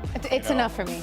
Well, that's lovely. And also, that all looked very good. And I want to eat all of that. So put it in my belly. In any case, let's go ahead and get into this matchup here and talk about FPX. I've been so excited to talk about this team because they've been doing some really, really fun stuff, over in VCT China. And this is going to be their second global of the year. But the thing is that they were eliminated, they were the first team eliminated from Madrid. It had to have stung for them, but it definitely feels like this squad has started to, find their position a bit more, I think, throughout the season. I mean, totally. Their stage one was completely flawless. I mean, yeah, they dropped a couple of maps, but it was not until the final that they got a loss under their belt. So we bring back the conversation of how much smaller that gap is becoming between them and EDG. I think that their performance, and as you're saying, the things that they're bringing new into the game, how they're interpreting things are so interesting. They're definitely a force to be reckoned with. Yeah, only team that's busted out Clove, in and made it work. And made it work. So that's why I'm personally excited to see what they could do, especially with that particular agent here. But this is going to be a great opportunity for them, right? Playing in front of your home crowd in an international event. Obviously, they've been playing in this particular venue throughout their stage, but you're going to be going up against some pretty difficult competition on the other side there against FUT. Yeah, exactly. I think that for them, the ceiling is still very, very high. This is one of the teams that we have to be on the lookout because they feel even though they do weird things, they feel very, very comfortable doing that. And that is when it gets into your head, because if you have to prepare match to match, and this is so different to what you're used to seeing in your region, they have the advantage over you, even though in paper, they have not won internationally. I mean, they've only secured one map. Hey, well, who knows? Maybe, familiar territory could be the recipe for success for FPX at a global event. But let's go ahead and send it over to Yinsu, who's going to be talking to some life. Oh my God, some life. What a throw. Anyway, go ahead and take it from there. I'm sitting by with Life ahead of their game against FUT, and Luna's going to be doing some translating as well. Now, you're the only player in this tournament that consistently play Clove and make it work. How much do you think your flexibility is going to be an advantage in this tournament? 那其实说你是唯一一个选手会一直坚持去使用木蝶这个英雄，并且打出了很好的效果。那你觉得你们队伍的这种灵活性，在此次的世界大赛当中，能够为你们带来怎么样的优势呢？我觉得我们这种多尝试各种阵容的多变性，可以给对手带来就是不可预测的很多东西，对，就是很多元化的东西，对。I think our flexibility is actually unpredictable for our opponent in the game. I can't wait to see it. Thank you very much, Luna and Life. Yeah, they're going to look for something unpredictable here. I mean, look, there's no doubt that we're going to get it from FPX here. But I think it's funny because, you have FUT on the other side. And I remember there was a point in time where Turkish VALORANT was the most unpredictable thing, So I think it's actually quite fascinating how full circle we've come as an esport. Yeah, exactly. And it's very funny because at the beginning of the day, we were talking about G2 and T1 and what made them different, but also what made them similar in the way that they made it here. But for FPX and FUT, the thing is, almost the same how different they're interpreting things. FUT have been super creative with compositions all across the region as well. Yeah, and then of course, FPX have been very creative themselves. They've been busting out triple controller compositions. As we had mentioned before, we had Clove on Icebox, and all of this has been working. I mean, you look at the compositions that they've been busting out here, they've been having fun with this. Yeah, exactly. We wanted to give you this graphics so you understand what we're talking about when we talk about the triple controller. Yes, it sounds crazy, but hear me out. They will make it work. As we're seeing the Ulmer, the Viper with the Astra, with the Harbor, even not having the Viper, maybe thinking ahead and then implementing the Clove on a map like Icebox, right? Like out of all the maps, Icebox is the one that always keeps the 100% with Viper almost all across the globe. I think that they're becoming so creative and finding their own path, and probably I would not be surprised if we see a composition with 4 of them instead of just 3. Yeah, I mean, one has to wonder, right? Like, especially with the Viper changes as well, like there certainly is a case to be made where got to start making these pivots happen here. Maybe this event could develop its own little tournament meta in of itself where we start to see players just try and like, well, maybe implement Clove a little bit more into these compositions. Look, I don't think it's going to happen, but I would like it. Yeah, exactly. Like the utility combos, as we're seeing, like the options are endless, right? And there's always a different layer and another layer of smokes and of utility that your opponent is not going to expect. And even if you expect it, it's always, you know, a pain in the ass to be correct. Yeah, exactly. Well, of course, then we have Lysor, who's been having a great year in of his own right here. You know, he's been implementing a little bit more into his agent pool. He's been way more proactive as of late. Like, this has been great to see as well. Again, just all contributing to the fact that this FPX team, right, from when we saw them at Madrid up until now, like, it has truly been such an incredible turnaround for this squad that I'm actually quite excited to see what they could do here. Hear me out. Lysor, this stage has had a complete glow up. He went from playing just a couple of agents to implement into his pool most of the controllers and doing so good in them. Like, he's one of the key parts to why all of these crazy compositions with all of these controllers work. He's the one that definitely feels has felt the most comfortable into implementing these changes and this new view into the game. Yeah, second highest KD in the region, just behind Kong. So that goes to show you how much he's been contributing. He went from 169 ACAs average to 214. That's just in one season. And with the KD, as we're seeing here as well, it just goes crazy. So he's definitely feeling it, and we see it on the server. Yeah, he's certainly found himself, you know, second gear here in the stage, and whether or not that is going to come to fruition here at a global event, well, that's just a question that all of FPX are going to have to answer here, because they have traditionally struggled in the past. Now, let's go ahead, though, and move on to the other side of the field, because they're going to be facing off against FUT. This is a squad that I have always loved checking out, because they wear their emotions on their sleeves, and they play some damn good Valorant. So I'm excited to see what they do here against FPX. Yeah, exactly. For FUT, this entire year, I think that we have to forget about what happened in kickoff because of the opponents that they had, and just focus on what they did during the regular season, how they qualified to be here. Again, bringing in a new face into the game, changing things time after time, week after week. We talk about how exhausting it is to some players sometimes to be under this constant pressure of having different opponents and have to, especially adapting to everything that has been going on in 2024 with most of the teams doing different things and you having to find your own pace. But I think that FUT has done beautifully. We have players like Cracked KO, everybody knows, Ada Captain, one of the best Vipers, and we have a CNED that is back in his best form. And not only that, he's smiling, he's living life. I don't know what the key is, but he needs to tell me. It's just happiness, just flat out happy. Yeah, but what's the playing key? with his buddies, playing with the homies, right? But let's go ahead though and send it over to Insu to get some words from the FUT boys. I'm now joined by CNED from FUT. Hi, CNED. Welcome back to the international stage. It feels like coming into this, you're back to that championship-winning form as a player and as a team as well. Do you feel that as well? Does that give you more confidence to come here and win the entire event? Yeah, like we are better than the kickoff and stage 1 right now. So yeah, we have a confidence to make playoffs and maybe win the event. I believe you can do it. Thank you very much, CNED. All right, well, we're going to see what FUT are going to be able to bring to the table here against FPX. But as you had mentioned, right, the vibes are certainly there. You got a CNED that is happy, that is enjoying himself in the server. And when CNED is having fun, it's a problem for everyone else. Yeah, exactly. Because last year we saw him there in Navi, and he wasn't having the best of the time. We saw that he was trying to deal with different agents, with different positions. And even though this year he has been doing the same, he's been being super innovative. And actually, we heard from him himself that it was his idea. Like, he is the one that wanted to explore. Even though in the past he had trouble adapting to new metas, like for example the chamber meta, which was pivotal in the history of Valorant. He was not feeling himself. Now he's cracked. Like, his chamber is on a different level, and I do believe it has to do with environment. Yeah, but let's not forget though that FUT, they have been in these positions before. They get to these international events, these global events, and they kind of just they teeter off, right? They don't really build any momentum. It's like we hype it up. We're so excited, just like as we are right now, and things kind of start to fall off a little bit for this squad. What do they got to do to get over that hump? I think that it has to do with everything that has been going on this year. Like for them, everything that happened in the past, it doesn't matter anymore because they have a new identity and a new way of interpreting things. They know that they're not just Turkish Valorant, like, hey, here we go, we aim, that's it.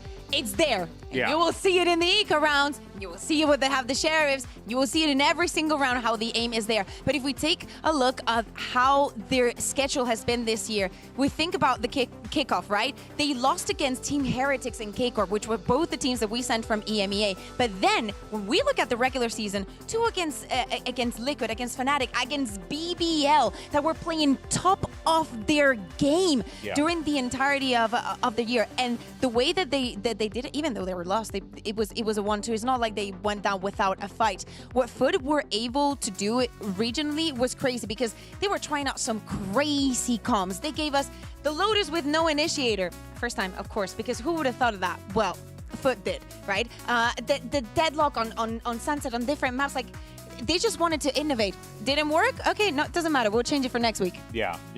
And that's scary, right? That's a real scary thing to deal with, for the EMEA region. But what I find fascinating about this is that, FPX have kind of been, not exactly, but they have been doing more experimentation, trying out different things. So you're coming into this matchup with 2 teams that are really trying to stretch their imagination a little bit here. I would have given anything to have FPX in a, let's say it like this, a more experimented region like EMEA and any of the other regions that have more time and people are more experienced, just to see how those compositions will battle up against, like the old guard, for saying it. For sure. Now, of course, I'm glad you mentioned the old guard because, CNED, you gotta, give him his flowers, right? Former world champion coming into this one, has the experience, and you can even see like what CNED was producing in the past, just last year, and then what he's bringing to the table this time around. Very, very similar situation here, but that is exactly what you need from CNED, the kind of output. I think this needs a bit of context, right? Because you're seeing that it looks very similar, but it went to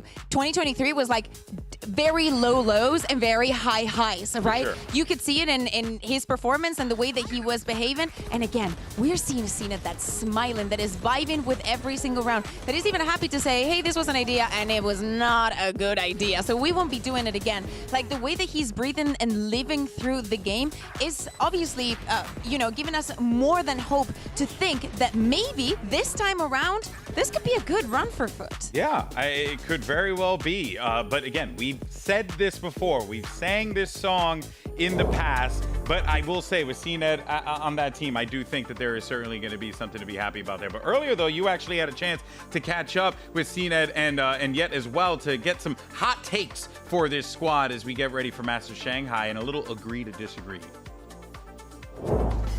Hey everyone, this is Kakuka. I'm here with CNED and JetJ, and we're going to play a small game that you all know, Agree to Disagree. I'm just going to give you guys 3 statements, and you have to tell me if you agree or if you don't. It's pretty simple.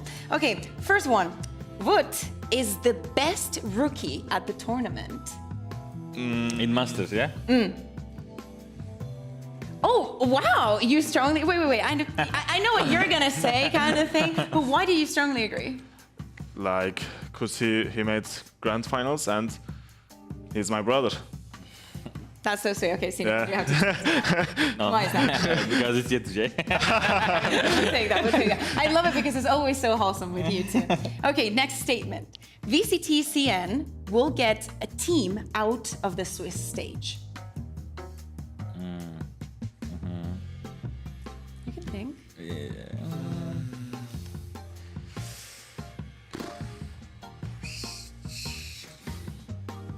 Okay, disagree. Yeah.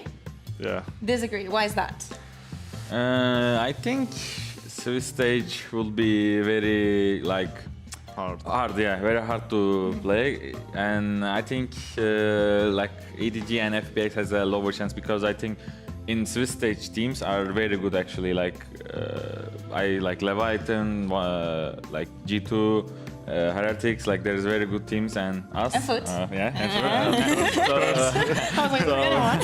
So 4 teams will go out, and I see China has a lower chance than compared to us. You agree with him? I assume? I agree, of course. Okay, you know? maybe in here, maybe, you know? It could be. Okay, next statement. Icebox is the most exciting map in the pool right now. I need to think the pool. There's There's not too much. Yeah. How much do you like that Icebox? Like if you put it at the top, then you agree, and if not, agree? Yeah, I agree. Why do you like it? It's like if you compare the Breeze, you know, Lotus. You like Breeze more than Icebox? No, I like I like if you compare to that maps, Icebox is a good map. So you know, but yeah, Icebox is Icebox. Yeah, Should love it. Why don't you like it though? Yeah, I think Breeze is the best map in this game.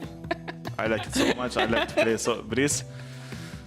Okay, thank you very much, guys. Best of luck in your game. I'm gonna, tell this guy a couple of things. Back to you. All right, so one thing that I saw there that I think is worth mentioning is they felt like no Chinese team was going to make it out, and they're about to go up against FPX. So we're going to learn today. And they knew it, right? Because, of course, they knew that they were playing against them. So, of course, everything is on the line for them. I think that if they want to take this tournament, it has to start today. All right, well, let's go ahead and see how this all breaks down. We're going to send it over to the stage, bring out our teams, and get this match started for FUT versus FPX.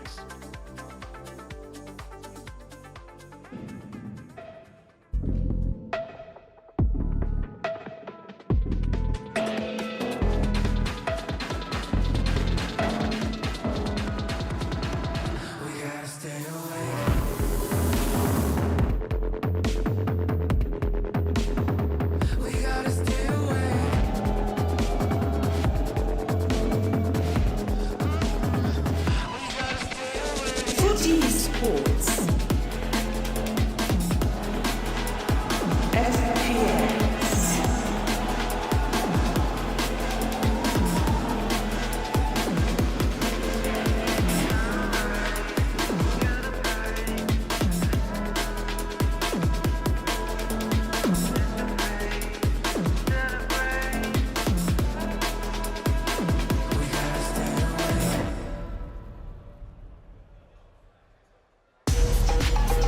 An exciting matchup here between two squads that have shown that they have so much creativity under their sleeve. But whether or not they could pull off a magic trick here, whether or not both of these teams can pull a rabbit out of their hat is yet to be seen. This, though, is going to be an awesome matchup. And you can see the series layout already played in front of us. It's going to be Sunset Lotus, and if necessary, we're going to be going to Icebox. Oh, this is going to be exciting. Like, what can we expect to see from FUT in that Lotus? Because it's FPX picking that map onto them. It's very complicated to see where this is like, who is this actually favoring? Because as we're saying, they're such special teams. Like, the regions are not comparable, but whatever they have prepared, it has to show up from the beginning. And it's very difficult to prepare against an opponent that keeps changing things around. I would not want to be in FUT to have to go through all of those VODs and try and understand what to do against every single map with those compositions. Yeah, that's very true. And then, on the other side, right, for FPX,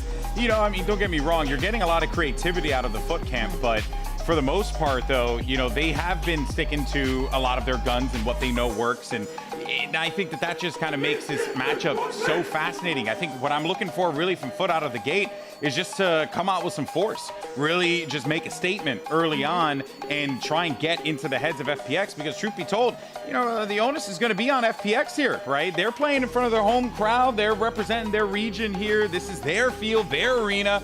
At this point now, if FUT managed to come out with a hot start, that FPX will certainly be reeling after that. And especially after the first series that we had between T1 and G2. I feel like the bar is pretty high. Going to that third map, I just pray that we get there so we get to see Clove.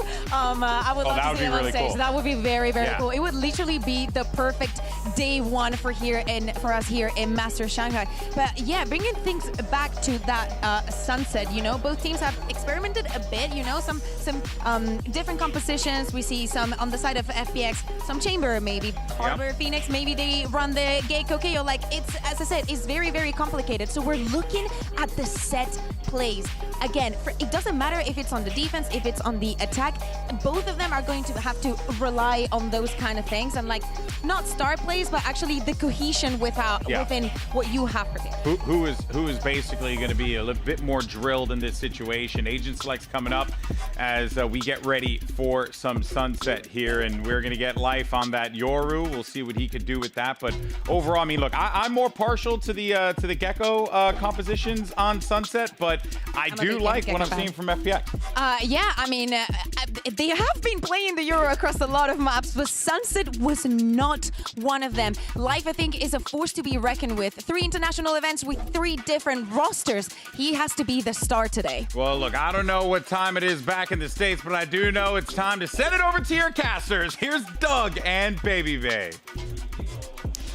Thank you so much, you handsome son of a gun. We have the privilege, Dre, to watch a match where the Chinese team is going to be playing in front of the home crowd for the first time ever, and they were going nuts. Yeah, they were hyping them up. As soon as the team walked out in walkouts and then out on the stage, I mean, the place went bonkers. We're going to have a good time. Yeah, it's going to be sick. But on the flip side, FUT did not seem phased at all. They're locked in right now. They're dialed. And they have to back up what they were saying because they talked a big game, man. And you know what? To be fair, I feel like they are one of the better teams in EMEA. So this is going to be so sick, going straight into it with a mid-default. Yeah, there are a lot of people who feel like this team, FUT, is the best team that EMEA has to offer. So we'll see how they will test their mettle against one of the best in China, again, in front of a home crowd. FPX starting off on the attacking side. There's already a heavy push up middle, and it's already killed, going the way of FUT.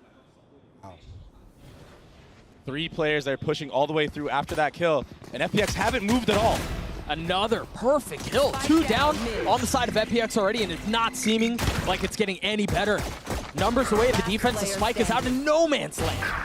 Ayang with so much to do, and he cannot convert. FUT will get the pistol. Both teams off the rip, so convincing. Off of that mid-utility from FPX, FUT decided to just go push all the way through A and catch out the lurk. Yeah. And they punish it, and then they don't stop there. They just keep going. And this FUT team, they're so special in this way. They just like to fight like this as a pack. And then it was beautiful. It was just all she wrote at the end of mid there. And the hype. All that after the pistol. I mean, they're fired up, bro. And again, we are inevitably going to be in for a good time. You see it, 3 rifles, the Bulldogs in the hands of FPX, a pistol, and then a Spectre. While FPX choosing not to invest into this whatsoever. See if they can get as much min-maxing as you can, right? Get your orbs, maybe get a free kill, something else. Yeah, on the opposite side of the map, another slow default from FUT there, just taking that A control. Now they're able to rotate back and have potentially 3, even maybe 4 players here for this B. Pressure. Start to see that fall line instantly come through and delay for just a moment. That pesky trip eventually does go down, but the spam comes through. Autumn will fall. See ya. And again, so will the rest of FPX. Just don't really have anything to fight back with here. Yeah, they can't really do anything here, and that's to be expected. I mean, this is an eco. Yep. But going into this, we had an early mid default from the side of FPX. Then we had, you know, a little B pressure, grab the orb, try to get some ult economy going, and Life is already halfway to his ult. Ayang is also halfway, but I'm seeing light armor across the board. And when you look at this buy from FUT, they have so many good weapons and utility going into this next round. I mean, they won that pretty convincingly, yeah? So it was clean. Yeah, this is going to be a very, very tough ask for the side of FPX, but let's see what they can cook up. Looks like it'll be another mid-side default here from the side of FPX. Tough here, too. Neither team really anywhere close to having ults online. And already, because of that pressure that FUT put on to FPX, just off of the pistol round, you see this slow default. First 15 seconds of the round, nothing being done. Yeah, it's really just a threat. We see the same cascade up mid, this time being kept back by a trip. Perfect timing from the observers. There are the goats. And now a lean towards A. CNET feeling a lot of pressure here. The Harbor utility, everything being dumped that way, but they're not fully convinced that this is where they want to go. What a fault line. Oh, what a perfect swing, too. Autumn catching the duelist on the opposing side. Very slow approach to the round is FPX. Now they're looking like they're going to gear towards mid and market area. This clone should get info. Captain Yetuje standing side by side. First the clone, then the flash, and now the wall. They're going to peek right on the other side. Life able to get one. But can Yetuje play his cards just right? He's going to find his timing, isn't he? Not able to convert on the second, but the damage has been dealt. One enemy FPX roaring back into this, though, as Krax is left alone. Little handoff of the spike, and now committed for Life, who's now 1 point away from having his ult online. Presumably going to be up into the next. The shots will not connect. FPX are on the board. That was a beautiful round from the likes of FPX. They do a slow default. They know that FUT likes to play aggressive on this defensive side, as many teams do with Breach normally, right? Yeah. And after they get that A pick, they gear their faces towards mid, and they use this utility. They cycle the wall and the Harbor Cascades to take market control, and they just hold right there. That was wonderful. It was a perfect round. And you know what strikes out the most to me for this is that patience of just being like, okay, yeah, Lysor could have planted the bomb, but just giving it to Life in that scenario so he's one off, that is so crucial going into the next couple of gun rounds. And it shows confidence as well. It's often considered the X factor in Valorant matches, and then, you know, arguably more so on the international stage. You continue to see that threatening Harbor Wall mid. I was literally just about to talk about that because it's so weird that you see a comp like this out of a team, but we're seeing really good ideas from FPX on how they want to take map control. And that wall, it's all a feint. It baits out an Omen flash. Yeah, that's huge. And that's info. Bomb buddy out. Lysor committing a smoke to the opposite side. And a friendly ask for help. Yeah. Interesting. But this, I mean, this has really kind of been the MO for FPX so far, right? These slow rounds, feel the map out, threaten any which way you can, and then commit. Remember, as a previous round, they were in market, test the waters here, but again, it's just the clone. It's finding some space mid, yeah. They're cooking up some really cool ideas right now and getting a lot of info and baiting out rotations. That market play baited 3 players to stay B, but they might miss their timing, Doug. There's only 20 seconds left. The thing about manipulating rotations is you have to strike when the timing is right. Now leaning towards A, but Cena, already here. 12 seconds left. They're going to have to get out on this very quickly. The Cove to provide some cover. Cena, the first to fall as FPX finds some space, but Captain keeps him back. Mr. Fallen now the only one remaining, but there's not enough time to get the spike down. What a beautiful round from FUT. Oh my gosh, FPX did such a good job in the early round manipulating all these rotations, baiting out utility, understanding where the players and the pieces of the puzzle are of FUT, but they let the clock run down too low. They waited way too long. And Captain just being the anchor in that backside area, not getting cleared out, taking out Berlin with the bomb, ends up securing them the round win. When you burn the clock down that much, there's no room for error. You have to be decisive, you have to be swift. And unfortunately, they weren't. So FUT get away with what perhaps was a stolen round. Yeah. Now we'll see what FPX can do to respond. This is the first time Life has his ult. Yeah, he got it in that last round off of that kill into market. And they, you know what was interesting? They set him up as a lurk that last round. It's not every day you see a Yoru on the lurk. Here.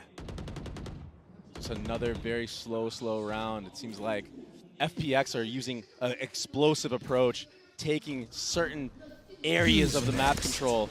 But when they take it, it's very convincing. Yoru committed, a couple of flashes to be a nuisance. But what does Life ultimately do? Commits to it. They've gotten a little bit of space here, but I don't know that it's been enough. Spike down B. FUT so far have been able to keep him back. 3 remaining on the attack side. That's certainly going to help things. The swing from Yetuje. Oh, and he's not able to get the kill! Lysor converts! Captain now against the world to 1v3, and yeah, they're weak. But can he pull off the kills? Feeling the pressures, the walls close in, the shots will not land. And FPX get their second. What a round from Lysor. Massive. Having his teammates back the entire way. That thrash had a player dead to rights just in the open of the B site. And Lysor just comes up huge. Look at these shots after being stunned, Doug. The first kill, I mean, stuns are cosmetic. Oh my gosh, it was fake. Massive round. And then taking out his counterpart of Captain. The OMEN diff right at the end to secure the round.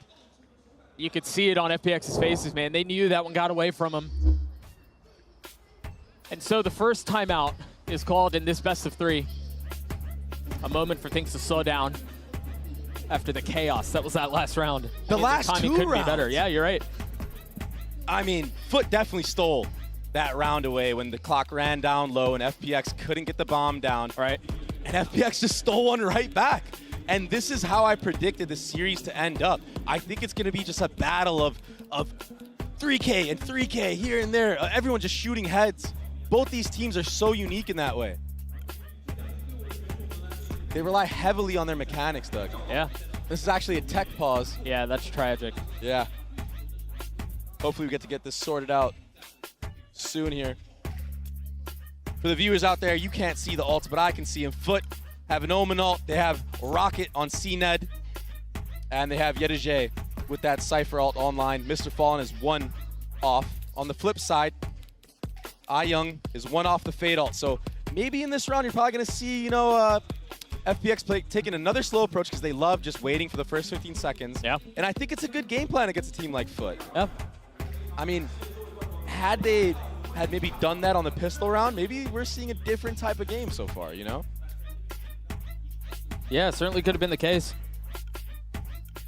I'm seeing if there are any updates for the Tech Pause gear. And as soon as we get information, we'll keep you all updated. But so far, I mean, the map has been, in a lot of ways, really indicative of how the rest of the series we think will go. And it's, in a lot of ways, very similar to how the first series went. Yeah. So many insane moments to kick off this tournament. Yeah. I mean, that was a crazy 4K from Lysor. Just stability in the crosshair right there. Popping everybody back sight.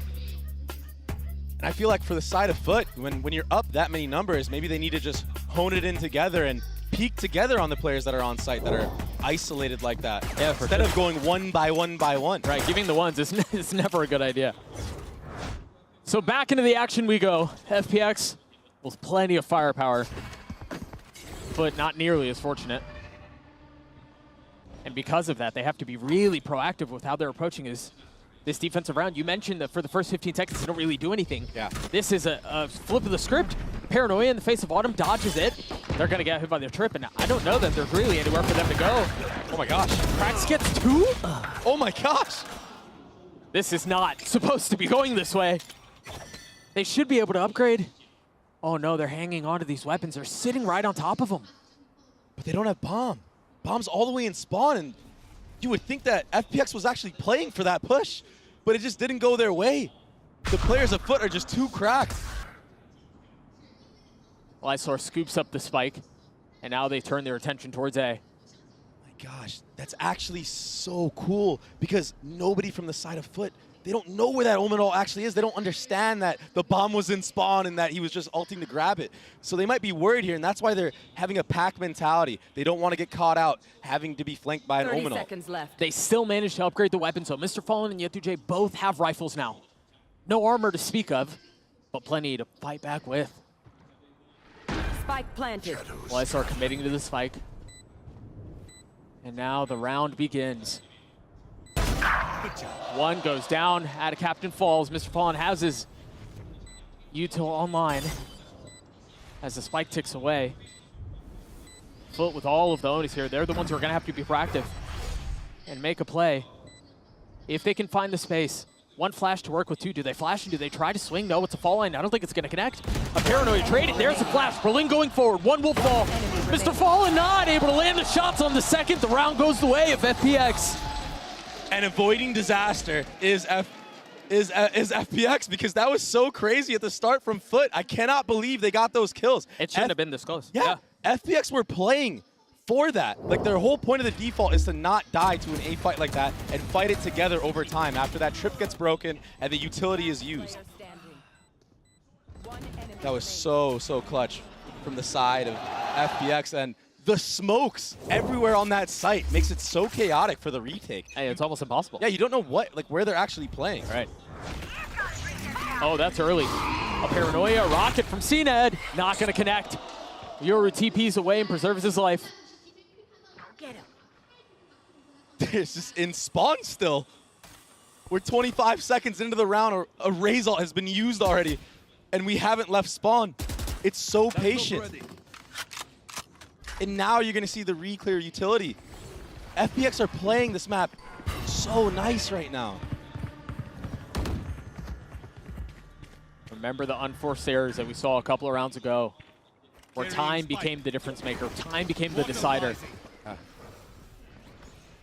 I mean, so many layers of utility to take space, whether that's mid, whether that's A. A fade ult invested onto the site here doesn't connect on anybody. No, and the problem is FUT have a lot of retake ults. They don't even have to invest them. They just flood as soon as there's threat of the site.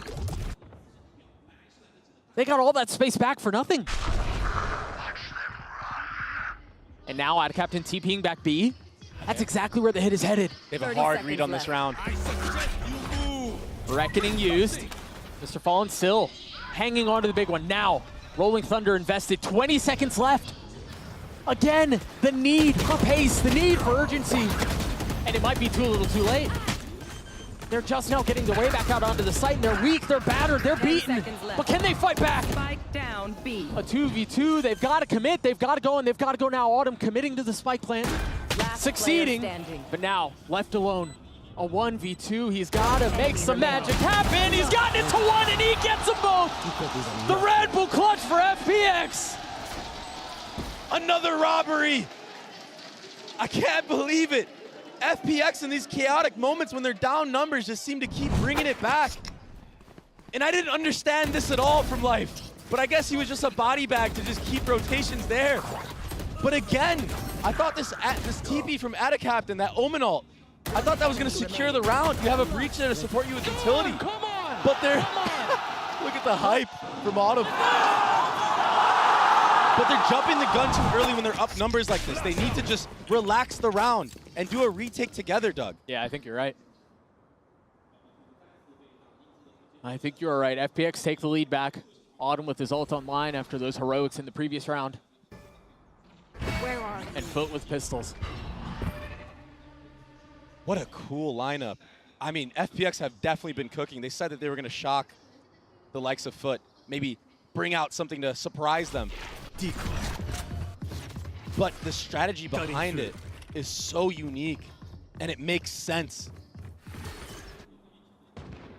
We've seen the Harbor Wall go A a lot of times at the beginning of the round. This time in early investment B, clearing of the trip. Meanwhile, Autumn has taken so much space across the middle of the map already. The problem is if they commit to this, the stack is here. Yoru can TP out, the spike will go with him. And FPX are using this Harbor utility to just like take individual fights onto the site. They're trying to get isolated fights and have FUT use utility to re-clear the areas that they pressure. And that's so strong because if FUT gets scared in this match and they don't use utility to re-clear, they're going to have no idea where FPX is hitting. It's a double-edged sword though. If they continue to try to manipulate these rotations, time has been a problem. I don't think it'll be the case this time around. But again, you're getting so dangerously close here, man. If something goes wrong, you could easily lose the round. But that seems to be FPX's approach. That's the strategy they wanted to take into this attack half. Right there. This retake should be nearly impossible. This post plant, 3 players, four players, all geared up. Mr. Fallen still gets his one. He got his. 25 HP. You can't imagine anyone else would be swinging into this. They have to, ideally they're keeping these weapons. Yeah, Mr. Fallen will fall.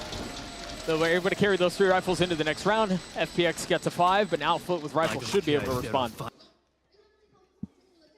And when you run the clock down like that and you wait so long to hit, it kind of cooks in the minds of the defenders as well. It gets them undialed in on their crosshair. If they're not ready for the actual explosion of the hit, it can easily work against them. Right. So if FPX are very confident in these moments, like I've seen them be so far in the last couple of rounds that they've won, when it's been scrappy like that, it actually works to their benefit because they're all dialed in and they're utility bombing. A lot of this game so far has been, let's see what FUT likes to do in the first 15 seconds. If they use utility somewhere, we get to bait stuff out, right? With our default utilities, like whether they're doing that wall A to bait out an Omen flash, whether they're using that wall B to bait out breach stun or breach flashes. Or to clear Cypher utility. Yeah, and then when they actually commit to that hit with 20 seconds left, all of a sudden FUT have no utility to use, and they're just getting bombarded on the site. So it's a really unique approach from FPX. I really enjoy this. I did not expect that I'd be seeing the methodical play like this. Like it's honestly like a chess game for them right now. Yeah. I expected them to come out full swing and just trying to aimbot everybody, but they're doing a lot of nice things right now. It's a dangerous game they're playing, man. But it's working so far. They've won, what, 5 of the last 6 rounds, 4 in a row. Yeah. And they're not getting really caught out by any traps from the side of FUT. Like, Mr. Fallen hasn't really gotten many value from that fault line or his flashes so far. So FPX are doing a good job of denying the value of the breach on this map so far with this weird comp. I'll find you. Another 4-1 default. Life has been cooking up as this map has gone on so far. He's sitting at 9-5, second Yoru ult of the game. A ton of info to be found here, too. Free sight. And again, they've inserted Autumn mid. I'm back. They're fully committing to this. Kraxus has his ult, so maybe there's something that they can get back with here. It's just a question of when they pull the trigger and if they pull the trigger. And there it is, the fault line and Thrash to take some space, try to find some real estate. Berlin is caught. Yetu is going to get traded back, though. They managed to get the spike down. 4v4. Time. Autumn's ult still in play as he gets another kill. Looking for the swing onto the second. Cena is there to trade and respond. Life now striking back. Numbers in favor of the attack. Ayong so weak. And time is of the essence. I don't think there's any way for them to get in on this. They're going to try to exit out, but keep an eye on Life. He might be able to cut off the rotations of at least one. Will Mr. Fallen meet his demise? Yes, he will. One gets away, but yeah, Life trying to hunt and trying to find. Captain will find safe passage into the next round, but FPX up 3 rounds here.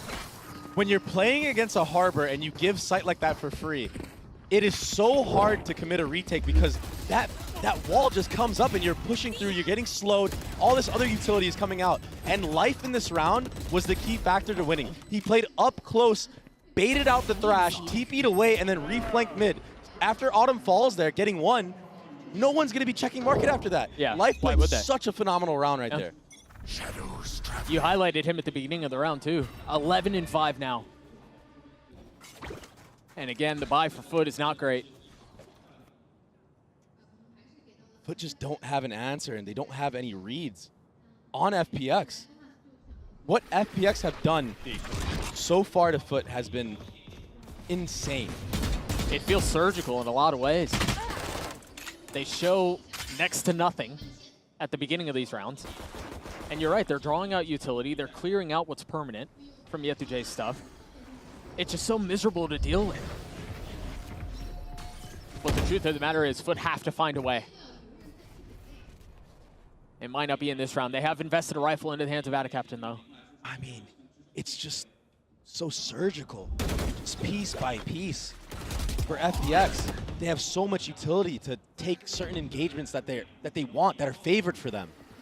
This is beautiful Valorant that we're seeing right now. Dude, the Harbor wall just went up and it instantly drew rotations back from CNET and Mr. Fallen back towards B, while the rest of FPX was going A. 30 seconds left. They're playing them on puppet strings right now. This is such a pleasure to watch. The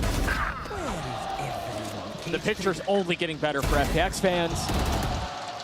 And yeah, maybe FUT are forcing us here a little bit because they don't really have the weaponry to fight back with, but this has been a gorgeous display of Valorant. I mean, they've completely dismantled this defense of the side of FUT. It's a second flawless round of the half, if I'm not mistaken.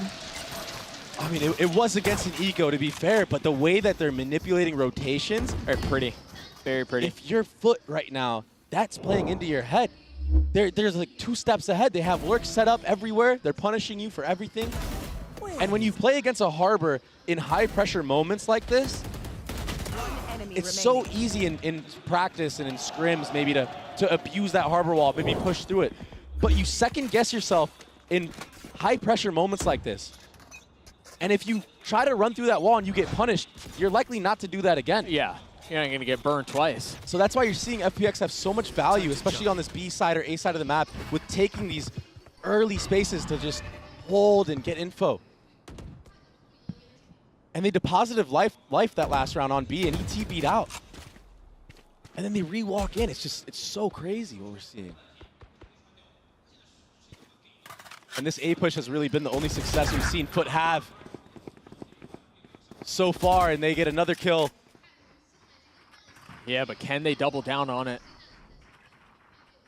Desperately starved for a round. I think this might be the first round that we've seen Autumn actually lurk towards this B side of the map. And it's just such a slow approach again. I mean, so many players moving on the side of FUT constantly through the rounds. Harbor wall, paranoia, dog, second dog. They're investing everything in E2J, and they still aren't fully convinced they want to hit that site. They push up mid, they get a kill towards A, and that's where they're headed. Atacaptain's the only one here who's close by. But surely they understand they don't have main control. Meanwhile, a fight happening back in spawn. Ion falling at the hands of Cracks, but Atacaptain will fall on the other side as well. There's just no success to be found for FUT. It's unbelievable what we're seeing right now. How does Cracks pull this off? A 1v3 gets a little bit closer, a little bit easier. Again, the Harbor wall. And they have Cypher Cam up. Tries to push through and sends Wingman as the sacrificial lamb, but it's not going to be enough. It's so beautiful what they're doing with these Harbor walls. That was all a ruse. All that market pressure, everything. It was all a ruse. It was all to set up the top mid peak from Berlin. Catching out one of the players from A that wants to fall back and pick up that top mid. He gets a free kill onto that guy, and all of a sudden you have all that space, and you're able to go into CT spawn and go A. FPX currently running circles around FUT. The timeline tells the story. Last round of the half. Again, FUT desperate for success of any kind. And this time the approach is a little different. They establish in B main control. They get the orb in the hands of Mr. Fallen. Now it's online. But the game plan from FPX has not changed since the start of the game. Yeah, it's been the same default every single round. They haven't done an execute, I think, once. It's been a default every round. Yeah. Fake teleport. And you're exactly right. They haven't had to do anything because they're winning the macro game by by like 10 miles right now. This time they're making a lot of noise A. But look, it's all a bait again. They send Life up with some utility with the Harbor wall, and he just TPs out for free. And this opens up a market split. There are only 2 here, but one of them has the ult. Oh my gosh! You gotta remember, Mr. Fallen with ult online commits a Rolling Thunder. It's gonna hit him all back. Meanwhile, there's a crunch coming in from mid. But Life able to hold him back, get his 2. The crunch alleviated, but is he expecting the third? CNED on the prowl. The shots will not land as Life turns on him and destroys him in the process. E2J a 1v3 and the spike running away. That ult is gonna help, but he's been spotted and he's been had. Oh, he's toying with them. He's playing with his food. He gets punished for it, as he should. They managed to get the spike down. Now E2J in a 1v2. No real time to be quiet about it. He's gonna swing into 2. He's gotten it down to 1. But Berlin saves the round for FPX and gets him to 9. FPX are looking so confident that they're playing around right now. Yeah, they're having fun. Even at the end there. Forget what Life did. Oh, by the way, this was crazy. This in itself was insane. The flick right here, unreal. Yeah, for the third. I mean, the win condition was on the crunch mid. Yeah, but this right here, They're both just standing still. They're so confident. They're like, all right, just peek us. We'll take you out. Look, they can't even believe it. Giving flowers where they're due, because that round easily could have gone the other way. But FPX in a commanding lead. They've run circles around FUT, and they've gotten themselves to a 9-3 half. We're going to throw it down to the desk to break down the first half, because that thing was a doozy. I couldn't agree more there, Doug. Well, that was a genuinely, let me go ahead and fix this here. That was genuinely awesome. Like, I did not pick up on the defaulting thing until Baby Bay mentioned it. But yeah, they were just working them with the utility there, Kukuka. Yeah, exactly. I love the fact that, as you say, that Under picked it up and he was like, they've been running the same thing over and over again. They put a lot of importance into what happens into mid. And that has to do also with the composition that they're running, right? Like Burling with the Harbor, he gives them that kind of leverage to take control of mid constantly, round after round. And the problem is that just because they were faking so much and they were having so many different outcomes, FUT started doubting themselves in the plan that they had for the defense, because no option seemed to be viable against them. Yeah, it really, I mean, everything that FPX wanted to get done, they got done, and they did so, honestly, beautifully. They were able to move around the map freely. They were able to kind of manipulate wherever, FUT were moving. Like, they were hurting them like cattle, essentially. Yeah, there were a couple of rounds where we even saw them cooking too much, like taking it too far on the side of FPX. But just because of the conditioning that FUT had, that they were not in control of the round, they were not able to turn it back. Again, we just saw a 9-3 comeback. This could all happen, but hear me out. FPX, just because of this game plan, they deserve to take this. Oh, 100%. This has been beautifully done by FPX. Can FUT respond? Let's send it back over to the casters. Thank you so much, the host. Yeah, this should be a really interesting second half here, because as we mentioned it, FPX brought a very interesting approach to their attack half. I don't know. I mean, there's a lot on FUT here for them to be able to make this competitive and respond. Yes. We'll see if they can do so, though. And then, look at that Harbor wall already. It blocks off B main and mid a little bit. There's a little bit of a gap on the right side of that wall, but they might be conditioning that early on to set up some aggro mid plays in the future, and this is just a convincing little sneak into mid from the side of FUT. I think they know, though. You saw the pinks come up on the minimap. There's the fault line. Hyung's the first to fall. Lysar on the swing will meet his demise and join his teammate. As FUT in a very comfortable lead here. They're going to get out onto A. They're going to be able to do so with time. Unless FPX try to flood, but as soon as they try to do so, they crumble. A flawless pistol for FUT. That was a beautiful pistol on top of that. They just walked straight up mid after using their default utility, and the key factor here was Mr. Fallen sitting outside of A with a stun. So as all the players of FUT are walking and going towards that A site, if they make contact anywhere here, that fault line comes out. Yeah, forget it. Yeah, it's you have so no shot. cool. And yeah, it could be punished by, FPX pushing up A, but that's the gamble that you have to take. Right. And that's really the name of the game when it comes to pistols. Right? There's only so much you can cover, and there's only so much you can plan for. The rest just kind of has to go your way. So FUT win the desperately needed pistol. FPX not really investing into this at all. Yeah. And much like the opposite of what FPX is doing, FUT decided to take fast A control here. Farm that orb onto Cracks. And now they cut noise here after depositing player like just spotting B mid and one in main.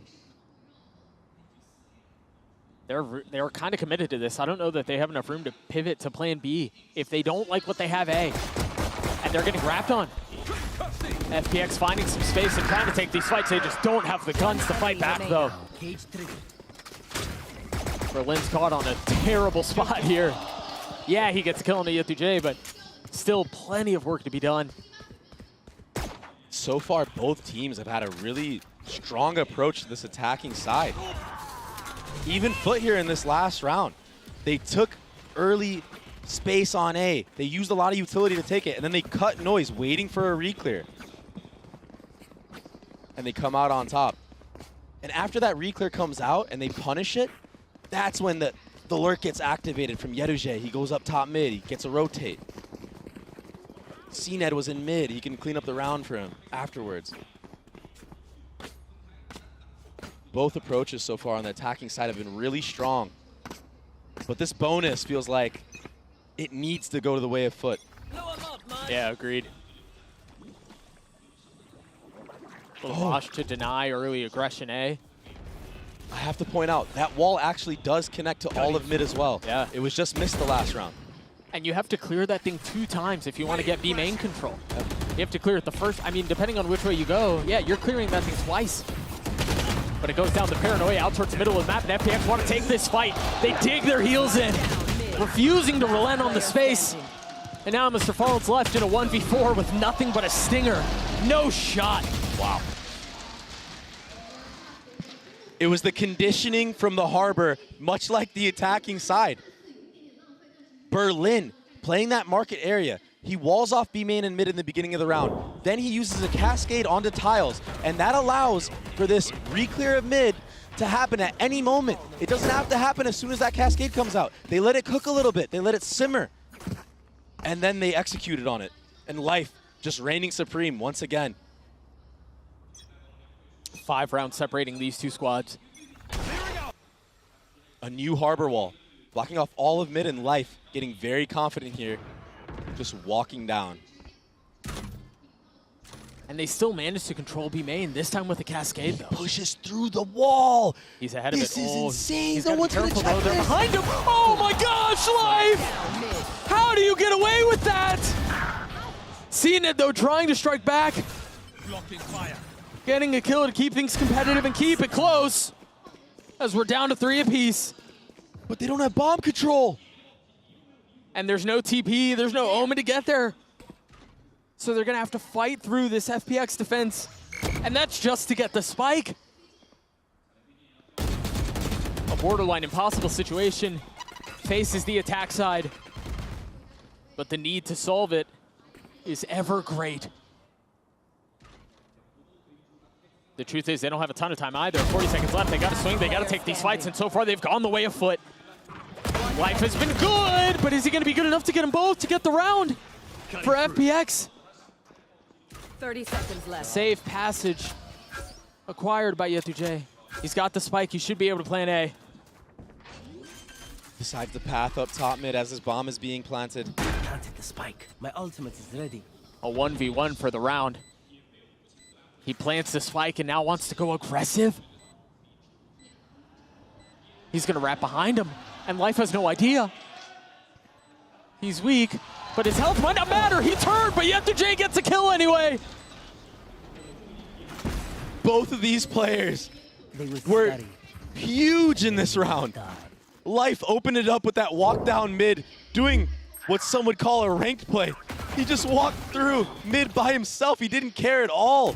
But on the flip side, Yetu also walked straight up mid and did the same exact thing. And then it came down to a 1v1 between the 2 players that opened up the round for each respective team.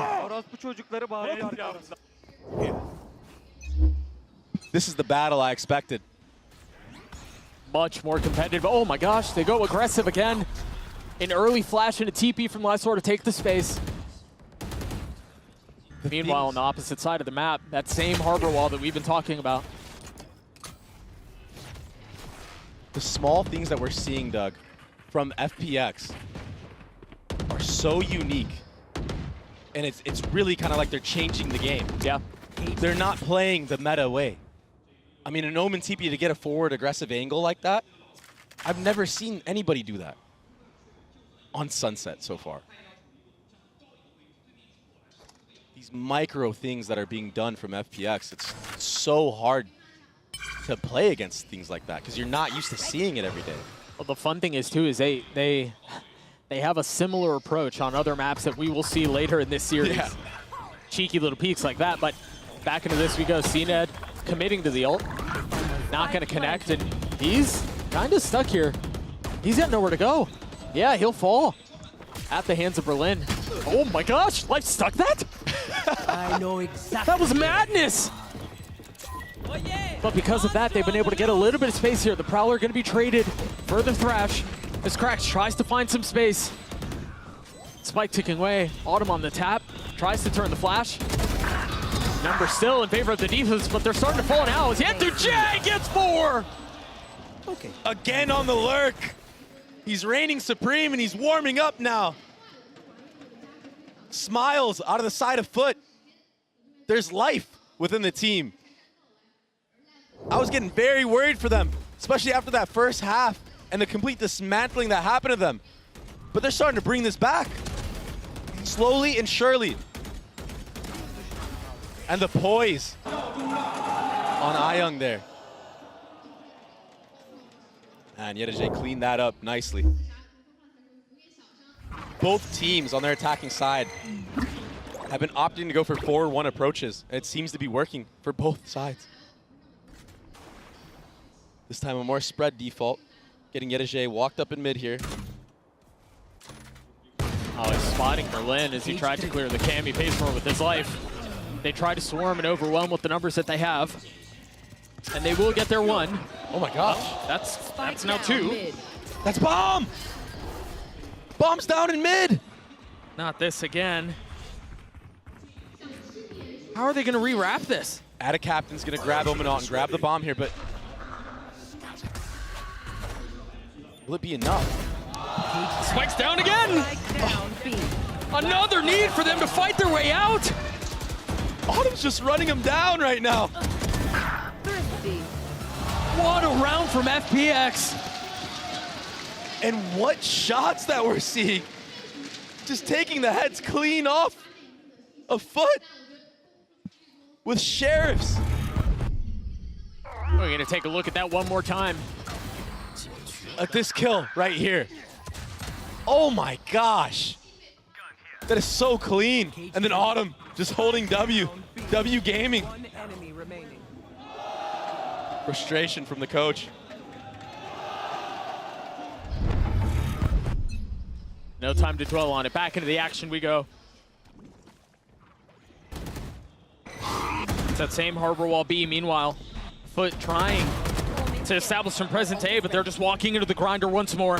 The OMEN flash was perfect. No space allotted.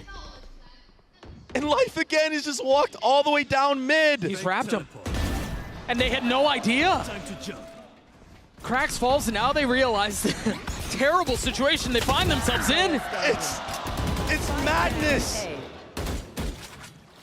J on the opposite side of the map from the spike. He was supposed to find some space, maybe get a late lurk and be able to strike when FPX weren't expecting it. But now all eyes are turned towards him. This has been something so special from the side of FPX. Confidence brewing. Home field advantage. The crowd is hyping them up every single time they get a kill. And they're feeling that energy. And now they're just taking any risky play because they know they can. They're not getting punished for stuff like this. This is like the third, fourth round. Life has just solo pushed down mid. And just been a thorn in the side of FUT. They've just been dismantled on their map pick. Don't tell me he's gonna walk down mid again. It's the FPX way so far. Decoy. But it seems like they're aware of it. This should be a cue from FUT. This happened already once before. Berlin getting the opener. The flash is there. The strike is perfect. They all crumble. They all fall. Yet J and Mr. Fallen left to try to solve how they find themselves in such a miserable position. The spike is going to try to rotate A, but if the timing is not great, he's going to get cut off. It's not going to matter. FPX roll on Sunset. That was a masterclass on both halves. And a massacre of FUT. Oh my gosh. I don't even think FPX believed that it was going to be this easy for themselves. I mean, they came into this thinking that they had to cook something up, do something a little bit extra in order to beat them. But they thought it was going to be a close one. It was anything but. Sunset goes the way of FPX Lotus on the other side of this break. We'll see you guys soon.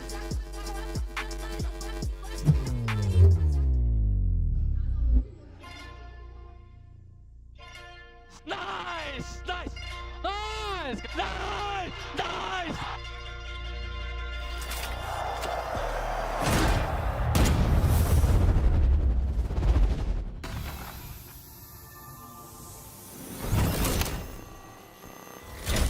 I made it to my happy place, got the sun in my eyes and a smile on my face. Yeah, I made it to my happy place. It ain't rained in a while, woke up early today. I feel good, happy faces. I'm so happy that I made it to my happy place.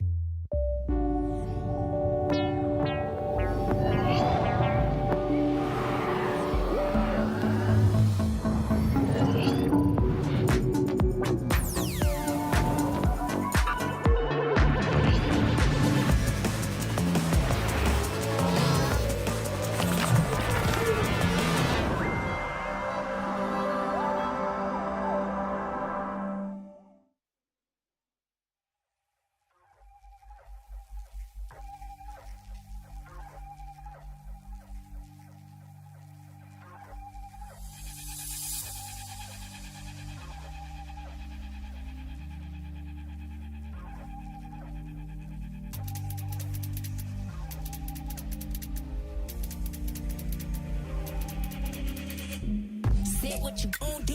The bad boy look is overdue. The cops are chasing down everyone. Nobody is safe. That's evidence. That's a helicopter. I do it proper. I go wherever that offer. That's down south. That's New York. That's LA slow. What they talking about now? Read the news. It's all about how they need the views. I look around, try to read the room, just thinking, what more can I do? Protest, don't let up. Stand in formation. Show what is going to come. If they try to show it.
What a dream start that was for FPX here in Shanghai. I'm now joined by their coach Nathan D and Luna to do some translations. Now, you guys love to change your comp. You're very, very inventive. Was this comp on Sunset tailored for FUT? Did you change it for them? And if so, why? 大家会觉得说你们阵容的变换非常的多样，那你们今天也是做出了变阵，是专门为了 FUT 而做出这样的变化吗？我们做出这个变阵主要是关于 Viper 的削弱，所以我们在尝试来一些不要 Viper 的阵容，顺便可以出其不意。I think we do this change is because the nerf of Viper, we are trying some comps without Viper, and also it's unpredictable for our opponent. Oh, it was a beautiful map. Thank you so much, Nathan, and I hope you guys get the next map as well. Damn, son, Yinsu left him hanging. Hate to see it, kids. You know, in the streets. Anyway, here's the thing. FPX are just riding on top of the mountain right now. So well executed. And I thought that was interesting, him saying about Viper. Yeah. We were talking about that at the beginning of the show. Oh, yeah, by the way, Achilleos is here. Hello. How are you? Good. Drove across town. Hopefully traffic wasn't that bad. It was, you know. It was traffic in Shanghai. It was Shanghai traffic. Yeah, but we got here. We got there. The view's unreal. We got here, and I got to watch the majority of the match, on my phone. So and it's wild because you walked the whole way. So incredible. I mean, somehow this guy is legs of steel. Yeah, hearing the coach talk about the Viper nerfs and then saying like, you know what, we're just going to experiment without any Viper compositions. I think it's crazy. Most of the teams were like thinking like, what are we going to do? Are we even going to address them? Do we even have the time? He was like, oh no, we already know that it was coming. So let's just put more on our plate. Yeah, why not? Let's just do more. Yeah, I mean, it's okay, we're fine. It's not like we won our first map since lock-in. Yeah, it's a big inversion compared to what it seemed like we were seeing in the first series, where it's like, we haven't had that time to really experiment. Yeah. We still are going to be using these Vipers in our compositions, and they're going to be very important for us. FPX is just like, we just do it. It's fine. We don't have to travel. We're already here. We got a little bit of extra time to just go ahead and workshop this, And it's looking good. I mean, this was a bit of a rocky start for them at the start of this map. It looked like this was going to be, okay, FUT come in. They're gassed up. You guys are talking about how a lot of people might say they're actually the #1 team coming out of the EMEA rather than, this lower seed. And it looked like they were just going to be able to run away with their map pick, but Life just started really coming online. Lysor as well, some of the clutch moments for him were just absolutely disgusting. But moments like this where Life is able to just lurk up, maybe they called it, a solo queue play, a ranked play. That's basically what it is, but the fact that he's willing to go for it and also gets away with it. You could say, honestly, that Life finds a way. Life always finds a way. I love that reference. I actually understood that reference, so I feel everyone. good. You could be mad But at hear me. me out. That was amazing. The fact that he's feeling that comfortable, Yeah. but he was constantly being set up by Berlin. Like the harbor plays Through the were harbor plays. unreal. Like it's crazy to see how well they worked. Yeah, that was the thing that we've seen like experimentation with Harbor and compositions in the maps in the past from other teams, but to just see the way that FPX played that, it really just felt like, Seth, that FUT were just honestly lost. They were not sure how to deal with this, and FPX is just like, yeah, sure, send it. It's wild. It is, and this is one of the biggest questions we had about this matchup, because like both teams like to do crazy things. They like to throw new stuff at you, and for FUT to really start getting frazzled by what was being thrown at them by FPX, that's very impressive to say the least. As you mentioned, they haven't been able to win a map at international competition for a long time. It has been a damn long while. And right now they look So to win the series. it's interesting also to look at this head-to-head between Yetide and Autumn, because Autumn hadn't played the Cypher in the longest time. We're talking about the 6th of May 2022, because he's played a lot of agents, right? But especially in this roster, this was kind of Lysor's a duty, right, to be on the Cypher. But since he's become more flexible, he has now stepped in. And we need to think about this head-to-head. J2J now coming into the international stage. Regionally in EMEA, he was just brilliant, especially when we talk about playoffs and how he outshined most of the players in the rest of the tournament. Now, moving into the next map, moving into Lotus, expecting not much change, maybe changes from FPX, but maybe expecting that triple controller. Yeah. We kind of still see those roles. Yeah, well, let's go ahead and hear what Guys has to say as they get ready for map number 2. Take it away, Yinsu. I've got Coach Gaius here with me from FUT and Scarlett to do a bit of translations as well ahead of the next map. Now, in the past when teams have picked Lotus against you, they have suffered from the stuff that you bring out there. How surprised are you that they are willing to pick Lotus against you, and do you think that's going to happen again today? Takımlar size karşı Lotus seçtiği zaman geçmişte sürekli bunun cezasını çektiler. O haritada yaptığınız değişik şeylerden ötürü. FPX'in de bugün aynı şeyi yapması seni şaşırttı mı? Lotus'ta bize neler bekliyor? Bence bugün çılgınca oynuyorlar. O yüzden her an her şey olabilir. Sunset'te kötü oynadık. Adamlar da çok çılgınca oyun oynadılar. Ne olduğunu anlamadık bile. Oradan çıkıyor, oradan çıkıyor, oradan çıkıyor. Umarım Lotus'u daha düzenli oynayıp kazanırız. Honestly, they're the ones pulling crazy stuff this game. They were really crazy on Sunset, made crazy plays. We didn't really understand what was happening. They were appearing from all of the sides surrounding us. We didn't play that well on Sunset. We aim to play much better and more composed on the next map, on Lotus. So I hope we can win. I hope so too. Thank you very much, guys. Thank you, Scarlett, as well.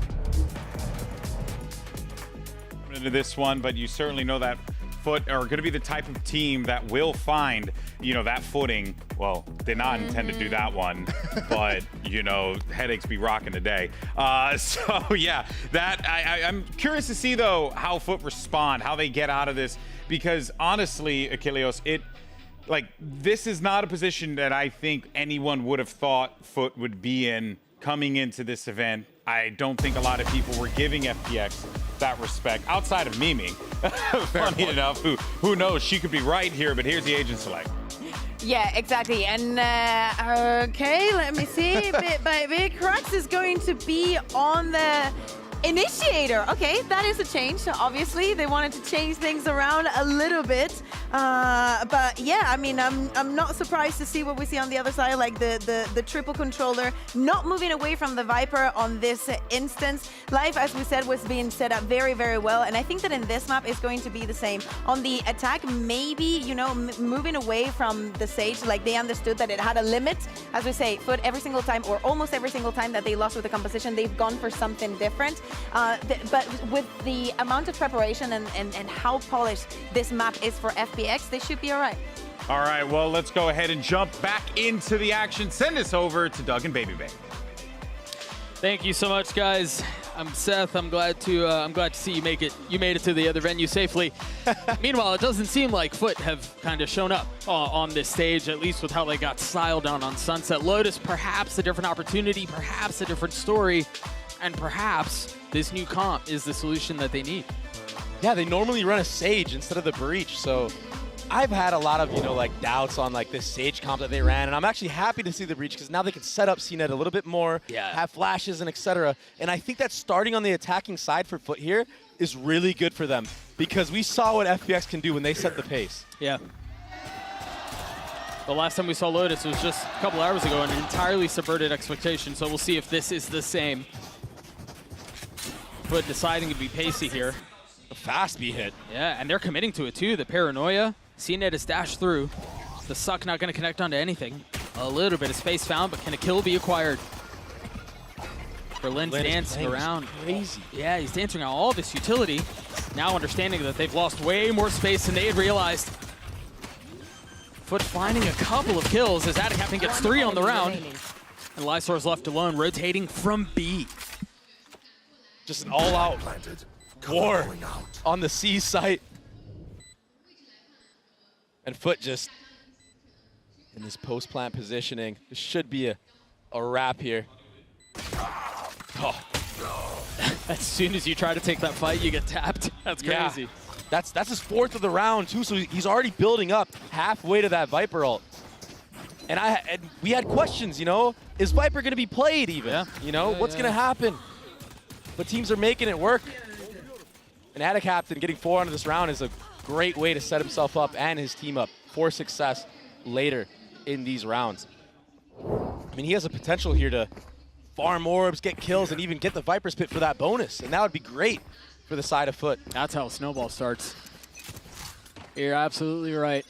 This time a 4-1 towards that A side of the map for the side of FUT. No Breach utility used, though. I think just maybe 1 flash. So fault line is still up, and FPX are all going to be here for the hit. I mean, every single one of them. Yeah. Right now, if you're FUT, you need to let Yedege get the info on the C side of the map and not get caught out by any traps that FPX have. The way FUT normally like to play Lotus is they'll run a 4-1 a lot where Yetuje is like the lurker who, if there's any contact found or a kill found, they pivot away. So it's a different comp, but the approach is the same. They're going to try to commit to this, though. Krax is going to be the first to fall. Not liking what they're seeing A. Break the door, and they go B. Mr. Fallen trying to spam through and get a free kill in the smoke. Not going to find it. as it looks like they're still exploring. Yetuje rotating back A. Wow. Around the world. 30 seconds left. Should be a free C site here. This is such an awkward round. Yeah. CNET heating up though. 3 to his name, all headshots. All of that rotation, all of that noise made. All for CNET to just farm the round. Beating confidence into the player who honestly has been phenomenal all year long. I mean, he's looked great in such a good form lately. And yeah, that last map he struggled, but we've seen how impactful he can be on the Jet, especially on this map. And there's not a lot of players that play Jet on Lotus to this day. But he makes it work within this team. And you can see why with moments like that. And he's the guy that you want to be heating up for you from the side of FUT. And he's the guy you need to be heating up for you, really. Light armor across every single member on the side of FPX. FUT hungry for a bonus. If they can pull this off and get momentum going their way, that would be big. Meanwhile, FPX choosing to take the fight to them. Good job from FUT to stay ahead of that reclear utility, though, and not get punished. As I say that, Autumn takes the head off of Attacaptain. Hey, he was just so aggressive on trying to take that space, and he gets punished for it. FUT love tapping the bomb B and then pushing into spawn. Heading towards that C side of the map as well. They're about to have a pinch onto Berlin here. What can Berlin do in this moment? Once this Viper orb goes down, he's going to have to go for broke. They're on the other side. Yep, there it goes. The orb goes down, and with it goes Berlin's health. And Yetuje is in such a deep lurk spot that by the time it actually unfolds for FPX, he's just going to get immense value. But you can see it. Both members of FPX, as soon as they try clearing through here, they're looking back into spawn. They had an idea of where Yetuje was, but he's still able to capitalize on it. Oh, that TV will be heard from CNET. Yeah, Lysor tried being cheeky with it. This should just be a save here, Doug. Yeah, there's no way. There's no way for them to get in on this. And already, much like the last map for FPX, FUT now have their foot on the gas. We talked about how big bonuses are. It's huge. This is so huge for FUT. And without any ults being used, this allows for the next gun round like a snowball to happen, right? Because now you have CNET coming up on Knives, you have Attacaptain coming up on Viper's Pit. Yetuje is already going to have his ult probably by the next round after he farms some lurk kills into this eco round. So when that next gun round comes along, it's going to be hard for FPX. That being said, they do have a Thrash coming online for themselves soon, which will be good. And this will be another force buy, actually, from the side of FPX. Lysor with no armor. And it's a heavy crunch from C. I mean, this feels like we're watching Sunset all over again. FUT are still back in spawn, and FPX are pushing in forward. They get a paranoia out, they get a lot of space, but FUT feeling the pressure coming from the left side, decide they want to rotate right. Berlin is going to be the only one here. Yeah, he can't do much here. He just has to hold, wait for his team to come, retake. And he got tagged too, down to 86 HP, no armor. Oh, he might get cleared here, Doug. Oh, he's playing a timing. He may be able to punish! Berlin gets two! What shots? So well played. And now realizing reinforcements are around the corner. Can play a bit more patiently. Life with a clean shot. This is where you see the force was well invested. As Attacaptain stands alone against 5, now 4. Life has gotten the defuse to half. You triple, quadruple face. That's a terrifying sight to swing into. And what a round from Berlin. And FPX as a unit. I mean, they just have these individuals that can steal rounds away from you. Berlin has no business getting 2 players there. I mean, he was on an island the entire round. And he got tagged at the beginning.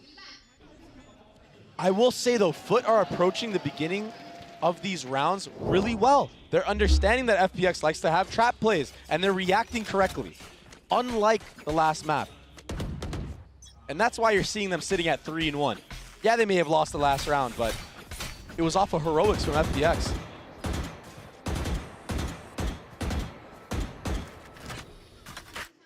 Viper wall going up A. Plenty of noise made. They're going to draw out the paranoia from Lysor too. Yeah, and it's just the standard approach from the side of FUT. Pressure A, okay, we're going to go C, and we're going to commit on the first layer. While Why not? also inserting Yetu-J. They hear him. They hear him. Oh, they've spotted him. And now Yetu-J gets punished. Through all of that, though, they get enough space to commit the spike to C, and they get the pit down. You see Cracks had his fault line, instantly used it to cut off any sort of attempt at a flood. Still 2 flashes to his name. And this Viper's pit is insane. Yeah, but they have the perfect counter to this ult, and it's Ion's ult. Thrash going forward, looking to find the selective target, and it's found. Captain will fall, the pit will go with it.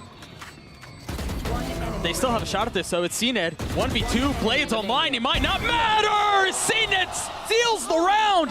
The Red Bull clutch for FUT. He does it again! The Jet on Lotus doesn't even need the knives, and he's 8-2. He's online. That last Raze map, a distant memory. He's hitting all the heads now. At the end, the one-tap dash.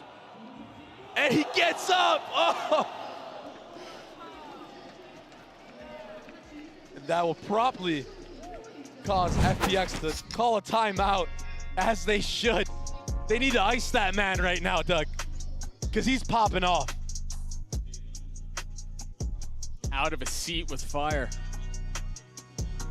FUT up 3 rounds. And those are rounds that, I mean, a couple of them easily could have gone the other way.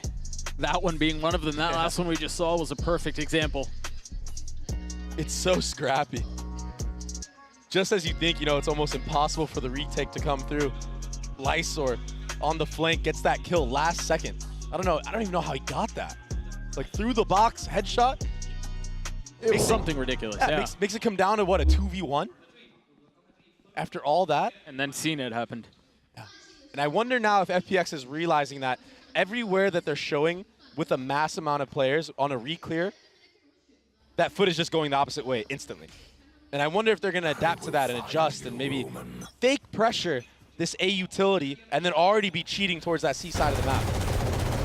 I was about to say, as far as adaptations and adjustments go, there's one. The Odin spam. Uh-oh, CNED's in trouble. Oh, they don't know! Oh, they don't know! They don't know! Oh, CNED gets away with murder! It looked like he was a dead man walking. But he's far from done. Pushing the pace and looking for more. What a disastrous round.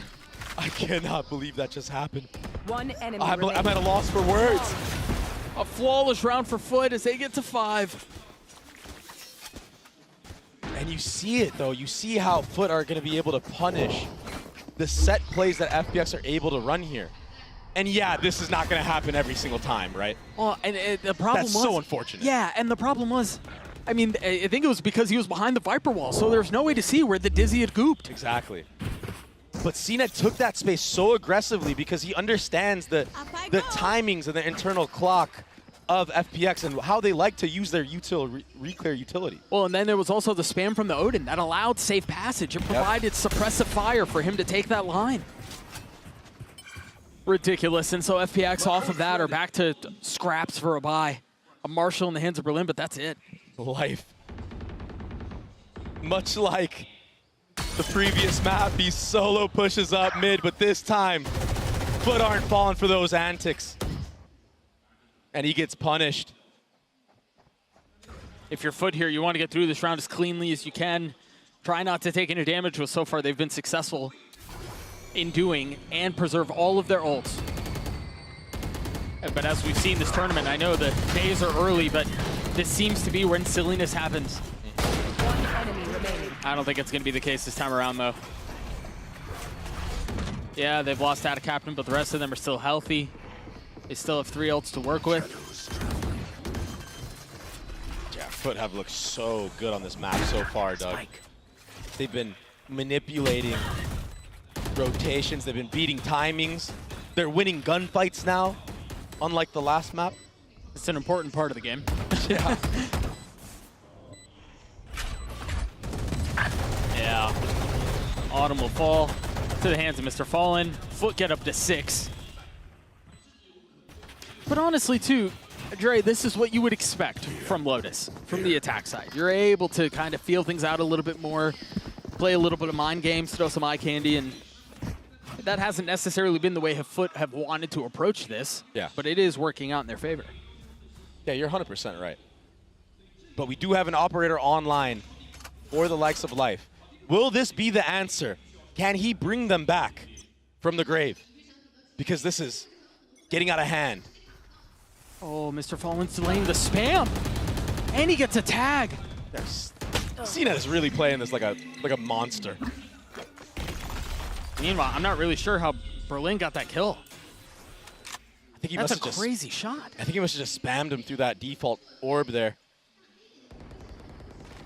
But they're rotating back towards C. FPX are cracked, still with this ult. Wow. I thought they were going to invest it into this hit, but no. Hanging onto it for now. Autumn getting tagged up. And he's isolated. Really nobody there to help him, but it might not matter. As Autumn's glad to do it on his own. The spike is crossed, but I don't think they're aware.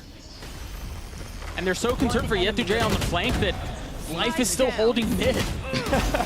Oh my gosh, what a shot! Still 3 to be found. Yetu healthy. A 1-3, that high-low is brutal as Ion drops them and as FPX get their second. Autumn anchoring that C site, getting 2 on the cross there. It was so clean. And this was that spam from the beginning of the round. Just the timing. Oh, wow. Poor Ada Captain. Head gets taken clean off. Those are the worst. And there's something that's just so funny about seeing Mr. Fallen in that scenario with an Odin being the one that pushes through a Viper Molly. That's not something that you see every day. No. Dream big, make it happen.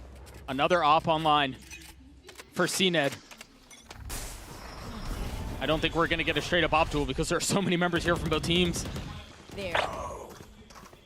Life Source the first to fall, and Life gets a shot onto CNED.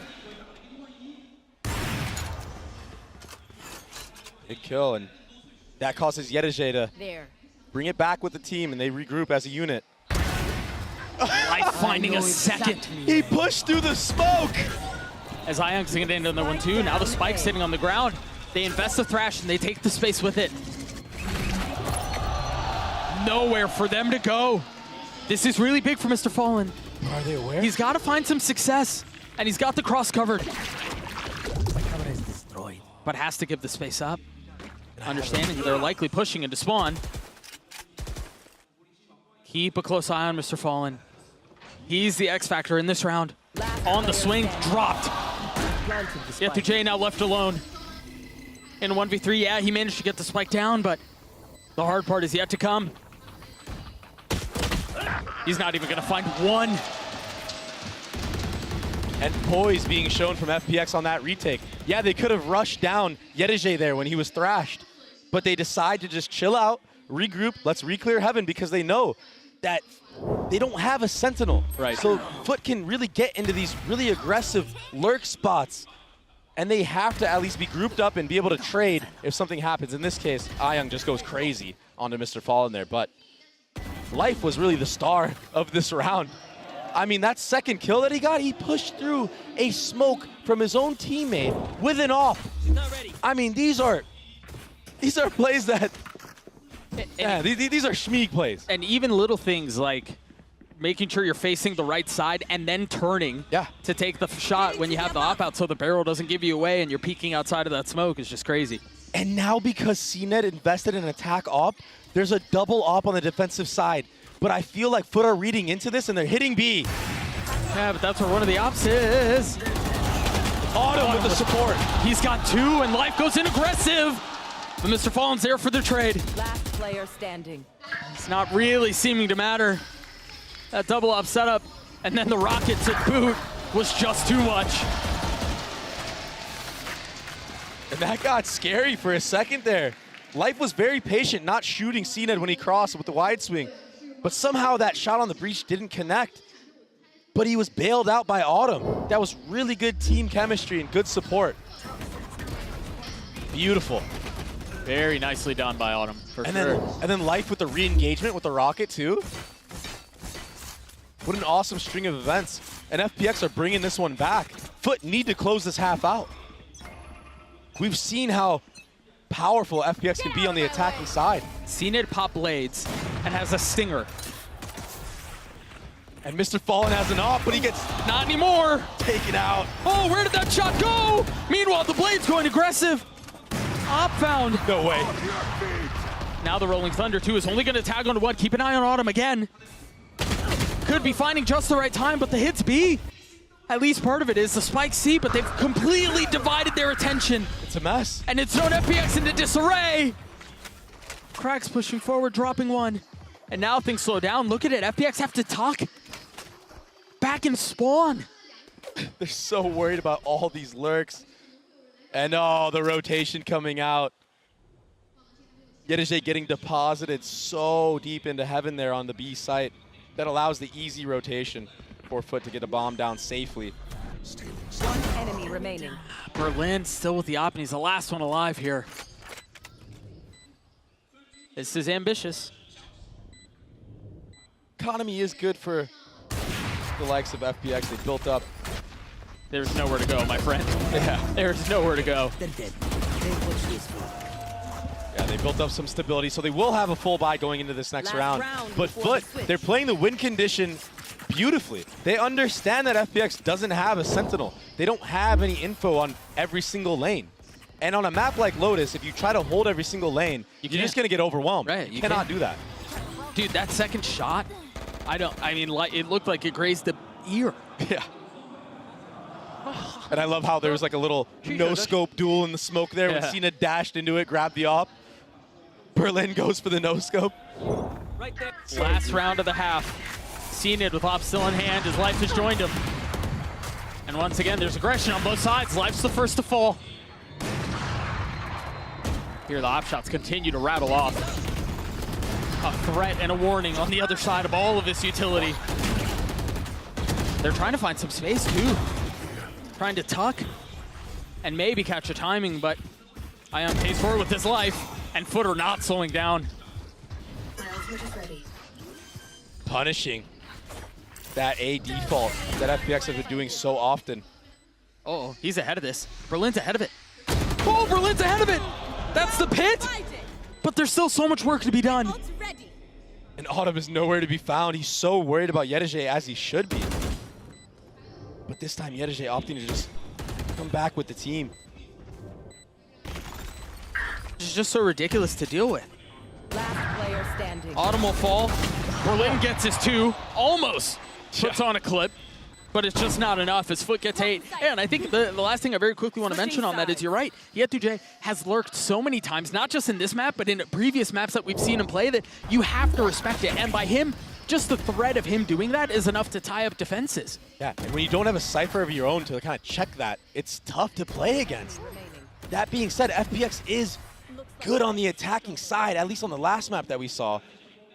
And they're going to have to shine here with this triple controller. They're going to have to manipulate the rotations with all the smokes that they have, maybe get their own lurks in. I think that should be the recipe for success for them if they want a chance to bring this map back. We'll see if they can pull it off as we throw it down to the analyst desk to break down that first half.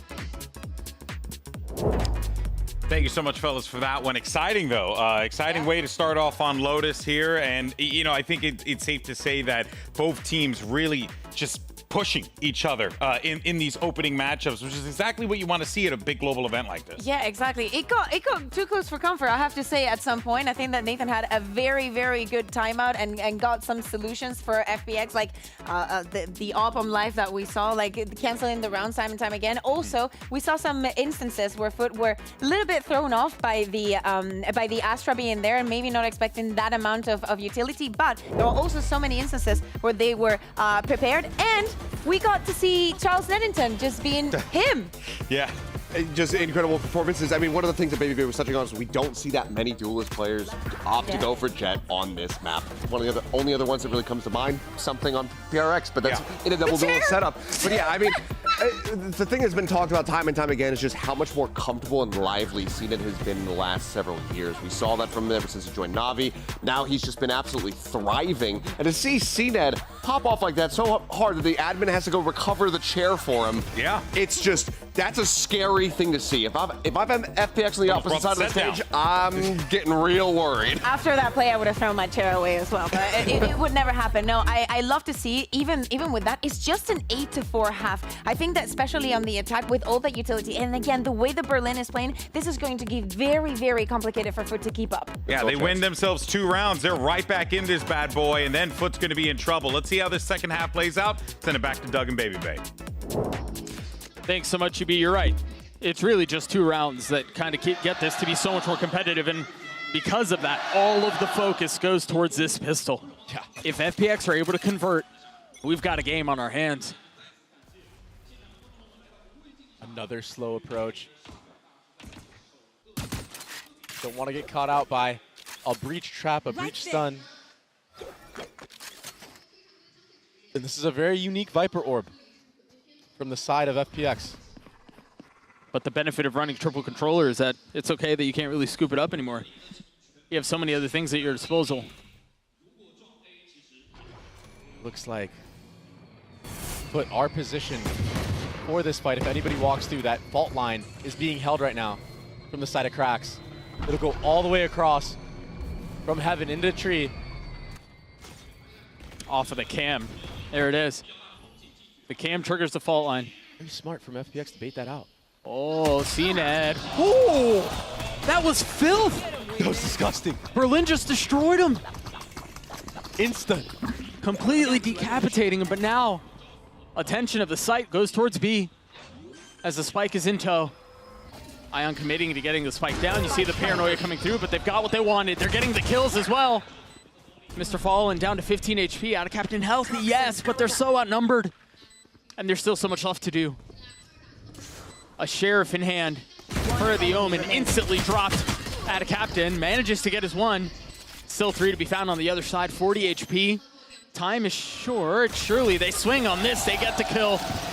Massive pistol for FPX. And I'm sorry, but you're just not winning a 1v3 when you're up against all 3 controllers. Yeah, that's so difficult. But the real star of the show here was Berlin there, taking out CNED. This was, oh, what a shot! That was crazy. And then these post plants, if FPX are able to get the bomb down, the smokes that you have to just cover every single choke, yeah, it's miserable. It's gonna be insane. And I think this is why FUT did opt to use the breach instead of the Sage, because if they had to run through these smokes dry in this series, it would have been over. And as I say that, life takes the life away from 2 members of FUT. Cracks and Yedige are gonna have to wait till next round to play again. They're really setting themselves up nicely for a bonus here. 3 rifles and an outlaw. You know you're gonna be able to buy a 4th. So assuming no silliness takes place, which is always a possibility, they're gonna have, yeah, what, 3 rifles and an outlaw carried into the next, so they're gonna be able to buy their 4th. And Life is gonna plant the spike as well, and potentially even go hunt Mr. Fallen. Berlin might be the one to catch him. He will have Rocket online for the bonus. Look, look, he's just toying with him. Autumn's the one that gets a kill. So a little bit closer to having that pit online, but they're the 2 rounds that GB was talking about. They're the ones he was looking for. And this round right here, if FPX can steal this one away, we got a game on our hands and things will get scary for FUT. Nice shots. Yeah, Life has been really impressive this series. He's 1 off of that showstopper. And I think you're not going to see anything special here from the side of FPX. I think you're going to see a very steady default for the first 15 seconds, waiting for an aggressive play. There it is. There's the aggression you were looking for. What do they do off of that? No space gathered on that A side of the map. And a ton of damage dealt onto Life. 51 HP, no armor. A tough spot to be in. I mean, this smoke on the A side of the map is so unique. It denies the A stairs info from the side of FUT. They're not able to know if somebody crosses A like that. They're not ready. A lot of C pressure was being made. Just now, they opt to go back. Reconnecting with Berlin. Mr. Fallen's the only one who's here, and yeah, there's a trip to help out a little bit. That jump spot must have seen something because you've got Cracks already rotating back over with a fault line in hand. Life committing his ult. And he's going to get so much space off this. FUT deciding they don't want to fight. They don't want to deal with it. Yeah. They'll rather fight for the retake. Cracks has his fault line back up. A paranoia. But take a look at Life. He's tucked. He's right beneath them. Oh, they do check him out. Captain's able to get one. But the other kill's not going the way of FUT. Last player standing. What a round. Lysor just insta 3 players. Wasn't even close. And I like the approach from FUT. I like that they gave sight because of that showstopper being online and the fact that they got out macroed. The movement was just not there. They didn't have the players to hold the actual site. And they want to do a cohesive retake with the breach utility. And this time, you know, I was saying, you know, how strong FPX's comp can be on those post plants because they have so many smokes. They didn't even need them. They just had crossfires on the site and that was it. What was that? A collat with the Outlaw to start the round. Surely there's a timeout on the other side of this. It's slipping away. Momentum is reaching its fever pitch here, with the crowd fully behind it. And an upgrade for Life. He'll throw that Outlaw out of the map. Pick up Lysor's Vandal. With how good he's been with it, it might be a downgrade. Who knows? Yeah, that's facts. And this should be a thrash online for the next round. The snowball is real. This is what happens when you win bonus. And a big reason why they won that is because of how impactful Life was in those first couple of rounds. With the Outlaw. Getting that showstopper online for the bonus round. And yeah, he didn't kill anybody with it, but he secured a free site and gave his team a chance at winning. Oh, and then even when he was playing in Hell under ropes, yeah, they saw him when they were flooding out from Heaven, so that drew the attention of 3 members, which allowed for the 3K to come from stairs. Yeah. Because everybody was focused on trying to clean up Life. I mean, every single gun round so far, and probably moving forward on this half, FPX is going to have an ult online. That is, if they handle it correctly, you're absolutely right. That is unreal. Yep. If they win this round with just a Thrash invested, all of a sudden you're going to have Viper Spit coming up online. Then you're going to have the Astro Wall. Then you're going to have another rocket. Life is halfway to another rocket.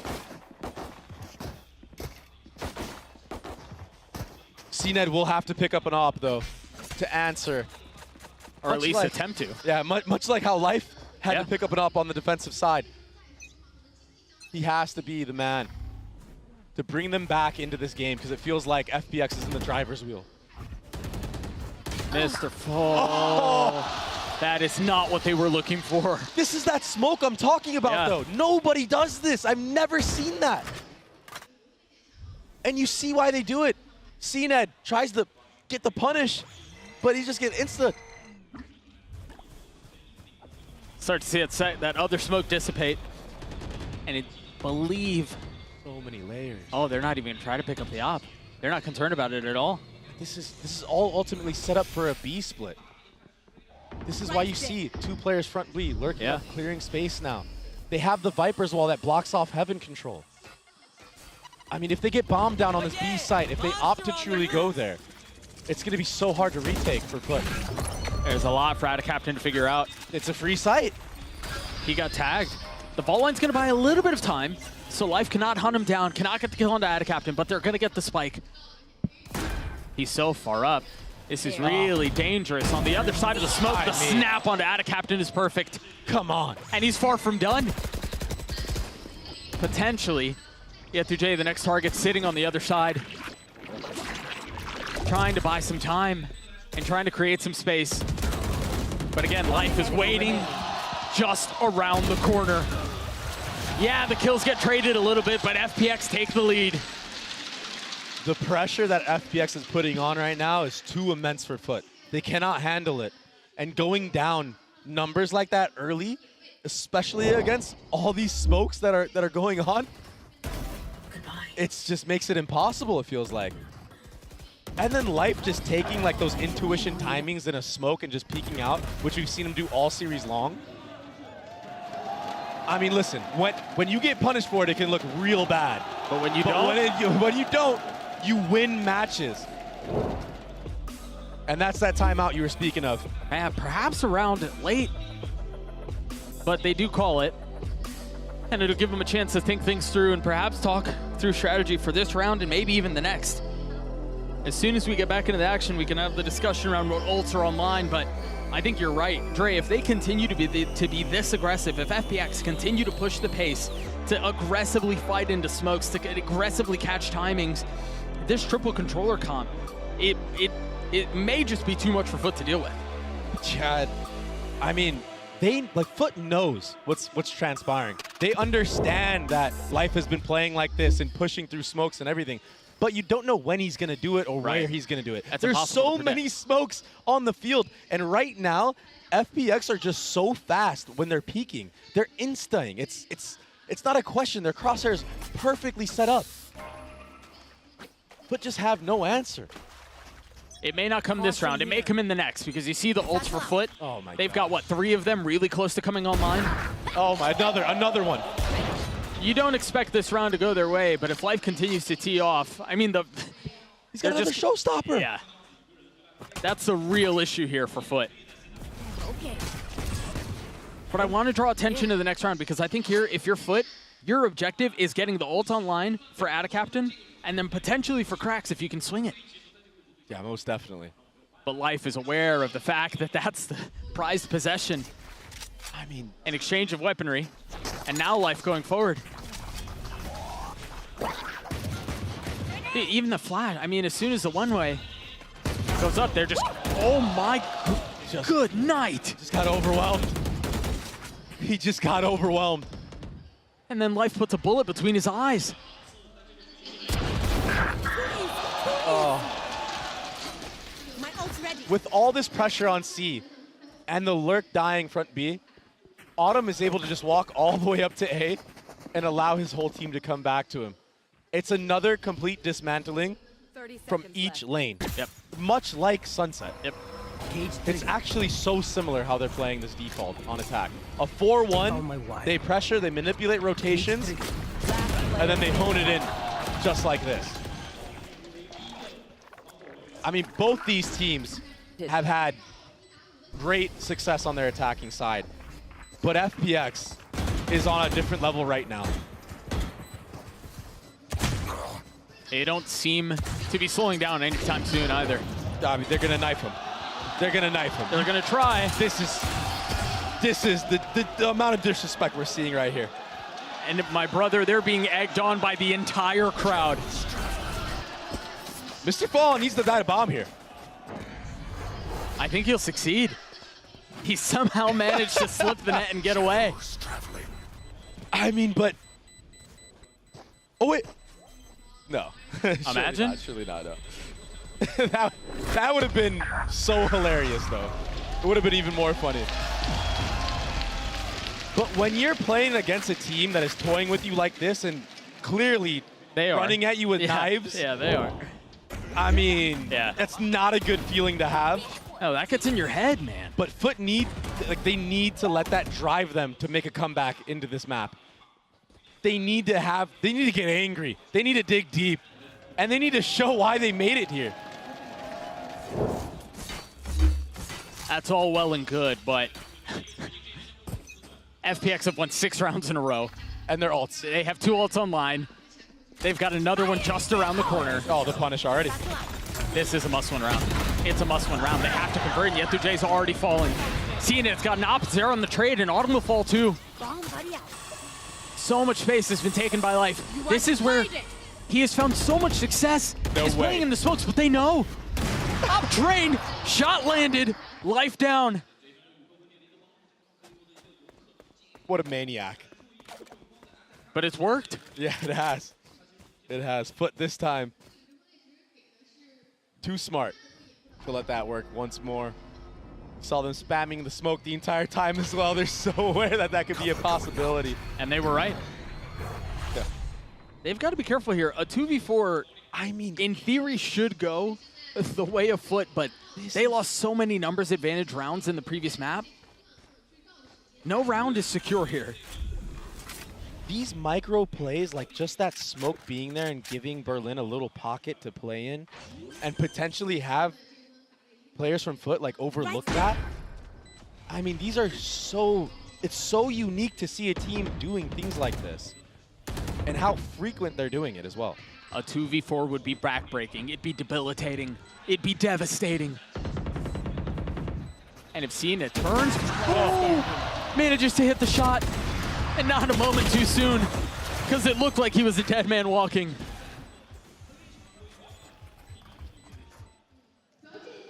And Life back into the likes of FUT. Big kills there from Cena. That quick scope. He may have missed the first shot after he opened that door, but this quick scope right here, that was so nice. And finally things go the way of FUT for the first time. They finally get a first blood. Renants are back. A man advantage, and now they have 5 ultimates online. CNED opting towards the C side of the map again. No op on the other side to challenge. He's gonna get that line for free. He's done playing around. Mr. Fallen over his shoulder, there to help. And Crack's not far off. Wow. That's a massive opener. That was a crazy shot. They still need to convert though. And with CNED having this line, this deep C line, I mean, FUT have all the info now. Toxin screen down. They're aware that FPX is throwing a lot of utility towards this A side of the map. It allows them to lean majority of the players there. Thrash is ready. Thrash online for Ion. Go get him, buddy. Yeah, this looks like it's gonna end up as a B split. You see all the Asher utility, the smokes going up, the cover being created. Autumn has his pit. But you've got him at, yeah, it's a 5 ults on the other side. That Rolling Thunder's gonna hit all 3 and they're gonna flood into it. Can they navigate this pit and get the kills they need? 30 seconds left. As the pit goes down, the kills go up. A 2v2. Spike's still not committed. They're gonna find safe passage and they can leave. The transition. No way Berlin is here right now. Surely they don't expect this. Oh, he's been spotted. Time. 5 bullets, 46 HP, 10 seconds left. The shot from Attic Captain are good. Berlin's gonna have to hustle back. He's ahead of this, so he's so far ahead of it! The pit goes down! Yeah, Dujay with so much to do. And Berlin holding the line decides to tuck tail, reposition, get away. Buy some time and create some space. Oh, he's playing this so well. Yeah, Dujay's going aggressive. He's buying time. He's gotta land the shots, and he does. But that was far from secure. Whew. That was an intense round, but it goes the way of FUT. Yedije coming up big there in that 1v1 with the wide swing, clearing that angle. A lot of players in that scenario may think, oh, maybe he's wrapping around CT already. And time is short. I've got to head back. Yep. Yeah. Great play from him from start to finish. I mean, that's a nasty shot. Seriously. And Berlin with this one too. That's what got it that close. I mean, that pit going down. The gall you have to walk forward in the Viper's pit there. I mean, they're really just playing loose right now.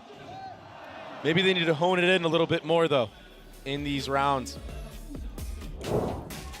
That Thrash just hasn't been invested yet. I feel like Hyung has been sitting on that for the last, like, what, 3 rounds? Yeah, it's been a little while. Wondering if we're going to see a change of pace perhaps after this timeout from the likes of FPX. Maybe flip the switch and just do an execute something else. Which we haven't really seen them do, what, all series? No, not at all.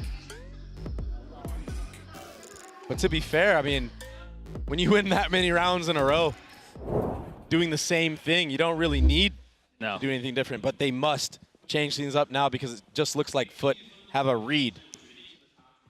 I will say this, though. One thing that FPX did do successfully there is they got all those ults that we were talking about that FUT had. Yeah. They had 5. They just have 1 now. So they managed to get through a lot of that stuff. Kind of set themselves up nicely for the closing of the half. For the closing of potentially the series. That's a big kill. Wow. It's CNET is not backing down. That was so fast. And with that shot being committed there, Yedeje is tucked behind this wall, but he doesn't like what he has. He does not like what he's seeing. He backs up. The freeze from FPX right now is ridiculous. Concerned about what might be on the other side. The problem is, Doug, is that they haven't pressured C at all. Yeah. Oh, CNET's going to strike again, isn't he? Oh yeah, monster on the loose. He's got the line. Wall goes up. Thrash goes out, and he's got to give it back. No. Even tagging on 1, and Yes2J falls. A blunder. Remember, this was a 5v4, and that was the pain point for them on Sunset. Back to even numbers here. And they're going to scale up. They're going to scale forward. Good fault line there. They just want to fight so badly, and I think FUT understand that now, and they're able to weather that well. Finally. I guess it's not, I mean, just in time, I suppose. The aggression might just be their downfall. As FUT are glad to play this out that way. Yeah, CNET is getting massive value with this operator. That first blood, that was such a fast kill. That's like vintage CNET right there. And remember, in the previous round, that was where the opener was too. Yeah. A peek out from B main. I mean, he only saw his elbow. And then this. It's perfect. It's a perfect adaptation to how FPX have been playing these post plants. Just have CNET hold the line while the rest of the riflers scale up. And if any shenanigans happen from the likes of FPX, like somebody pushing through a smoke or somebody over peeking, CNET can punish. CNET's there, yeah.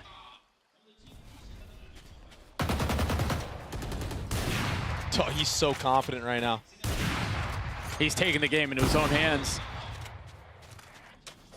This should be a good indicator for FPX, though. The OMEN one-way C, while there was an opera there, there's probably not anything else backing it up. But I'm not sure if FPX are reading into it like that, and Yedeje finally gets punished behind that front B box. And for the first time in the last, I don't know, 3 rounds, FPX get the first blood and stabilize the round. I can't believe they're going to try to push back into C. They know the op is there. Lightsword pays for it with his life. And this feels a bit more like what we were seeing on Sunset. Yeah. Everything fully spread out. But FPX right now, kind of counterintuitive to tap that door unless they plan on ending B, potentially. I say that and Autumn just takes the head clean off of Captain. They invest to Astral, too, to provide a little bit of cover. 30 seconds left. They're not ending A. Yeah. They're going to leave. They're going to end back B, and they're so far ahead of this, they won't even hear it. At this point, they don't know if the spike has been planted A or not. And on top of that, Autumn is still here deposited. The trap has been set. Do they know? CNET's quiet with it, the tap of the door, and CNET's the one who gets punished. That was the cue for Autumn to turn around, and now he knows there's another one there. They're trying to wrap around him. You see some of the pressure coming in from Cracks. It was a little messy there, but ultimately the shots land. Through all of this, what in the world was that? What a transfer from life. And he's hyped up. A big answer back for FPX. And it was that manipulating approach. But it only happens when they get the first kill. Yeah. It was back to what was successful on Sunset. I need to see this again. This 2K. Yeah. Yeah. That works. So sick. 20 and 16. Straight into the next round. FUT with op in the hands of CNED still. Who's kind of been the win con these last couple of rounds for FUT. Yeah. This time he started towards the A side of the map. He's been playing C for the last like 4 or 5 rounds. They're going for broke here too. Dre, they invested everything. They've got to win this round. That's a big spam kill from Mr. Fallen. A lot of utility used here from the side of FPX to re-clear that rubble area. This just gets slowed down so much when you don't have life. FPX in these rounds when they've gone down a man have not really had an answer. Unlike the last map of Sunset where they were down 4v5, 3v5 even, and then amongst the chaos that pursued, they would bring it back off of individual mechanics. The winning situations they had no business even being competitive in. But lo and behold, they managed to do so. This is going to be a full hit A. A tap at the door. Oh boy. A sidestep to avoid some of that utility. Mr. Fallen trying to play his timing just right, manages to do so, manages to stay alive and get the kill. This is that chaos. A 2v3, op still in the hands of CNED. Oh, he gave his position away, almost lands the shots anyway. But the round just doesn't go their way. Oh my gosh. It was getting scrappy there towards the end. For FUT. These last couple rounds have been scrappy. Yeah, the back and forth. I mean, a spam kill is the main factor into this round. That's how close this game has been so far. And again, FUT is too dialed in on these moments in the retakes. They know that FPX like to overextend on their post plants. And they're punishing them for it actively. Cena just stayed. The disrespect. That's crazy. The dash expired. And now he gives up the line. Right. But they're all still so close here. I mean, you've got what, 3 members B, 1 other C. It's just Mr. Fallen who's A. Does that smoke out from Lysor towards A manipulate rotations? It seems like Adacaptain is cheating towards A. That one smoke might have been enough to create a window. But even if they do end out C here, Krax has his ult and he's close by. And not only that, but Yereje has 2 trips, 1 low, 1 high, to deal with this Raze ultimate. Look at that. Little high trip there on the box. Life disaster. Life holds the spark. There are the trips. Oh, and the pathing's not good for him. He gets a kill on a Krax, but it's traded. A 4v4. A little commotion at the beginning of the round, but it slows down as F2J gets a little bit too antsy, a little bit too aggressive.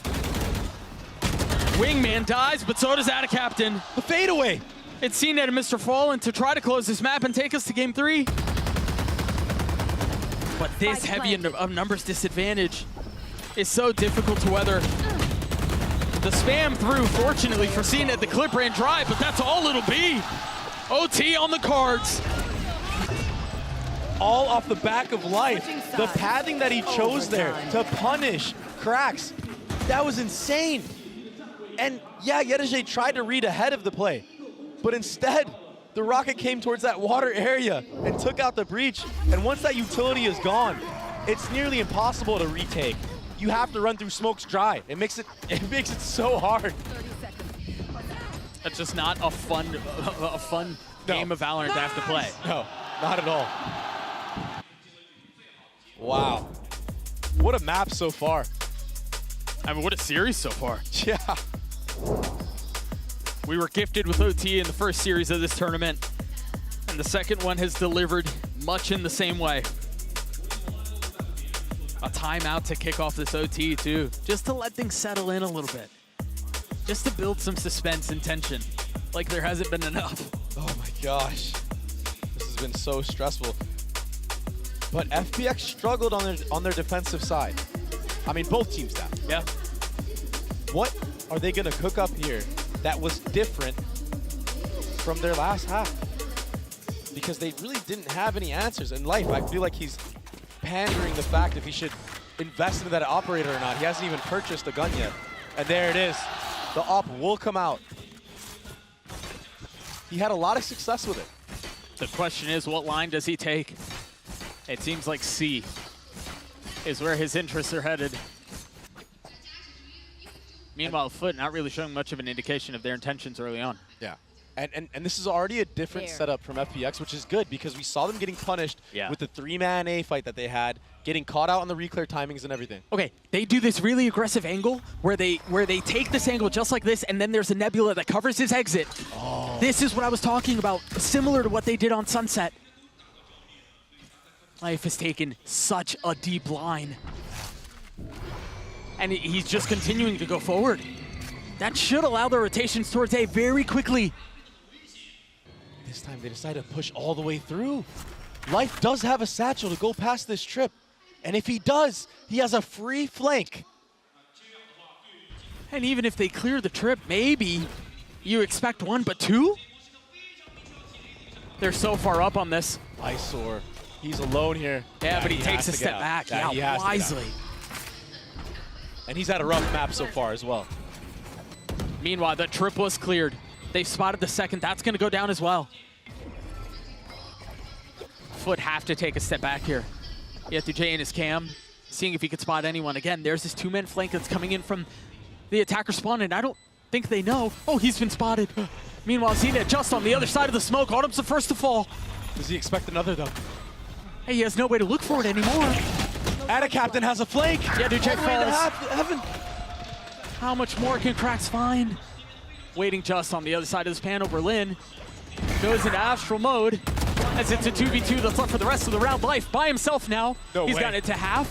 3/4, the spam's coming through, and they managed to kill him before it goes off. Woo. Oh my gosh. Switching sides. It's so scrappy, it's so chaotic. It just goes left and right, it's swinging. Sometimes you can't even tell who has the advantage. No, not when they're that close. But Captain with this flank, he walked all the way through Broken Door into heaven and wrapped CT. That was the clutch moment. Yeah, not only him getting that light flank and then him pushing the defuse. Life was what, 3/4 of the way there? Yeah. Potentially last round of the map. Sorry to say that cam already cleared out. Op in the hands of CNED. And much like the previous round for Life, takes an aggressive line, even's willing to be bold enough to check B here. Wow, so interesting. Cena to tap that door there.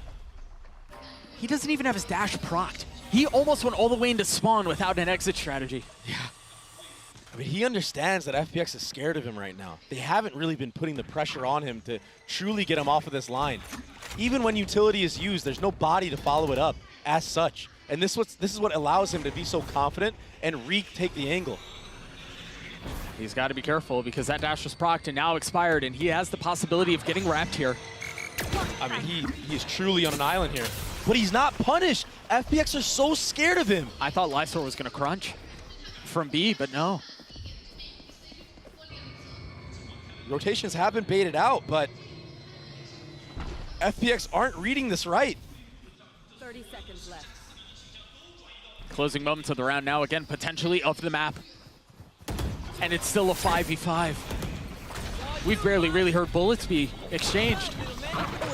Paranoia is traded. Keep an eye on Yetuje. He's going to get the timing, isn't he?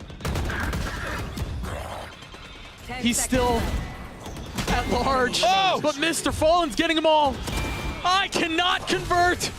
Mr. Fallen with 4, and we're going to map 3.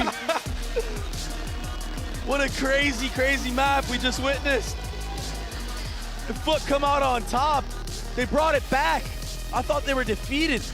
I was You looking and I over at both. their eyes when they were down like 6-0 on that round, on that defensive side. And they were just destroyed. They were distraught. Icebox is on the other side of this. A little teaser. FPX normally runs Clove on that map. We'll see if they do it on the other side of this break. Don't go anywhere. You're watching Masters Shanghai.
And FUT managed to force a map 3. We're going to Icebox, and wow, in OT of all things. But, you know, FUT continued to just show that when they are down, you cannot count them out, Kukuka. Oh, yeah, exactly. And they had to deal with so many things in that Lotus. Like the amount of smokes, like you can see, especially having the triple controller, that you can do whatever you want with the Viper Wall. It's going to apply that pressure. It's something that they always have to be checking. And then for the execute, you have 4 other smokes. So everything is fine.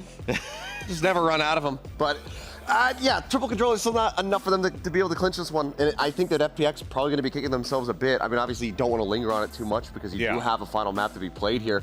But it really did feel like that this was in their hands. But it was a good rally back from the side of FUT, just being able to isolate. I mean, we saw it so many times, just the isolation picks and just the setup or the slowing down of FPX because of the breach being reintegrated into the comp here was just really, really good. Yeah, you could definitely tell that one agent created a lot of wrinkles for FPX to have to deal with. Although we do want to give our flowers to Life because he had an incredible game, truly. Was really just, I mean, just so many moments, and there's one in particular that we will be showing multiple times. We will be slowing it down. Because we have to, we're legally obligated. But truly, I mean, this is exactly what FPX needed. Now, even though they weren't able to pull off this win here, I mean, guys, I think it goes without saying that this team is definitely dependent on Life having moments not just like this, but also, we'll see it in a second, you know, wild 2Ks that this guy was able to pull off there.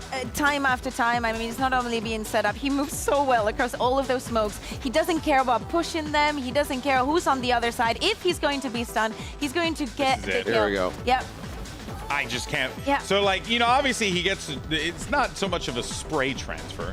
But it's just it is. But it is. That one bullet just found its way to that dude's face. You do Valorant sometimes. He knew exactly where he was going to be approaching from. So the fact that he's able to just perfectly flick in the exact right direction that he needs to be in, it's just, the awareness is good, the reactions are fantastic. But this game was very much live or kind of die by Life. I mean, Berlin does put up some fantastic figures with his Asper performance, but that's Berlin. But one of the big things that we saw was that Life, I believe 6 and 5 as far as first kills are concerned, and the 4v5 conversion overall from FPX wasn't great. So every time it was Life that ends up getting picked off initially, recovering the round from there, it just proved to be so very difficult for them, because while you do have those controls, you can really segment the map.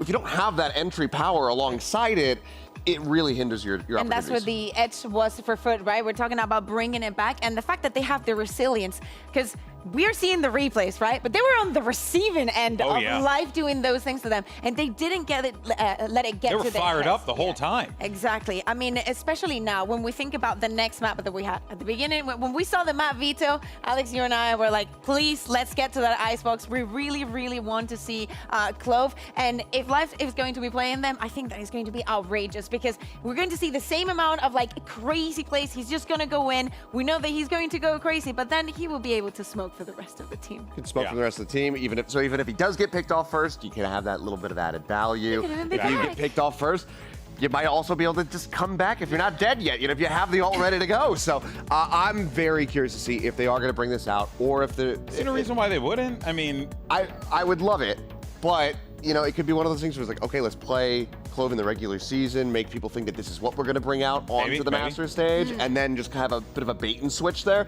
But I did get to sit down with Autumn, and I asked him straight up, I was like, can we expect more Clove? And he did say yes. So unless he's a liar, I think that there's going to be Clove. Time to find out, Autumn, if you're a filthy liar or not. Right here, right now. I think it's so cool also, because obviously we come into every event thinking, what's going to be the level from the teams, from the different regions, like how much better teams have gotten, and the fact that in day one we're getting, you know, to the decider in both of the series says a lot about how everybody's progressing. Yeah, for sure. And I think for day one to just come down to all deciders goes to show just how competitive this game has continued to become. And we always expected Madrid was one of the most competitive events ever, but then you look at this event, you're like, wait a minute, this one could end up being what's going to happen tomorrow? Yeah, what's going to happen tomorrow? You know, to continue pushing the envelope with every single event. That's all that really matters. So seeing just the parity in the regions and the different teams and whatnot, that's fantastic. So I think going the distance, being able to get all 6 maps, while it might make for a long day for us, it makes for a very good day of Valorant overall. Yeah. And especially like the storylines. For FUT, we were talking about internationally, they haven't done so good. In our region, in EMEA, they've always surprised us, but you know they're lacking here. For FPX though, getting a win here is definitely a milestone in their entire career. Oh, it's a milestone for them, but it'll be massive for the hometown crowd that's cheering them on right now. You were hearing the FPX Jayo chants, you know, like in the arena, so you know they're all just, they're geared up for this squad. You know, they want them to walk away with this dub, Achilleos. No, they do, and they've effectively been going down, you know, this checklist for the side of FPX, because one of the big things was like, okay, let's finally be able to beat EDG. Boom, done. Did it again. Couldn't get the first seed, couldn't beat him in that grand final, but they were finally able to at least beat that demon. Yeah, they conquered it. They get their first map win since lock-in at an international event. Now they are on the cusp of checking off yet another one, getting that first international series victory and this time in front of the home crowd. I just think it's really funny. You know, you go back to that piece that we ran earlier before this match started when they were talking to CNET and Yedajay about, you know, like whether or not a Chinese team will make it out of Swiss stage. And I'm convinced FPX are the real deal. Bounced back. Genuinely. And there we go. Let's go! For the first time ever at an international event. Well, you know, first time that they're available to play. Clove is in action, and now we get to see what they can do. I am pumped for this agent. Ever since they announced them, I've been pumped. Now let's talk about the last time that Life did play this, because the impact, it wasn't immense. They still were able to win that game of Icebox that they did play, but I think Life ended up going something like 5-12. Yeah. Which obviously doesn't matter as much because you can use those smokes from beyond the grave. But you know, I'm curious to see how it looks. Am I wrong? Yeah, this is 17. It's okay. It's okay. It happens. Oh, sorry. It was the previous I was thinking the first time that they played it. My bad. It doesn't matter because he's gotten better. It doesn't He's matter gotten because better we're with here it. for all the excitement. Now, FUT, of course, has never seen this in the region. Maybe they didn't expect it to get it this far. Are they ready for Clove? All right, well, let's see if FPX can pick up their first global win and send it back over to Doug and Baby Bay for the call, or will FUT ruin their day? Thank you so much, GB. Yeah, I think the potential for a lot of firsts and an actual first. As the Des mentioned, Clove making their international debut on a decider between these two squads where FPX is fighting for their very first international win ever. The story doesn't get any better. I know. I'm so happy we get to see this in action, and I want to see what FUT have to answer for it, you know, like, because it's so unique, and FPX have such a weird play style that it can really throw you off. But the key factor here is CNET and the way he was playing that last map. I don't think he's going to veer off of that at all, Doug. No. Oh, this is something new from FPX. Aggression on the pistol round. Well, Yetujay is the first to check. Life will fall, but instantly traded. Meanwhile, gunfire erupting towards B. The spike should go down with plenty of space. Ayong and Autumn, the only two that remain. Yeah. And this is just going to be so hard to retake into. You still have Viper Molly up. You have Shock Darts up. Krax has a flash still, if need be. Yeah, but Krax and CNET are both weak. So there's a shot at this. Well, never mind. There's no longer a shot. There's no longer a shot at this. That should be the decider. Yeah. And Ayong right now just needs to get as many kills as he can, start farming that Gecko Orb, potentially even farm the Orb next round, you know, on that A side of the map like we see so many other Geckos do. Right, but instead he got nothing. Yeah. Except a bullet to the face. So, FUT get the pistol. I do think what I'm really curious about is, yes, we can talk about Clove and how different that is, but a triple controller comp on defense on Icebox is a different beast. We saw it on Lotus, and that plays very differently. Yeah, I just think still FUT understand what the win condition is, or at least they should, right? Because on a map like this, especially around that mid area of the map, you're going to see Harper probably defaulting this wall a lot. Yep. But if FUT decide to start punishing that and actually walking through it later in the half, where like maybe FPX don't want to play it as much, they're going to be able to win rounds just off of that lurk timings that we saw Yedajay get so many times before. I mean, even that in that pistol round, he got a kill on the lurk. Yeah. We'll see if he can do it again. Speaking of lurks, Berlin is in their spawn. Has managed to get past the turret. There's no way he's expecting that. Yeah, Yetujay's dead. Oh my gosh. They've gotten another. They've gotten three. Krax and Mr. Fallen, the only two that are up. I didn't think they had a shot at this, but lo and behold, it happened. With classics. With classics, Doug. And it's all off of Berlin. He just came huge for his team. He used the Cascade to block off the Killjoy turret.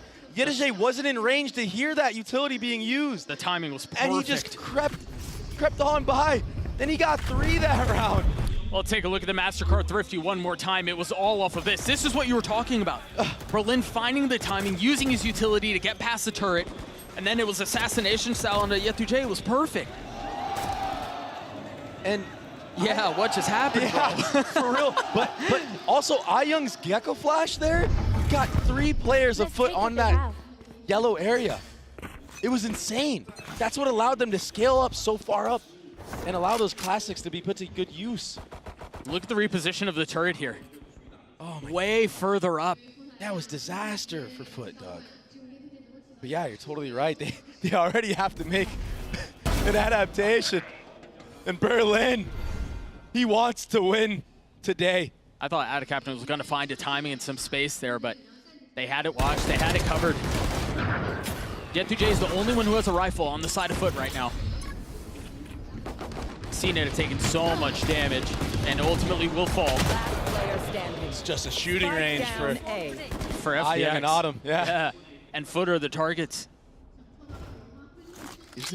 Is sitting really healthy here, though. See what he can do here. Autumn 5 HP. That's potential. The potential is quickly squandered. Yeah.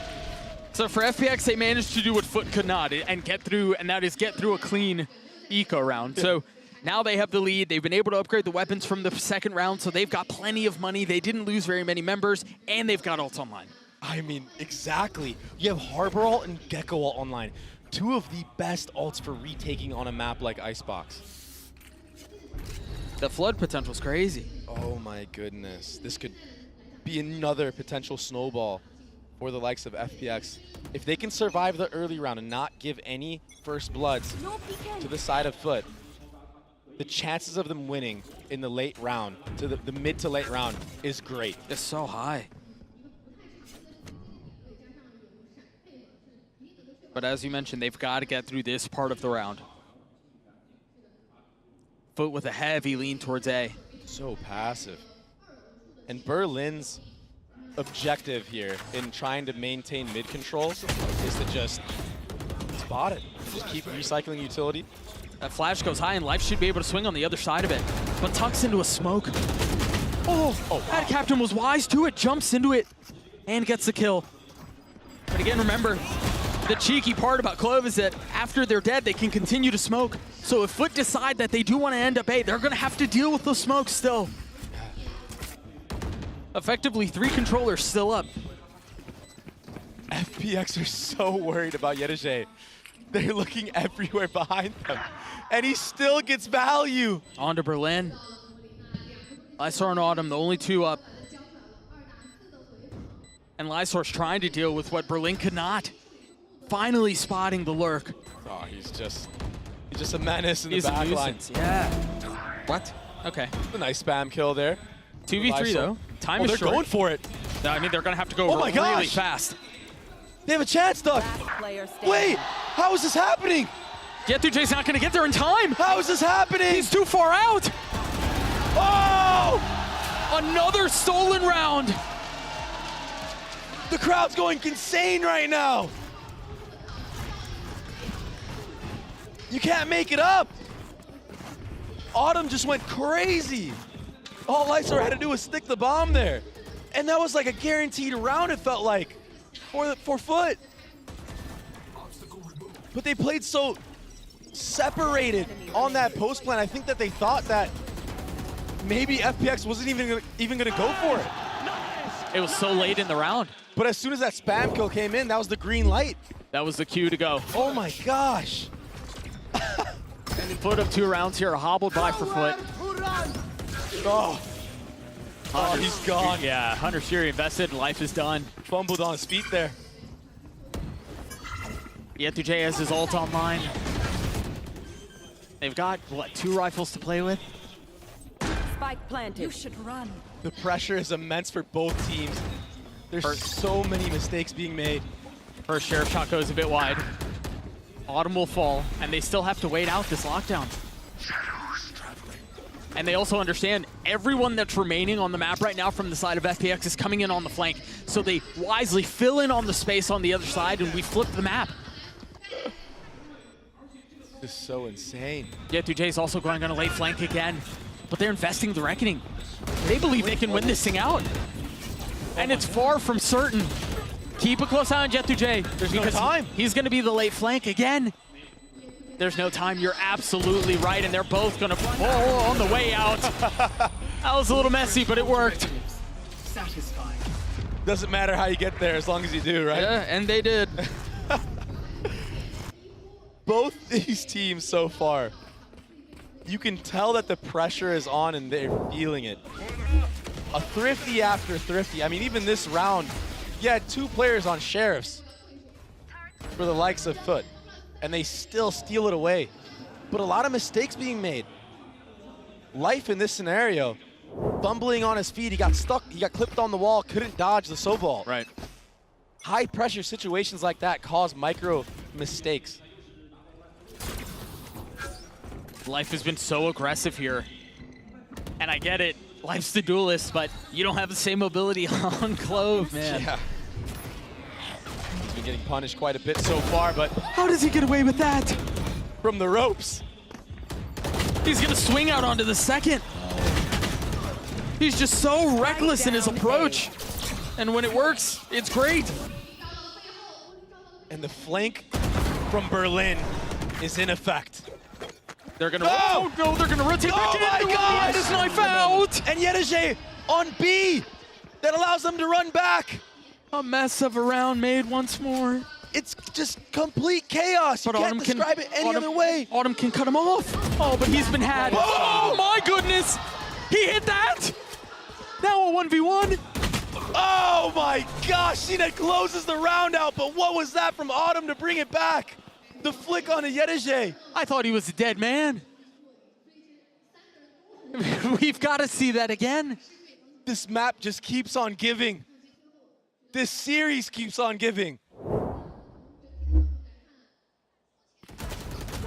That is disgusting. And then almost getting the last kill onto CNED. Yeah, that's the one that got away.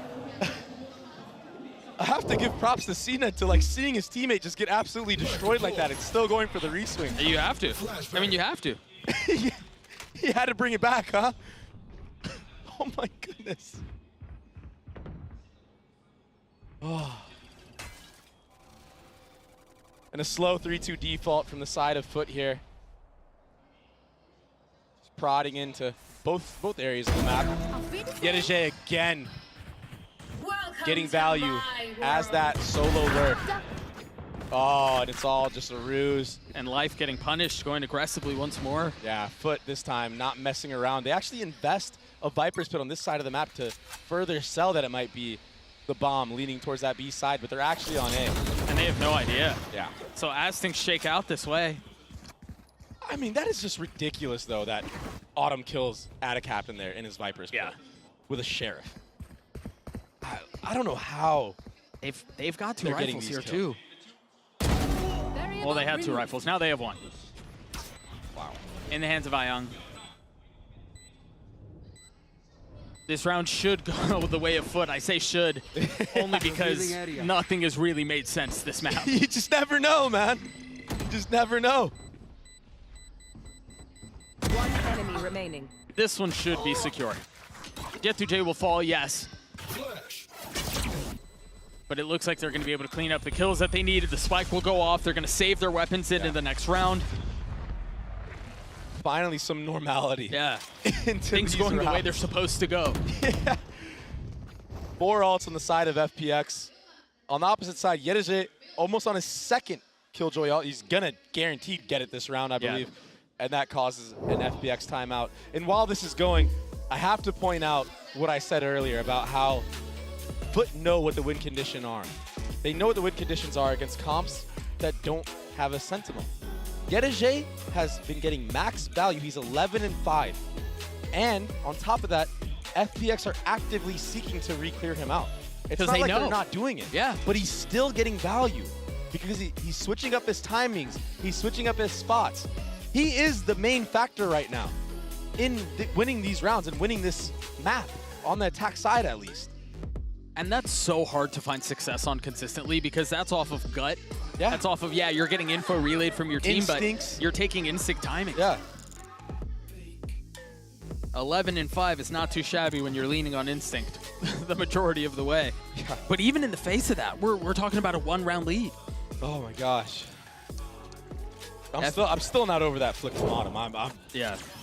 My heart was going crazy. I thought he was going to do it. 4 ults on the side of FPX. Here's the thing, though. With the way that FPX have been approaching this defensive side, especially towards that A side of the map, they're playing so aggressive. They're not giving themselves a chance to even use these ults in the round. Yeah. They're kind of just going for broke and just like taking ones left and right and leaving it up to the players to do a 3v4, 3v5 retake and try to win. Well, and I think that's part of the adjustments that's been made. You see how far back Life is playing on the other side. Meanwhile, Lysor gets caught just as he was trying to find safe passage and an exit. Too over-eager there. Yeah. He stayed for too long. Maybe just get that kill and get out next time. Oh, and that lockdown's going to delay this retake even further. Goop continues to goop. The clock now is just going to play against FPX. And they're investing. We're seeing the first Clove ult. Life has to take a fight here. But they're going for this? This is crazy. Remember, if it's an assist or a kill, they're able to come all the way back, but they still haven't been gifted that finally. Now Life can play on the tap of both. There was so much bait being played. Mr. Fallen has to call the bluff and does. Oh. Yeah, that dart coming up right in time. That was too close, man. I cannot wrap my head around the fact that FPX is going for these retakes, but then they just prove me wrong because they bring it down to a 1v1, a 3v5 to a 1v1.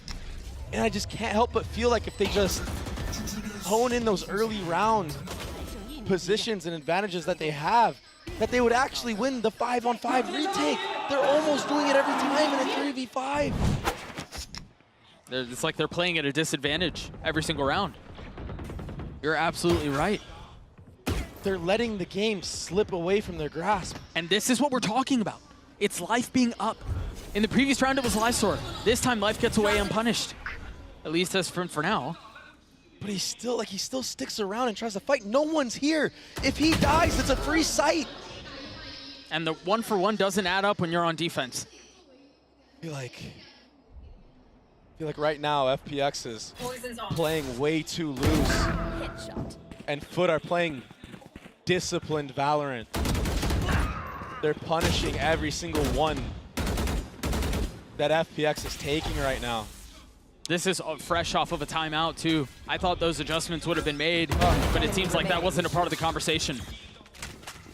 And if this is how things continue, FUT will systematically pick apart FPX the entire round, the entire half, excuse me. My gosh.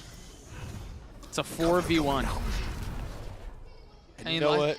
Yeah, go on. It took a while for FUT to get to this point where they can be confident in their attacking side and like holding certain gib spots, which when I say gib, I mean, you know, holding for aggression in different areas of the map after you've pressured areas or even after you've gotten a kill, Ada Captain wraps Lysor there, takes him out.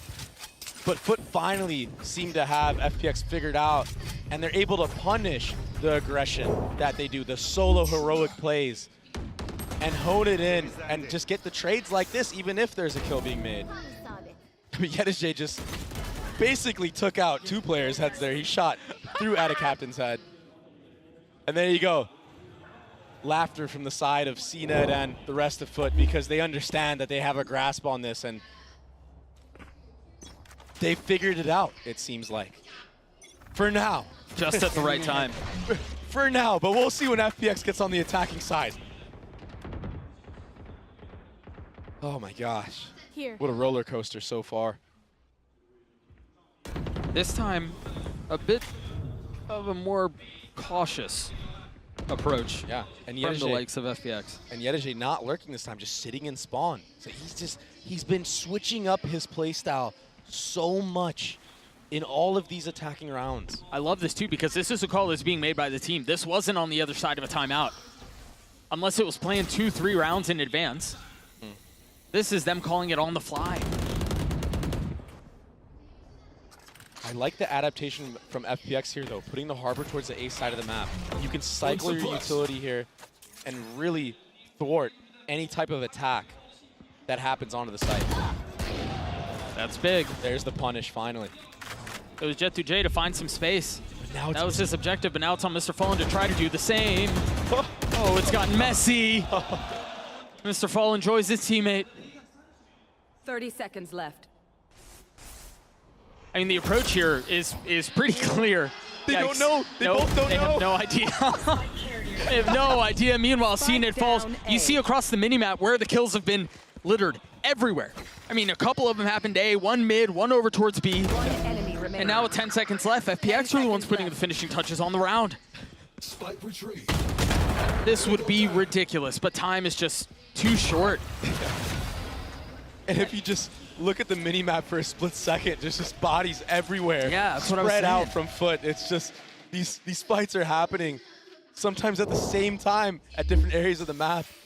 Let me take a look at it again. I think it almost felt like FUT's timing was off on what their approach is, because I think the standard is still there, right? It's a 4-1. They try to create some space. Jet2J tries to find some space on his own. If he gets a pick, they rotate away, but they were way too far committed A. Yeah. Jet2J was way too late on his mid lurk, and then he gets caught. There's no real space for FUT to take off of it, and then everything could just kind of get thrown into disarray. You're absolutely right. Another 3-2 default for FUT. This time the pack being towards that A side of the map. Berlin is so far up on B. I mean, oh. If it's not Lysor, if it's not Life, it's Berlin this time. But while this is happening, it's like a double-edged sword, right? Because they're pressuring B, and had anybody try to re-aggro A, they could have committed with the spike there. A great re-clear. And they've got, yeah, they knew the second one was there because of the thrash. So 2 fall on the other side, and Life going aggressive, gets his one, but it traded, and he's gonna get res back up. Unless Autumn can get here in time, but instantly punished. That knife is gonna perhaps give a little bit of false sense of security. Yeah, and he knows. The knife not tagging someone doesn't mean the prowl is not there, but Ayong hits the shot anyway. And he has that thrash though, he picked it up again. Get out of my way. 2v2, Blades online. Is he gonna dash onto him? Whoa! Right into his face as the utility was up. A 1v1. There's no other player FUT would want in this position other than CNET. Lysor with 85 HP. The tap is there. CNET gets the kill as FUT get to 7. What a smart heads-up play from CNET there. He's aware that Ayong is gonna pop that ult, and he has updraft and dash still. He took that split-second timing and dominated it, and that kill from the rope, that was nice. The kill from the rope was nice, but I think you're right. CNET's play aggressively into the face of Ayong there was perfect. Dodging the thrash, finding the timing window, getting the kill with the blades. Deploying drone. An attack side operator for Yedije. Sova ult online for Mr. Fallen. Meanwhile, Berlin is an op of his own on the side of FPX. And you can see what the approach is for FUT here. They've got the alarm bot B, they've got the turret mid, and then they've got Jet2J back in spawn.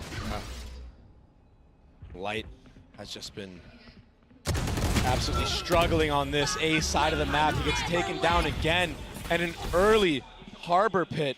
They're just gonna run away though. They don't have to give him this fight.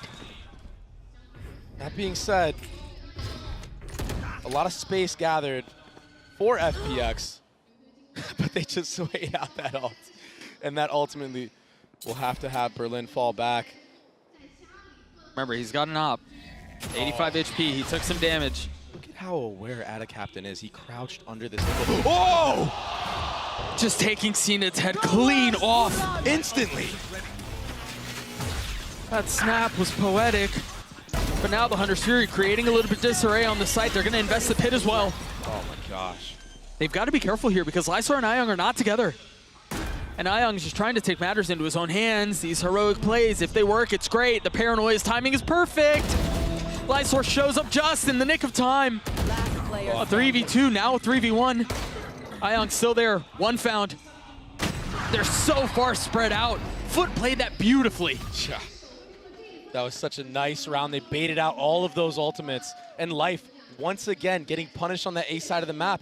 And there's a lot to be worried about right now if you're FPX, because the way that CNET played that last map, if he plays the same way on this defensive side, and FPX give him way too much respect and don't actually push him off of these opping lines, he's going to take over. Yeah, that's reps. And he already is starting to take over again. That aggressive play with Blades into the face of Ayoung, that's a I'm taking over type play. That's a you cannot deny me. That's a CNED play. There you go. Freaking ridiculous. FUT up 8, 4 at half, 1 half to decide how this series plays out. We're going to throw it down to the desk to break it down and get us all hot and bothered for the closer of this map. Let me tell you something right now, baby. You're looking to be hot and bothered, you're in the right place. Because look at this shirt I'm wearing. It's quite nice, isn't it? I'm joking around. It is. It looks good on you. In any case, though, well, I gotta say, man, you know, this game has just been the gift that keeps on giving. Both of these teams just continuing to just like shock us with these weird, just like absolutely absurd moments. I mean, that round 11 it was just like a boxing match. Genuinely, just two teams trying to jockey for attention. This whole thing has been a boxing match. It's just two people going out, and they're just no one's blocking. Everyone's just swinging. It's the best type of fight. Yeah, exactly. And the fights over and over onto A. I love the fact that FPX was, you know, trying to look for responses. But one of the players that I wanted to highlight actually is J2J. You know, we talked about him coming into his first international event, and I think that his performance is brilliant. It's not only how crisp he is on the server, also when he celebrates and how he's keeping up and boosting the morale of the team. A lot of energy. We heard it exactly. We heard it also from our casters how he's changing the playstyle round after round, and he still has it in him to get some, you know, some game. Yeah, I mean, he's been incredible, and this is one of the things that we were looking forward to when he kind of made his debut back at Red Bull Homeground. That was one of the first times that we really got to see him with this FUT squad, and he already looked amazing from the outset, and that has just been upward growth the entire way throughout for this guy. So seeing him come over, be on this international stage, you're playing against a team that has the crowd behind him, and to be able to put up performances like this, it's incredible. Yeah, you only got a few rounds here, and you lock this up in front of the hometown crowd. Can FUT do it? Does FPX have life in them? Let's send it back over to Doug and Baby Bay. Thanks so much, GB. 4 rounds separating these two squads, 1 half left to play. There was much to be said about how FUT dominated the attack half, in large part because FPX were kind of recklessly throwing themselves out into the beginning of the rounds, but it's a different story now. Yeah, and I mean, statistically, both teams have been just great on the attacking side. Yep. So I am expecting something great here for FPX, especially if they want to win their first match internationally. The potential to make history in front of a home crowd. What a weird smoke. Oh, dude, CNED is on, and FUT are on in a way that is ridiculous. This is not what we saw the first map. This is not what we saw for a lot of the second map. This is a FUT. This is the FUT that people were talking about potentially being the best team out of EMEA. Yeah. They're all frying. Yeah, frying, fighting together as well. And I liked what FPX did there. I was wondering what they're doing with that clove smoke on top of yellow, but it's actually to set up Lysor to TP into it. But FUT were a step ahead, and they brought the fight to them like this and just disrupted that entire default. That is such a cool smoke idea. You're absolutely right. It doesn't matter if you get interrupted before you can even commit to that. Right. Meanwhile, you saw the pop-off from FUT. They can smell blood in the water. Yeah. And it seems like FPX might have just run out of gas. There's a gap in this cascade. That's a blunder, but CNED doesn't punish it. A little bit further up than intended. 4 players here, though, and CNED is taking over. Yeah, he missed the first couple of shots, but not missing on those two. Autumn and Berlin left to pull off a miracle. 1 enemy remaining. And I don't think it's going to be the case this time. Flawless. A flawless round for FUT as they get that much closer to closing out this series. This place is nice. But are no slouches on a map like Icebox. Win and get out of here. That's why they allowed it into the map pool. They love this map. Whatever hype and motivation and energy was coming from the crowd at the beginning of the series, at the beginning of the map, it's gone now. Just sucked out of them. This place is silent. And even on the side, for the players of FPX, they were hyping up the crowd. Now it's just quiet. Yep. I mean, they just look a little lost and distraught. A bonus round win here would be, I mean, it would be the final nail in the coffin. Yeah, I'd feel like it, wouldn't it? And they're getting aggro on this B side. Life is here. They've taken so much space. Oh, but they know. You see the ping on the minimap. Life is aware of the fact that they've crossed each other. He's gonna get both. He's gonna get both, Dre. Oh. Ion gets the second, but that's a massive start for FPX. CNET slipped the net here, though. Hits one shot, but not the second. And now Mr. Fallen's left alone. It seems like the possibility, the threat of a bonus round win is gone. Yeah. And with that, there's hope. Planted. Just a sliver, yeah. But there's hope. You're right. Instilled back into FPX. Mr. Fallen doing his best to give it a run at it.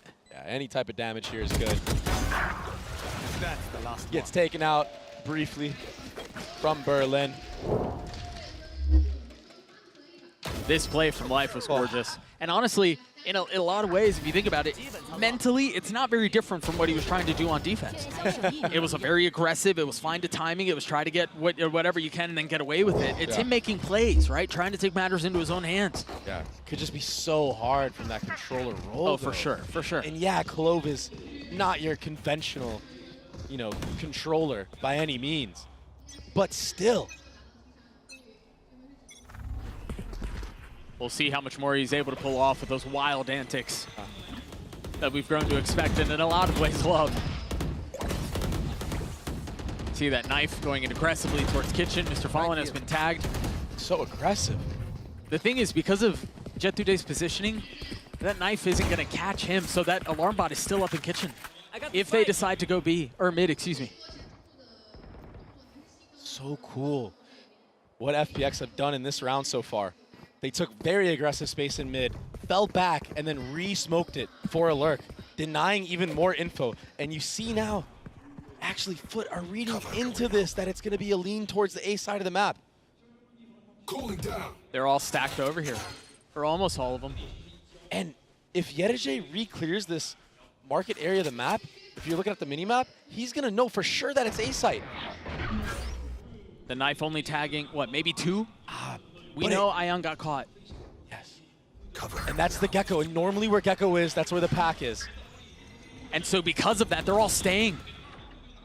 4 members here, but a double flank. You've got to keep a close eye on the middle of the map. Jet2Day can secure the round by himself if he plays his timing just right. Oh, but it's FPX who found the space they needed. And now Jet2Day has to be pacey about it. He's got to get up and aggressive, but Life turns on him, gets 3. And now with 10 seconds left, CNED's left on his own. Spike planted. He has his blades, but decides not to pop them. Life is running at him. Trying to stick with the op as Life gets 4, and we're starting to hear signs of activity again from the crowd. And Life, he got 4 into that round. The timings are working out now that it's the attacking side, and it's all because of the early mid default that they did. They had 3 different layers to it. They took aggressive space early on in the round. Then they fell back, then they lurk smoked, then they lurk smoked again and walked through it all. I got scared for a second for FPX. I thought that they didn't know what they were doing themselves, but they had it under control the whole time, it seems like. And what's crazy is that Jet2J peeked out of that smoke half a second earlier. The round doesn't go that way. Yeah. But that's all in the past now. CNED pops his blades, pistols for FUT. CNED wants all the smoke right now. Yeah, but is he going to be the one giving it or receiving it? Oh my gosh, that was Life. clean. One blade is all it took. Life hasn't ulted yet. I don't even know if he's going to invest it for sure. But CNED's already here towards the B side of the map. Meanwhile, Lysar feeling some of the pressure, expecting the push in. Thrash used in a position like this. Oh, he wrapped him. He had no shot. 3v3 still. Spike planted. CNED has his blades. Mr. Fallen has grabbed a weapon, upgraded now. He's so close to him. But Berlin's walls, what keeps him back? CNED was stuck in between 2 ferns right there. But through all of that, FUT have managed to upgrade 2 weapons now. First it was Mr. Fallen, now Krax has the same. Second Thrash used. And they've managed to get past it. They're behind him. Oh, Mr. Fallen got caught. Autumn with 4. FPX are not done. What a monster. 4 to his name. He's 1 off a KO ult. Man, when he's feeling it in these post plants, I mean, he goes crazy. Be faster. He just peeks everybody and instas them. Yeah, all that said, though, that was blades and pistols at the beginning of the round. That should not have been that close. It's very true. But sometimes you gotta do what you gotta do to win a round. Pistols or not. And now a good chance for a snowball for FPX. A lot of good ults online for an A hit. 2 online, Autumn's not far off. This is where we might see the Clove get immense value, especially with the ultimate ability. We're gonna see probably a Harbor ult engaging the site, and Life will just send it. Go fight. He's gonna send it. And then pop his ult if need be, if he goes down. The thing is, they're playing pretty far off site here. Yeah. You got the Molly, the Dizzy, the Flash, the Reckoning, everything dumped in, and they aren't giving him the fight at all. This is why it's cool to play the Clove on this map. Much like Arena, if you get the kill, you can regain HP. But they don't even give him the fight. So now they're gonna have to deal with the Flood attempt. Oh, here we go, Vintage. Perfect timing again! Frax falls, and they get the spike down. And he could go for more because he has that ult online. Pushing the pace, pushing the matter as best as Life can. Oh, he's playing this so well. Oh, tried smoking for himself. Mr. Fallen catches him. And there's the ult. Life joins the fray once more. Tries to get away to reposition and now take the fight, and he's back. Not connecting at all. I mean, full momentum back, Dre.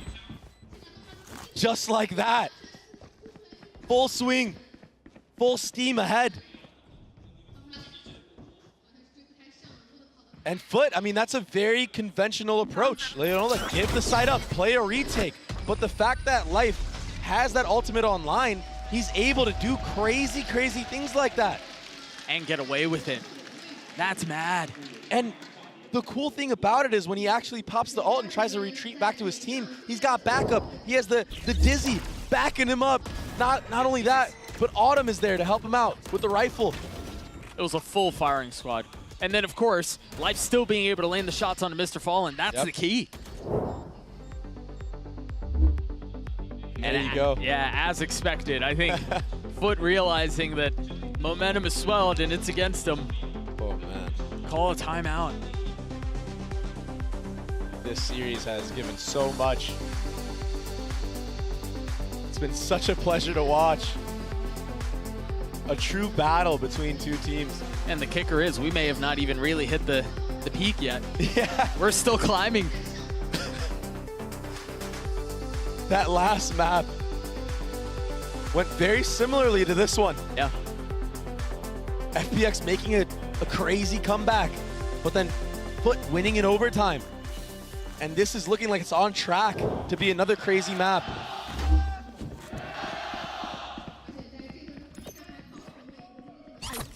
Yeta J and Ada Kaplan sitting on some guns. Yeah, the only two. Mr. Fallen doesn't even have armor. I've seen it. Okay, I wondered how that was going to play out. It looked like it was going to be full armor in a classic, but sells it. Buys a Marshall instead.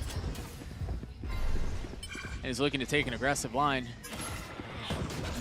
This pathing is gorgeous. Using the smoke against them to try to find some safe passage, but has to dash back.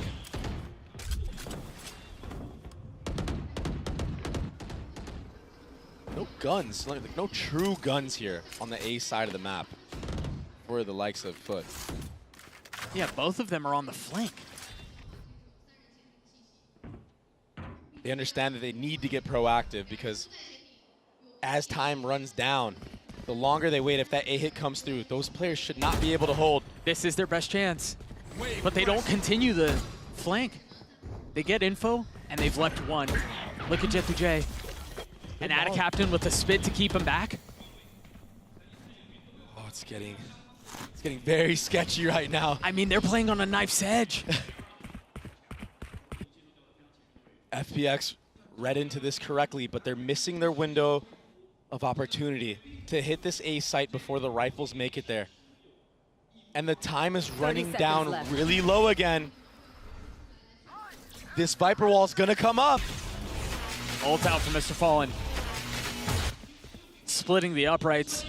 Not really getting any info. Now 15 seconds left. The spike's still not out, but Berlin is on a late flank. Cena drops him. They're still trying to establish some control on the site, and it seems like they're going to be able to do so, but now the fights ensue. Mr. Fallen with a great first shot and a second two. A 2v2 now. No rifles on the hand of the defense. Ayong and Lysor left to figure this one out on their own. As the spike ticks away. Weapons out of reach. Mr. Fallen with 3. Ayong has to do it on his own. He's gotten it down to 1. Cracks 24 HP. And if he plays this position right, it's going to be beautiful because time is against him. Ayong on the snap, lands the shots. The Red Bull clutch for FPX. Just barely. Both players were sitting at 1 shot apiece for FUT. Oh my goodness. It was so scrappy. These couple of shots from Mr. Fallen there were everything. He hits 2 filthy shots just to get him competitive. It was ridiculous. Gosh. Ayong feeling it. So happy they secured that round win. That being said, that was not a full investment for the likes of FUT. And they managed to do that. I feel like it's back-to-back, too. Yeah. CNED with the op. The drone to get some info, and I don't think it spotted anyone. Oh, maybe it did. A tag on the minimap to suggest some presence. Adacaptain and Yedeje on this B side of the map have been so aggressive. Yeah, they have. Because they understand that FPX hasn't really been defaulting B early at all. There's no need. No, it was really what? It was Life who took an early space a couple of rounds ago and managed to get that 2K in Garage. But other than that, you're right, they haven't fought for this at all. And now they're going to, but Get2J has a line. What a great knife from Autumn, and the follow-up as well. Doing everything for his team right now. Adacaptain taking a step back.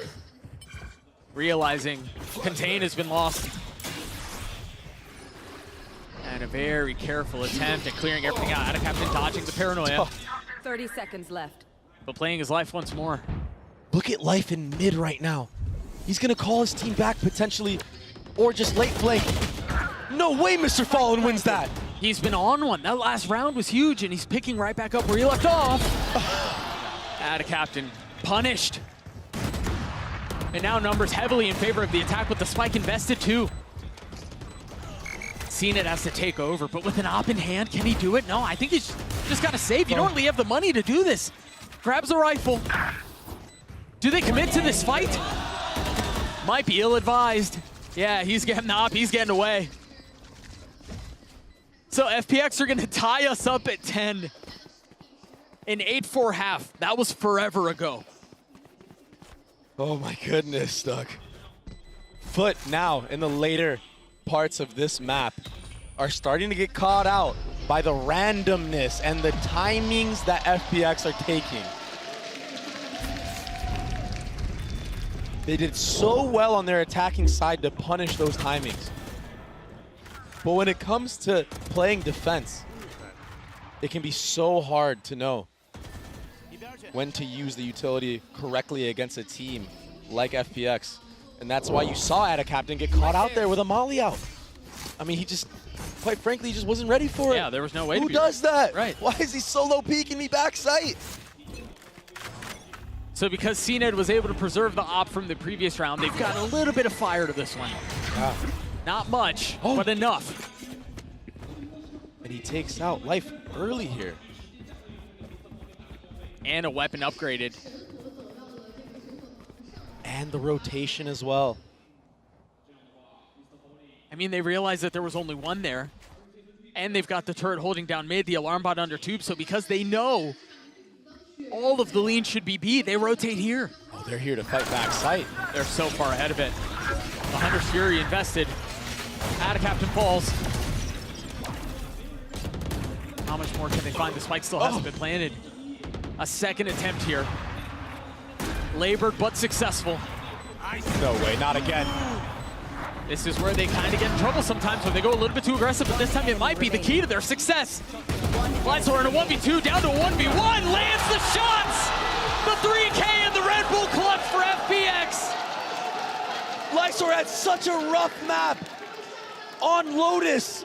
It was sitting at single-digit kills, and now he steps up like that. And again, another scrappy eco, but they close it out. This was insane. Man, he's delivering when it matters. Oh. And against Mr. Fallen of all people, who has been immaculate these last couple of rounds. He's had 2 soul vaults in the last like 4 rounds. Again, that early peek from CNED to attempt to punish. He's still really far up here too. Procs the dash. Oh my goodness. And now waiting for the challenge that I do not believe will come. Yeah, a nice change of pace here for FPX. Last round, a big commitment towards that B side. They did a B default right off the get-go. Now, a more passive, just spread out default. Krax has an ult. J2J has an ult. Captain does too.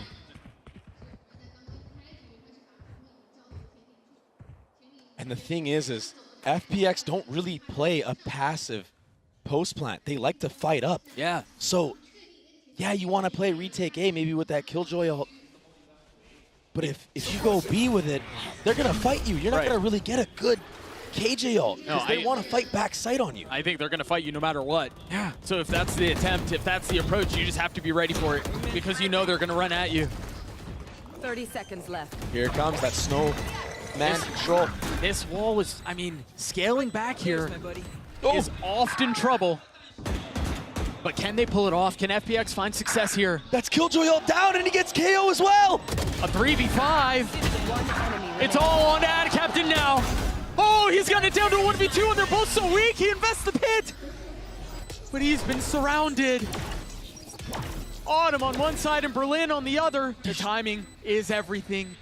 Can Captain find the tiniest of windows to pull this thing off? Time is short. Bullets soaring on either side. Oh my gosh. Stick it. Oh, he gets caught as it hit half. FPX get on series point. And the potential to close it out. It's a scrappy buy. Light armor across the board. I can't believe Berlin in that round took out 2 of the most important ults for that retake. Poor Captain, he did his absolute best there to identify where both players were, and he did that. But there's no time for him to do it. Impossible situation. All the pressure is on FUT right now. They're thinking in their heads about how they talked about how no Chinese team was gonna make it out of this group, out of this Swiss stage. Apologies. And now they're feeling that wrath. The wrath of the crowd. The wrath of FPX. And FPX, they're hungry for this first win. On home turf. If there wasn't tension before, this timeout will build a little bit more. Man, this FPX team, no matter the result, has impressed me so much. Agreed. Hard agree. 8 rounds in a row for FPX. 8 to get themselves to this point.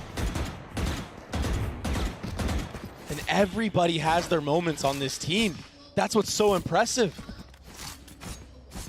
There isn't a set carry. Maybe the first map, sure, Life had an amazing map. But it's not a one-man army. You're absolutely right. That Dizzy looked a little high. Oh, it did bounce back. CNED in a position to take things over. Dealing damage onto the second. Ion weak now. It's fighting everybody right now. Remember, they still have a lot of those ults. Can CNED close it out on his own? That's that play you were talking about. Lysor now in the clove smoke. Trying to punish and succeeds. Shadows traveling. Now things slowing down. Krax and J2J still have their ults. One invested, Captain on the flank. And FPX called a freeze at a moment like this? wisely re-clearing back spawn. And now options in abundance. Do they stay B? Do they flip back A? That Killjoy turret has the cross in mid, Doug. So they don't need to rotate. But do they smoke it off? Life's body is here. I don't know if he's aware. It doesn't seem like it's gonna get smoked. The turret will catch it. Oh no! Spike down, attacker spawn. But they're gonna be able to pick the spike back up and rotate back. The problem is Autumn's not here with them. So Lysor's on a solo mission. Do He's just gotta buy some time. No, don't do it. You gotta buy some time. Now, the lockdown invested. Lysor dancing around it. Look at it, takes the fight! And they do it! Their very first win on international stage, and it's on home soil. FPX takedown, FUT in dramatic fashion. What a showing for FPX. A sold-out crowd and not a single seat occupied right now. I mean, so many people wrote them off. I was one of them. I thought FUT was gonna 2-0. And for them to do it the way they did it in the face of a lockdown, we talked about it, they're gonna fight you. And what does Lysor do? Go and fight. He closed it out in immaculate fashion. What a match. Their attacking sides are insane. If this team can figure out the defense, they could be a contender to take this. The winners bow for the very first time. What a special moment for FPX. What a big, big win. I can't believe it. I can't believe the plays that we saw today. Dude, this is what international Valorant is all about. This moment right here. Oh my gosh. It doesn't get any better than this. It just doesn't. The unthinkable. Seriously. And we're gonna get to look at some of these highlights again. I do think, to be fair, FUT showed a lot as well. I think these are two teams that we're gonna be talking about for the next couple of days. I don't know that either of these squads are going anywhere. I mean, there is no world in which FUT could have prepared for what they just went up against. No. This is the most unique play style I have ever seen. And at times, I didn't agree with most of the things that I saw, especially on the defensive side. Yeah. But when it came to the attacking side, it worked. The strategy was nice. And yes, there were a couple timings that needed to be taken in order to make this comeback happen. And yes, if Yedijay walks through that smoke, this is an entire different game. Yeah. But my God, when it hits, it hits. And it hit. Oh, and it hit for what, 9 rounds in a row? It's crazy. Unbelievable. Those last 2 rounds for Lysor. I mean, they were perfect. He took over the game. They were insane. Again, to push the KJ ult, understanding that that was supposed to buy time. Most players take a step back, right? They go, well, we got to wait it out. I'm not going to go fight a 1v3 while my teammate is still on the opposite side of the map to take the fight. And that's exactly what he does. I couldn't believe it. Unbelievable. The Verizon post-map interview with the winners on home soil. Take it away. Well, the home advantage is definitely real here on the Masters Shanghai stage. I'm your host, Yingsun. I'm here with Luna, who's going to be doing some translations, and Lysor from FPX. First of all, huge congratulations on that win. That was your first win on an international stage. Back in Madrid, you guys didn't even manage to win a map, so I wanted to know, how were you able to improve so fast in such a short amount of time? 首先，恭喜 FunPlus 拿下了他们在世界赛当中的首胜。那其实是说，今天你们赢下了你们的首胜嘛？但其实我们回望马德里，可能是连一张地图，可能是之前在马德里一张地图都没有拿下来，但今天获得了你们的首胜。你们是如何取得这么大的进步的呢？马德里回来以后，我们调整了很多。然后赛前的话，我知道 FUT 是一个很强的队伍，这场胜利不会简单。然后我们做好了足够的心理准备，然后尽尽一切的努力去调整，在赛场里调整心态，然后技战术之类的，尽量让自己达到更好的一个状态。然后很高兴能赢下这场比赛。Actually, after Masters Madrid, we have to do a lot of adjustment. We know FUT is a really strong team, so before we face against them, we have done a lot of preparation, no matter about our mindset, our forming in the and our strategy. So we do a lot of things to prepare for that, and it's really happy to win our first win. Of course. Yeah, it's definitely paid off now. That sunset comp was absolutely beautiful, but why was Autumn playing the Cypher? Because I think everybody was expecting you to play the Cypher. 那其实今天在日落之城这张图赢得很漂亮，大家会好奇说为什么是你来拿零这个英雄，而不是 Autumn 呢？我觉得个人在这个欧盟的这个角色上更加适合，而且这个是大家一起经过讨论以后做出的这个安排，然后做出这个调整。还有，因为我们每个人打法不同，我觉得我目前来说在那张图上我更适合欧盟，然后我就选择了这个欧盟。I think this is more suitable agent for me in this map, and I have discussed that with Autumn, so this is the result, kind of like we made it together. Oh, okay. You guys experiment a lot. I feel like almost every map you do something different. Where do you find the time? How do you prepare this? And also, whose idea is it to play, the triple smokes and all this crazy comp?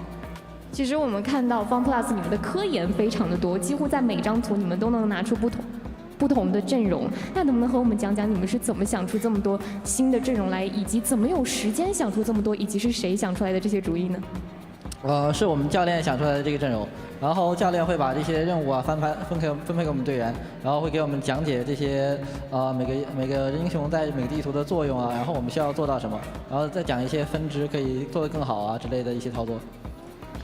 All of the ideas are from our coach, and he told me what we should do, our duty in every map, told us what should we do. Oh, thank you very much, Luna, for the translation. Thank you, Lysol, as well. Everybody, one more time for Lysol. 观众朋友们，我们再给 Lysol 选手一次欢呼。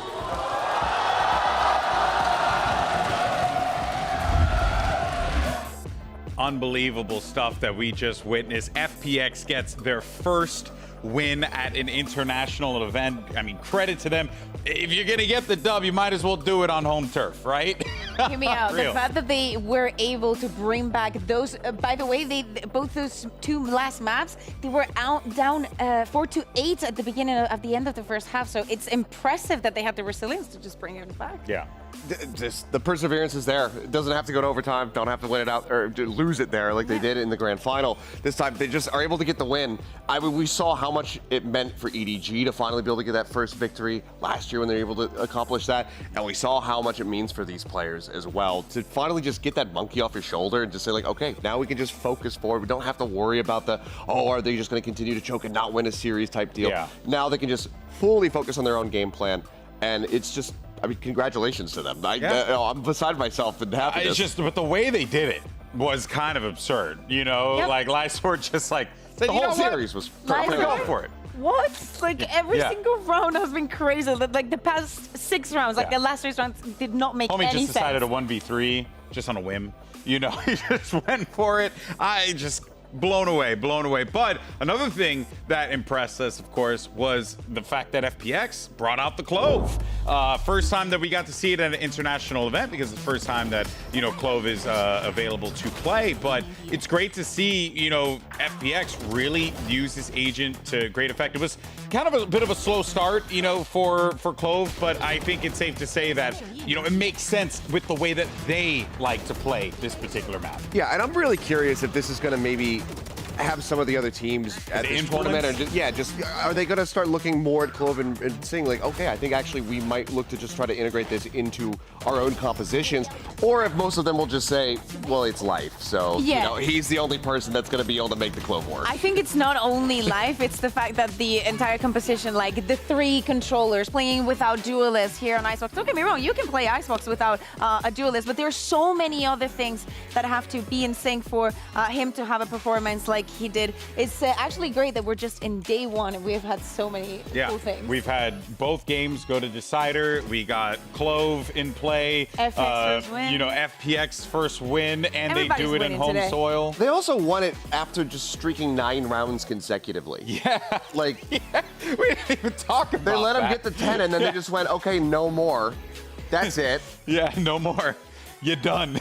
It's ridiculous. I mean, both teams clearly some work that needs to happen when it comes down to those sure. defending sides. The attack continues to be clean for both of these teams, but to not get a single retake off for FUT, to only get 2, I think, out of 9 for the side of FPX, it's something that definitely needs to be retooled. I think that has to do with Icebox and the way that they both approach the map, but also for the crowd buff. I think that every single round that FPX was getting, the crowd was going insane. Yeah, they were totally into it. You definitely feed off of that energy. Where traditionally, when the Chinese teams had come over, had it not been for, Kong popping off the way that he did and basically just winning fans all around the world, it was slow goings for a lot of these Chinese teams making their way into the Valorant Pro scene. But I think now you got to be a fan of life. You just got to be a fan of this FPX team in general. And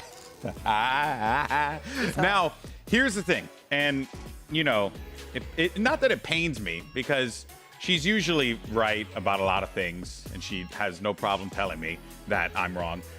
So here you go. Mimi, you were right. Congratulations.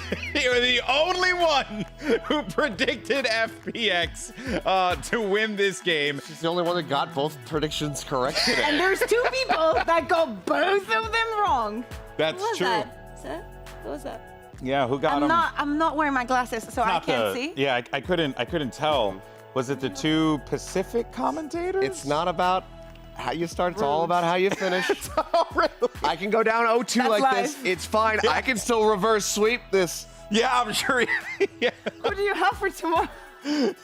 I can't wait. Actually, I'm going to be following. Take a guess for the first series who I have tomorrow. Wait, what's our first series? Actually, Genji Lev. Okay, well, you know what? I was going banger. to use that as a segue transition. Oh. But I forgot we got to show the results for today first and foremost. So then we'll transition into that. But yeah, day 1, of course, of this event in the books. And what a day it has been. Deciders, we go the distance. If you missed the first game, go and watch it. It was awesome. T1 versus G2. Somehow, G2, looking like they were just in the dumps, managed to pull it back in map 3, Seth. I know you were casting that one, and you were blown away by it. Oh, for sure. Because, one of the most impressive things was that, T1, they dropped their map, but they bounced back, and then they crush a 13-1 victory. And then for G2 to be able to persevere after that was just insane. Leaf is a god. He continues to put up just incredible figures, incredible clutches.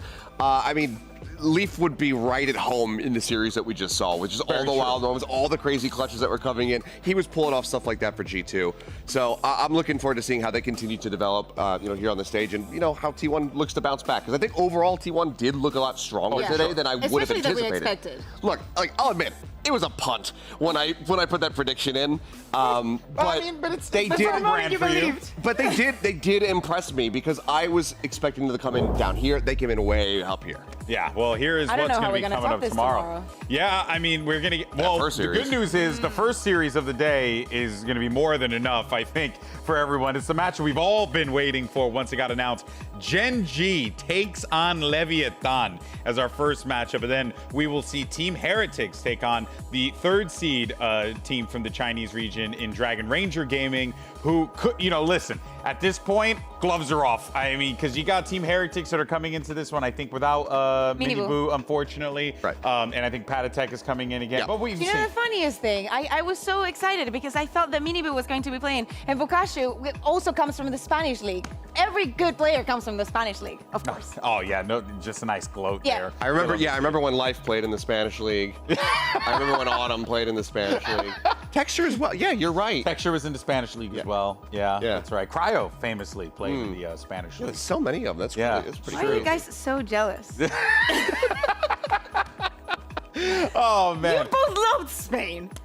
So real quick. I wasn't there. You weren't there? Real quick, guys. You Oh, that stunk. It's that late. I was gonna ask for some thoughts for tomorrow, but I think we'll just leave it there. But that's gonna do it for us here today. We hope you had fun. Bit of a wonky, wild day, but overall, some damn good Valorant was played on this stage, and I think everyone can agree on that.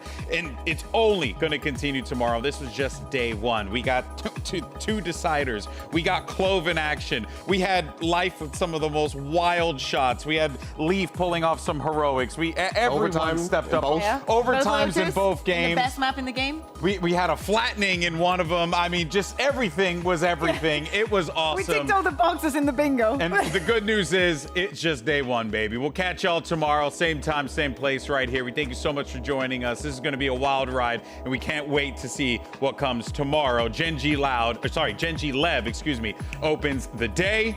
We'll see you then.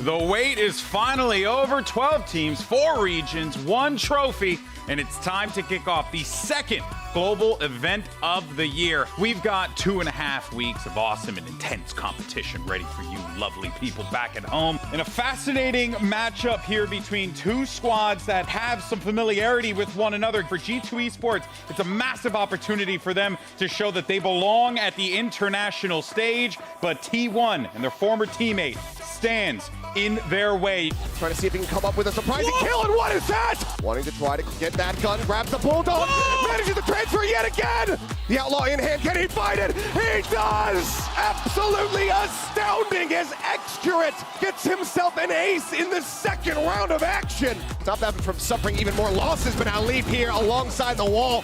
Guns down 2, sends in the ult, comes up with that one. Carpe swinging out a bit too early, didn't have the gun ready.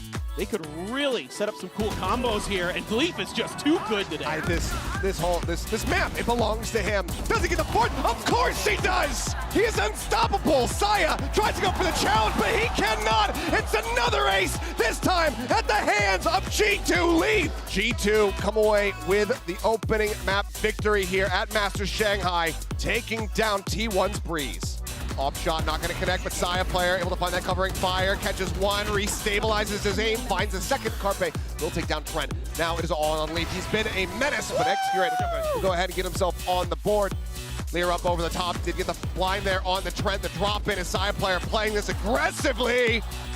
He's trying to counter-rotate back around here from the front. Finds the first, finds the second, and that is going to be the Red Bull clutch. Xcurate still pushing in from behind, and it looks like, yep, they do suspect it, but it's back to back. Look for that, and he's got it. Undefeated. T1 damn near perfection on Icebox as they close this out 13-1. Haunt now coming through. He's just holding it, but there's the cleanup. Carpe, snappy. Nice! That's what I want, man! Oh my God, come on, I know this shit. How does he decide to play this one out? Well, it's just going to be like that. He'll just work his way forward. Nice. This man is not having it. He ends up falling on the back end as Rossi finds that kill. Shots across Leaf, down to 3 HP. Swing out from Rossi, he ends up falling. As now, it is all on Carpe, and he cannot make it happen. And just in the blink of an eye, they will all get mowed down. The flood of G2 washes them away. 14-12. G2 win their opening series here at Masters Shanghai. An exciting matchup here between 2 squads that have shown that they have so much creativity. Whether or not both of these teams can pull a rabbit out of their hat is yet to be seen. This, though, is going to be an awesome matchup. The swing from Yet2J! Oh, and he's not able to get the kill! Lightstar converts! Autumn committing to the spike plant, succeeding, but now left alone. A 1v2, he's got to make some magic happen. He's gotten it to 1 and he gets them both. The Red Bull clutch for FPX. Now they realize the terrible situation they find themselves in. FPX roll on Sunset. That was a masterclass on both halves. They still have a shot at this, so it's CNED. 1v2, Blades online, he might not matter! CNED steals the round! The Red Bull clutch for FUT. Mad Captain's able to get one, but the other kill's not going the way of FUT. What a round! Lightsword just insta 3 players. He's still at large, but Mr. Fallen's getting them all. I cannot convert. Mr. Fallen with 4, and we're going to map 3. Is he gonna dash onto him? Oh! Right into his face. Lightsword with 85 HP. The tap is there. Seeing it gets the kill. Oh, but it's FPX who found the space they needed. And now Yet2J has to be pacey about it. He's got to get up and aggressive, but life turns on him, gets 3. he plays his position right, it's going to be beautiful because time is against him. Ion on the snap, lands the shots. The Red Bull clutch for FPX. This is where they kind of get in trouble sometimes when they go a little bit too aggressive, but this time it might be the key to their success. Linesor in a 1v2, down to a 1v1, lands the shots. The 3K and the Red Bull clutch for FPX, and they do it! Their very first win on international stage, and it's on home soil. FPX take down FUT in dramatic fashion.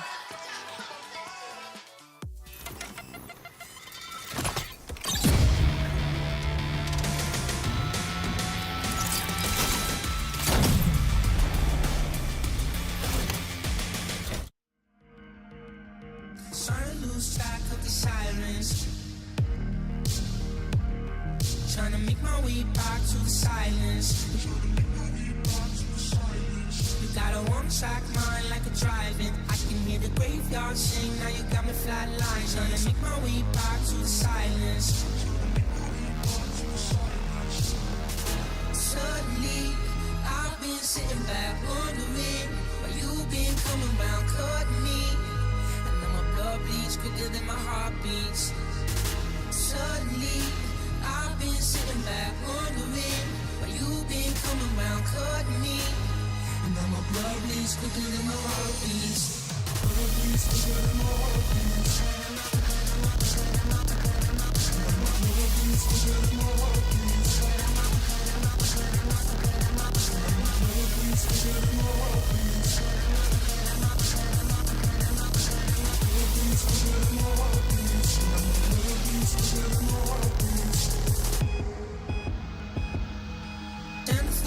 But I'm far from grounded, losing my feet and I keep on drowning. On a one-way street, you got me surrounded. You got a one-track mind like a driving. I can hear the graveyard sing, now you got me flatline. Trying to make my way back to the silence.